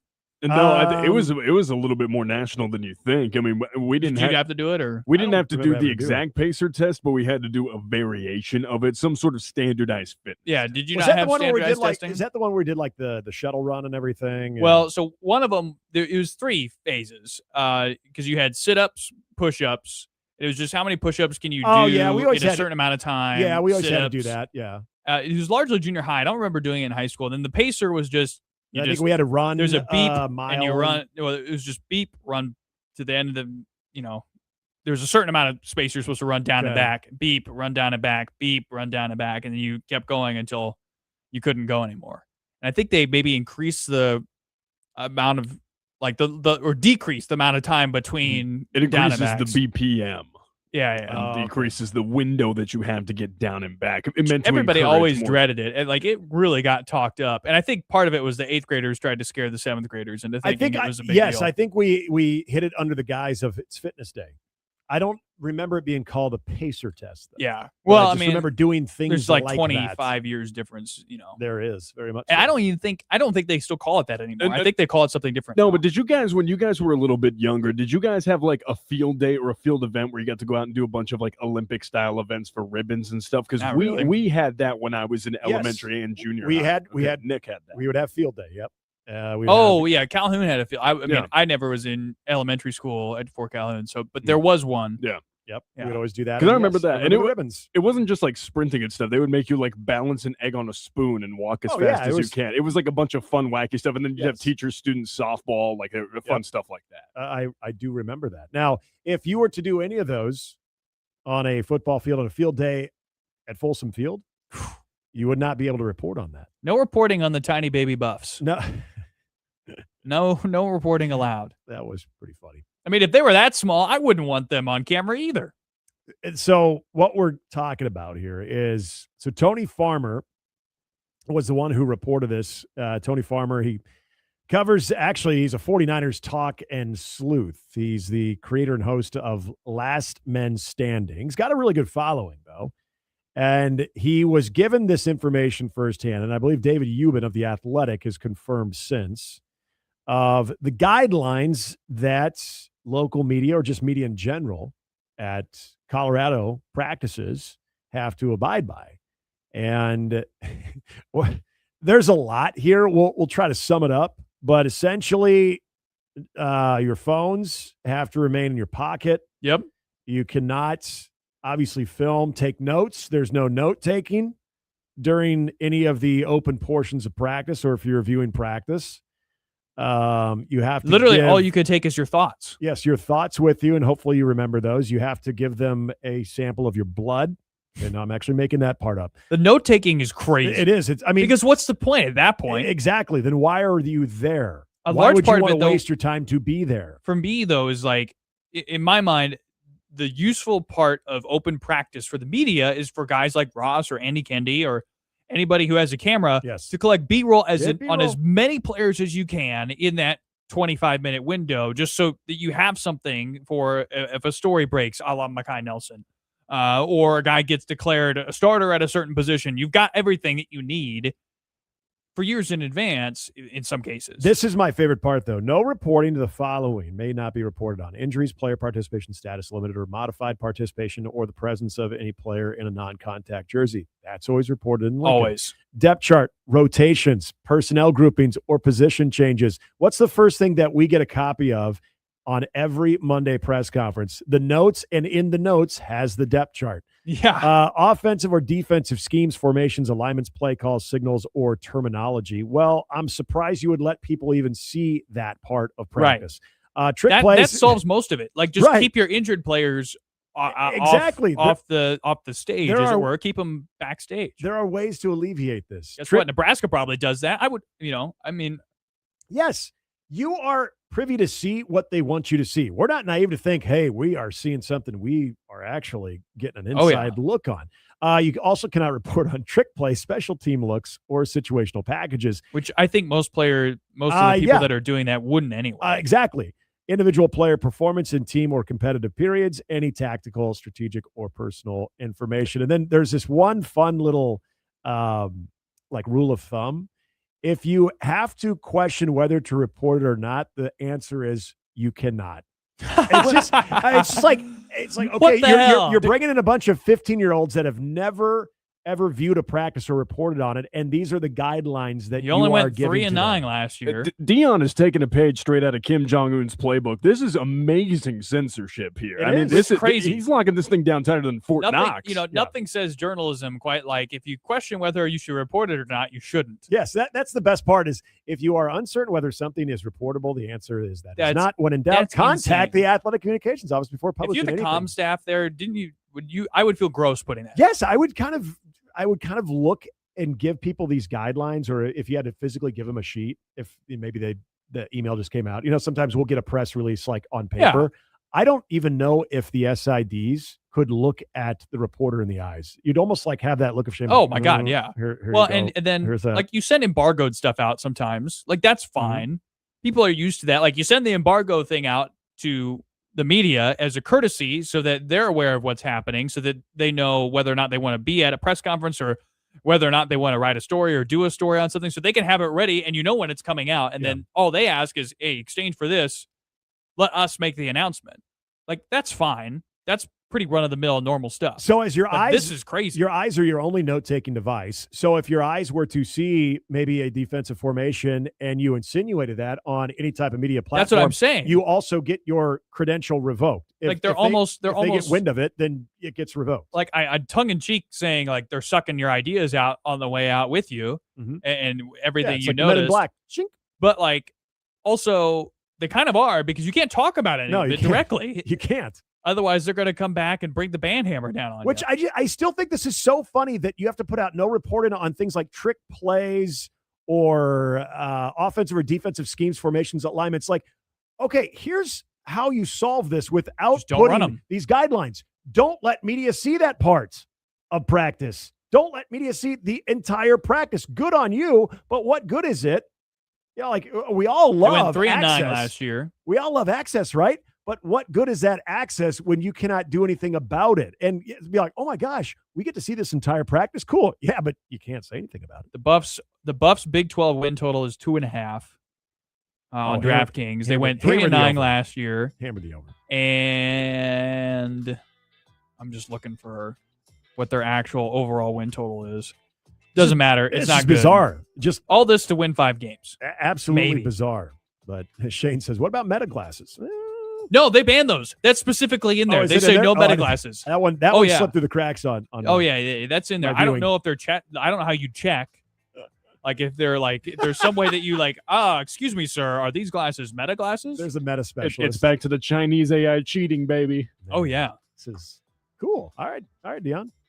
Paranoid much? I can't wait to root for Northwestern against Colorado in week 3. I've got that game circled. All right, we're going to wrap up the show next as we tell you what's on tap for the evening. It's Handley and Hansen on AM 590 WOW. Hi, I'm Ryan Kaiser, founder of Kaiser Wealth Management. For nearly 3 decades, Kaiser Wealth Management has been helping navigate important financial decisions with confidence. We take a personal approach and take the time to understand your goals, your concerns, and your vision of the future. Whether you're preparing for retirement or looking to better organize your financial life, discover the difference at Kaiser Wealth Management. Contact us at kaiserwealth.com. We're here in Omaha. Securities offered through LPL Financial, member FINRA SIPC. Have you heard? Sony just came out with a revolutionary new line of TV monitors. And the picture, in a word, OMG. Well, that's 3 words, but critics are going gaga over Sony's new True RGB TV. It's a game changer. The most vibrant, rich, true-to-life colors, 1.5 times brighter than previous TVs. If you love sports or movies, you've got to see this today. Stop in for a demo at Custom Electronics, 75th and Pacific. Think you know your stuff? You're invited to pit your knowledge against Handley or Hansen in Generational Beef Trivia. Sponsored by the Pit Barbecue Lounge. Every Friday at 4 p.m. If you're a boomer, you get to pick Gen X or Gen Z questions, while the boys will have to answer boomer questions. If you outsmart them, you'll win a $25 gift card to the Pit Barbecue Lounge, just off Highway 370 and 72nd. Generational Beef Trivia with Handley and Hansen. Fridays at 4 p.m. Brought to you by the Pit Barbecue Lounge.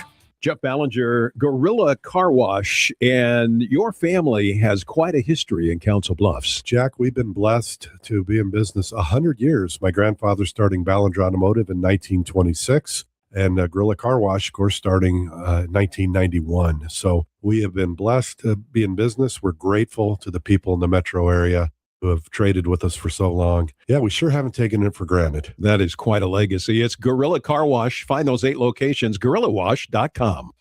Le Peep has been Omaha's favorite breakfast destination for a reason. Whether you're meeting with friends for brunch, catching up over coffee, or enjoying a family breakfast, Le Peep serves fresh, made-from-scratch favorites you'll come back for again and again.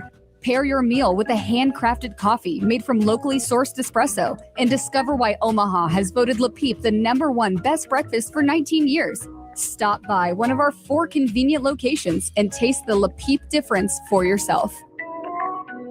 Have you been to Deer's Ford lately? We may not be the biggest dealership around, but we strive to be the best. And Fremont agrees. We've been honored with 9 Best of Fremont awards, including Best Place to Work, New Car Dealer, Pre-Owned Car Dealer, Locally Owned Business, Tire Store, Auto Repair, Glass Repair, Body Shop, and Best Oil Change. See why so many drivers choose Deers Ford Lincoln. Visit us today at deersford.com. Fremont's best award-winning dealership. Have you been to Deer's Ford lately?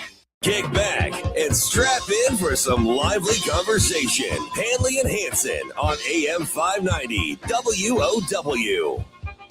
Hey, we hope you will join us tomorrow out at Cross Train as we get just a fun little Friday show at the new location. I'm so excited to see it. I have not seen it. I've held off on purpose. Okay, you'll like it. It'll be fun. So I can be surprised when I go in there. Yes, we are ready to go with that. And then, of course, following us over at Cross Train on 180th and Maple tomorrow, it'll be Sports Nightly. Kyle Crooks and Jessica Cootie will be out there as well tomorrow. And, of course, you can catch them on the airwaves right here after us, which is part of our What's on Tap segment tonight on Sports Nightly. Jeep Wade in the 6 o'clock hour, as well as Jamal Rule. Freshman running back Jamal Rule, right around 6:25. And then at 2 names of interest? Yes. And then 7:20, you will have Terea Sigler with Nebraska volleyball. Also a name of interest. Exactly. Somebody who is incredibly important to this year's season for volleyball. I mean, we're thinking about red-white scrimmage coming up on Sunday.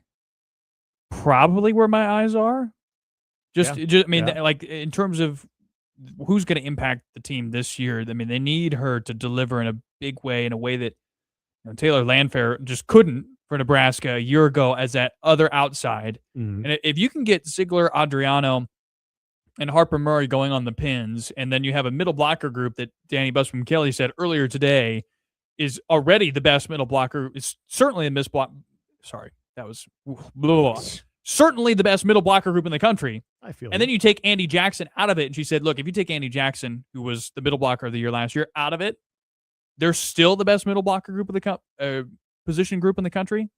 I mean, that right there, the array of weapons you would have if you can get Sigler playing at a high level.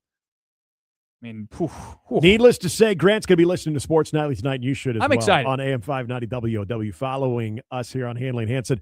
We've got a doubleheader, folks. I love saying this, even though it's preseason. We've got a doubleheader of NFL football. Hello. Preseason. NFL Network will have the first half with the Packers and the Steelers. Justice's disgusting Packers taking on, I don't even know who the hell I want to win this game because Aaron Rodgers is on the Steelers. You're just going to root for a random plague outbreak. I think that's what you're going I'm just for. going to say, like, I hope there's a really bad storm that comes through and they cannot continue the game at all. That would be really awesome. And then the second half of that doubleheader on NFL Network will be the Titans at the substation, the San Francisco 49ers. That'll be going on right around 8 o'clock tonight. And then you do have other games. There are other games. Lions Bengals are tonight. Colts Patriots. Bengals starters are playing tonight, by the way. That's what I heard. I heard that. And then Cardinals Raiders on ESPN Unlimited that you can watch. And then Chargers Texans Carson all Beck tonight. not playing Is tonight. it ESPN Unlimited or ESPN Unlimited? Yeah, what the hell is with that, by the way? Have you guys, upgraded your Plus subscription to Wait. They're Unlimited? not the same thing? No. I still have the old school ESPN Plus, Oh. and I've been denied access on things that I previously had access to with ESPN Oh, that Plus. sucks. Yeah. I buy Plus for 1 month. I buy it for Squeeze Play month. Well, their whole thing is like, you can get Hulu with this too, or some type of discount on Hulu. Yeah, you and guys Disney. watch all sorts of crappy shows on Hulu all the time. We already have it, so I don't need it. That's the other thing. I already Mm-hmm. have Hulu and Disney. Of course, I have Disney. We have a 6-year-old or almost 6-year-old. With this ESPN Unlimited, does like Russell Wilson pop through my screen every 30 seconds and say unlimited? Like, how does that work? What kind of added perks do I get by getting the unlimited? I think that's just package? you. I think that's just your version. I'm just asking. I'm Maybe- putting it out into the ether. It might not be Russell Westbrook, but it might be Russell Wilson. Does that do anything for you? No. Oh, okay. Well, never mind then. Yeah, I don't. I refuse to pay. I just don't want to.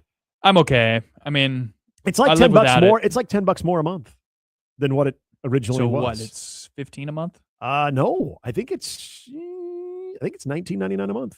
You can get YouTube Premium for cheaper It's a than lot. I know. I don't love that. No. I do not love. Oh, that. YouTube. Oh, okay. Yeah. YouTube. I thought you were going for TV. No, I was like, not TV. whoa. No, premium. What kind of deal you got? Jets Bucks tomorrow night on the NFL Network. By the way, Eh, nothing. Okay. Baker not Mayfield. doing it for me. Browns Giants Bears, Vikings Saturday. though. Hey, Giants Vikings on Saturday. Yeah. Everybody get ready. Tune in. It's on ESPN Unlimited. Browns Bears noon. I'm actually excited to see See how Deshaun. Deshaun Watson performs. Yeah. And see how the Bears defense. I'm excited depth looks. for tomorrow's debut. Oh, If they I ain't like it, playing I anybody. love it. I want none of it. Yes. Because this is when it's happening. It's forcing me to essentially Oh yeah, we're picking some preseason sort games of this weekend. bet on preseason games beginning tomorrow. Yeah, you boys better tighten up the Yeah. belt. We're talking preseason games tomorrow as far as some betting interest.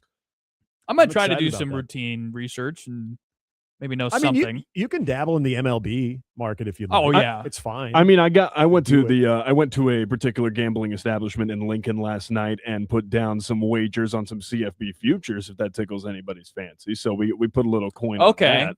Did you get Nebraska for We a could good rate? save that. I actually did. I got plus money on Nebraska over 6.5, and the value was too much. That's to say no. shocking to me. That's Don't what I forget, said. Hey, Phillies Twins tonight. Netflix Field of Yes, Dreams game. big Field of Dreams game Can't tonight. forget that. That's the big one, right? Mhm.